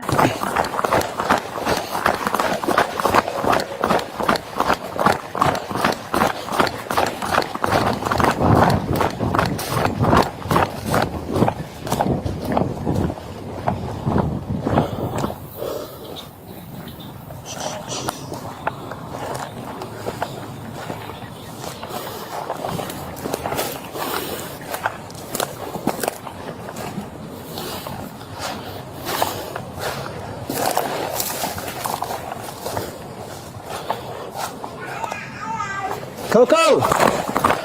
Hey, he's out here somewhere. Hey, I got him, X-ray 42 Central, I got him in the water on facing. Come here.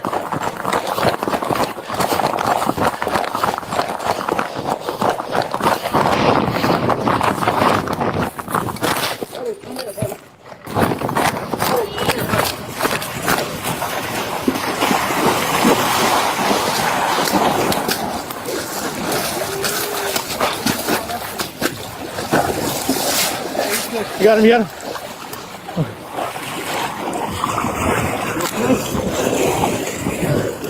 He's okay.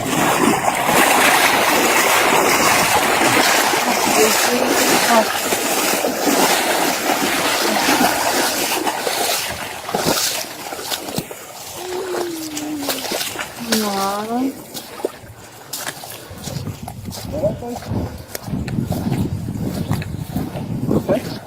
What's your name? Way out there. Hey, Coco. Aww. Little log. You wanna go see your parents? You grab that phone and go get that one.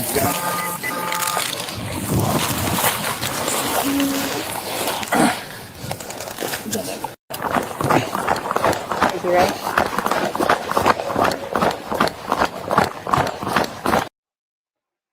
Isn't that incredible? Like, I mean, there was nothing stopping that deputy. He was just like straight out. And then I don't know, like his grip on him, right? The security and like, it's okay. And way out there. Way out there. And thank goodness he made a sound. Whoa. Wow. Mm-mm-mm. That's incredible. I love to hear this kind of story. And it's not like, we hear so many awful ones, especially to do with autism. So, right. Florida waters. Yeah.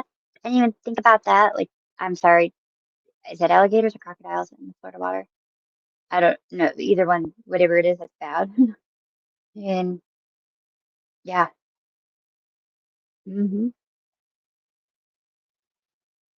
really super thankful. Aw, it's like, I don't know, the little one, it's so sad extra, it's like extra sad because I don't think they even recognize the danger that they're in. Like they don't notice it. They don't recognize it. I don't think, he's pretty calm. Um, Thankfully though, because I mean, that's just kind of more on top of it would be, you know, if they were also worked up and terrified and scared. But I don't know, maybe that would also make them stay clear of water, but something they actually enjoy. Uh, they're usually an alligator in every bottle. Ugh, eek. All right, I'm also going to show you this cute one. These little cuties. I love red pandas. I can't get over them. They're so cute. I want to own all of them. And otters and penguins and munchkin kitties. Yep, those are the things. I want them. I want them so bad. Oh, cute. Oh, there's a way to go bigger. Hey, no, I don't know if it's that big, but bigger. So cute. Stop it. It's like a stuffed animal, but it's real. I can't with that. I love it so much. Oh, they're so freaking cute. Especially when they stand up and they look like they're wearing a little outfit. Oh my goodness, I gotta go. They almost even look like in New York State, like the Fuzzy Wuzzy caterpillars. At least that one does right now. Oh, they're so cute. I love them.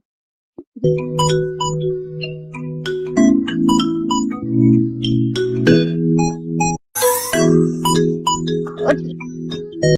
Yes, and why I did see that too. Yeah, nah, he wasn't eaten by alligators. Nope, nope. Just like the regular like water, and then water has movement and lowered, and it kind of spread things. Yeah, yeah. All right. Anyways, I will. So cute, right? Oh, Allie, I cannot with them. I love them so much. I'm obsessed. It's bad. It's so bad of me. I could sit and watch them forever. Look at these little stinking turds. Look at the little babies. Oh my goodness. Oh.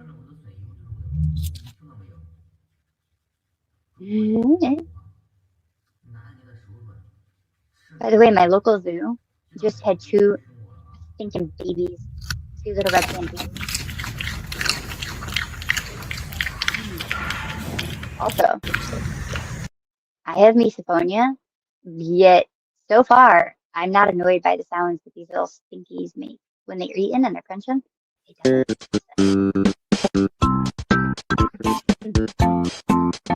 No, you're dead on that.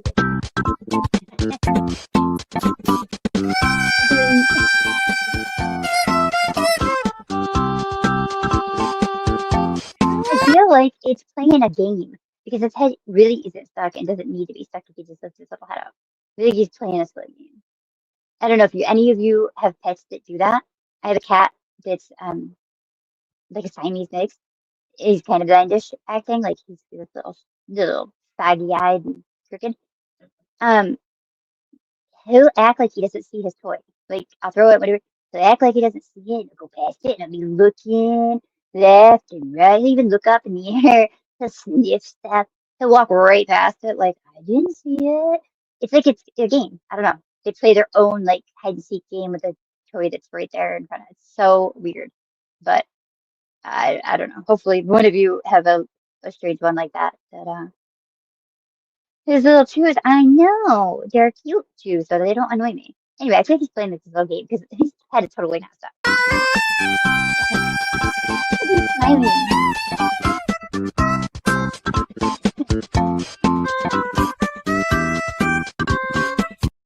He's even looking like left, right. It's like for attention. Watching? Do you see? How about you? Are you watching?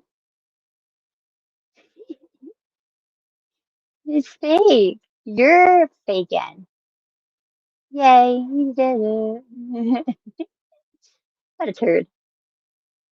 His head totally wasn't stuck. That's so funny.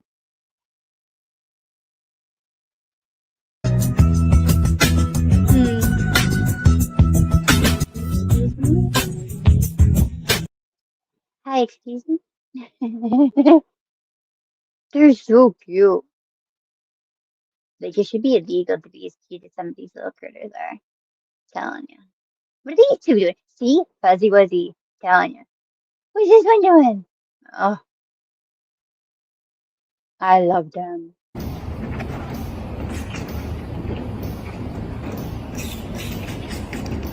That's so cute.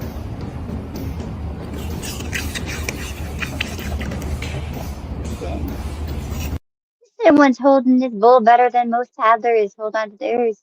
She's doing a great job.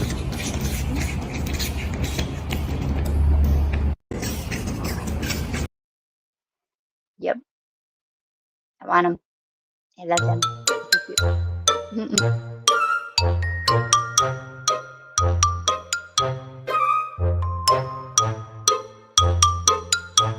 Like, which way do I go? I don't know. I'm confused. This one's knocked out.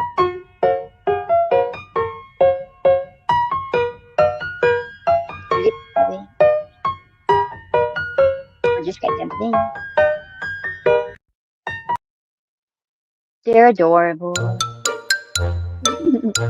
Oh yeah, and baby goat. Hey, that one looks like pretend slave. Like,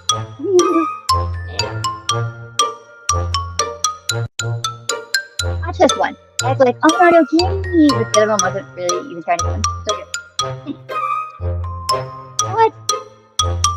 Is he that? Your little hair. Look at the little your hair. It looks like a flower or something. What a failed jump. What a failed jump that was. Okay, stop at the music.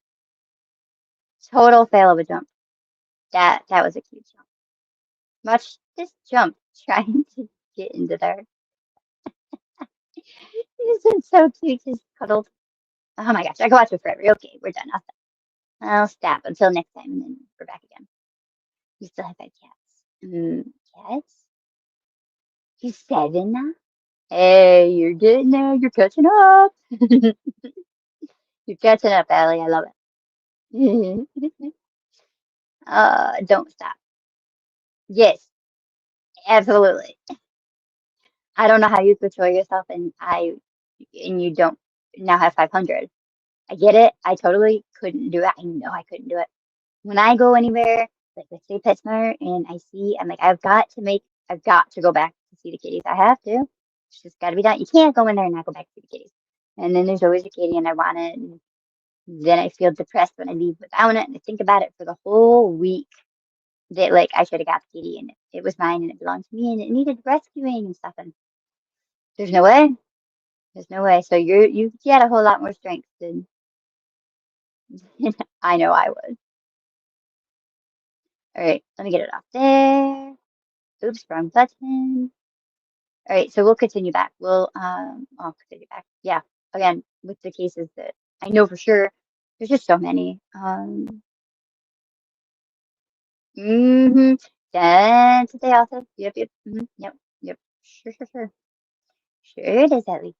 You let me know when you get number 6. Oh wait, you would be 7, 8. You could be 8. Let me know when you get 8. You'll be there.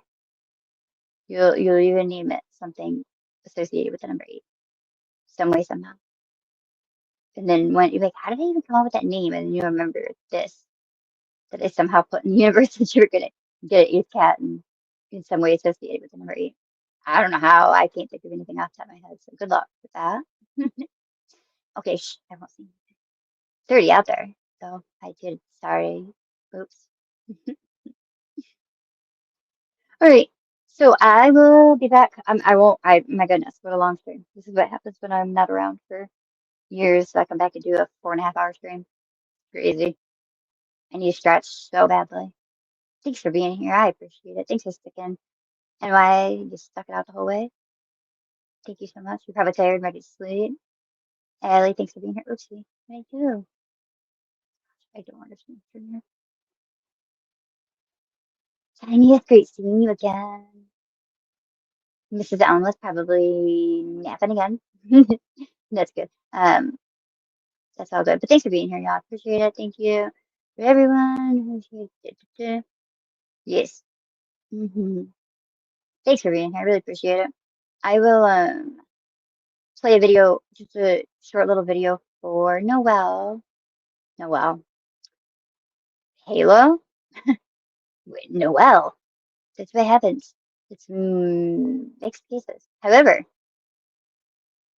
you said that you guys were, I'm assuming you're talking at work though, Allie, about Noel. I'm not playing Noel's video, by the way. I'm playing Halo's for clarification. But that was just like, hang on, I'm looking now, actually. Hold on one second. I'll get my answer really quick. 2 hours ago. Oh, wait, there is something new. Hold up. I'm not going to cover it right now. Everman mom appears in court. Oh, Allie, is this what you were talking about? There's only one link on it for now. Okay, I'm going to look into that. Okay. All right, I got my answer. I think I did. Let's see. Yeah, that's crazy. He wants me to pay for it. Well, that's a real bummer. What? So the only new link on it, or new article, new info, is on a paid thing. I'm going to look into it further, though, when I get off. Because it does say, my mom appears in court. I don't know how much they really show, though. I don't think they would show any. I think they'll just talk because it's federal. So, I don't know. I'm going to look and see. Maybe they post something. I'm glad you caught me live, too. Thank you. Thank you so much for being here. Thanks for the support. Appreciate it. All right. So, clarification. I will play a little video for Halo. Great seeing y'all. I'll be back again. And we will continue with updates on all the gazillion cases from the past. But have a good night or day or morning or evening, wherever you are. Appreciate the support. Thank you so much, everybody. And thankfully, we got some justice. I mean, she's going to appeal whatever, but so what was it? January 6th, we have sentencing. So we'll definitely cover that as well. But thanks for coming again, guys. I appreciate it more than I could say. Have a good night, everybody. Take care. Bye.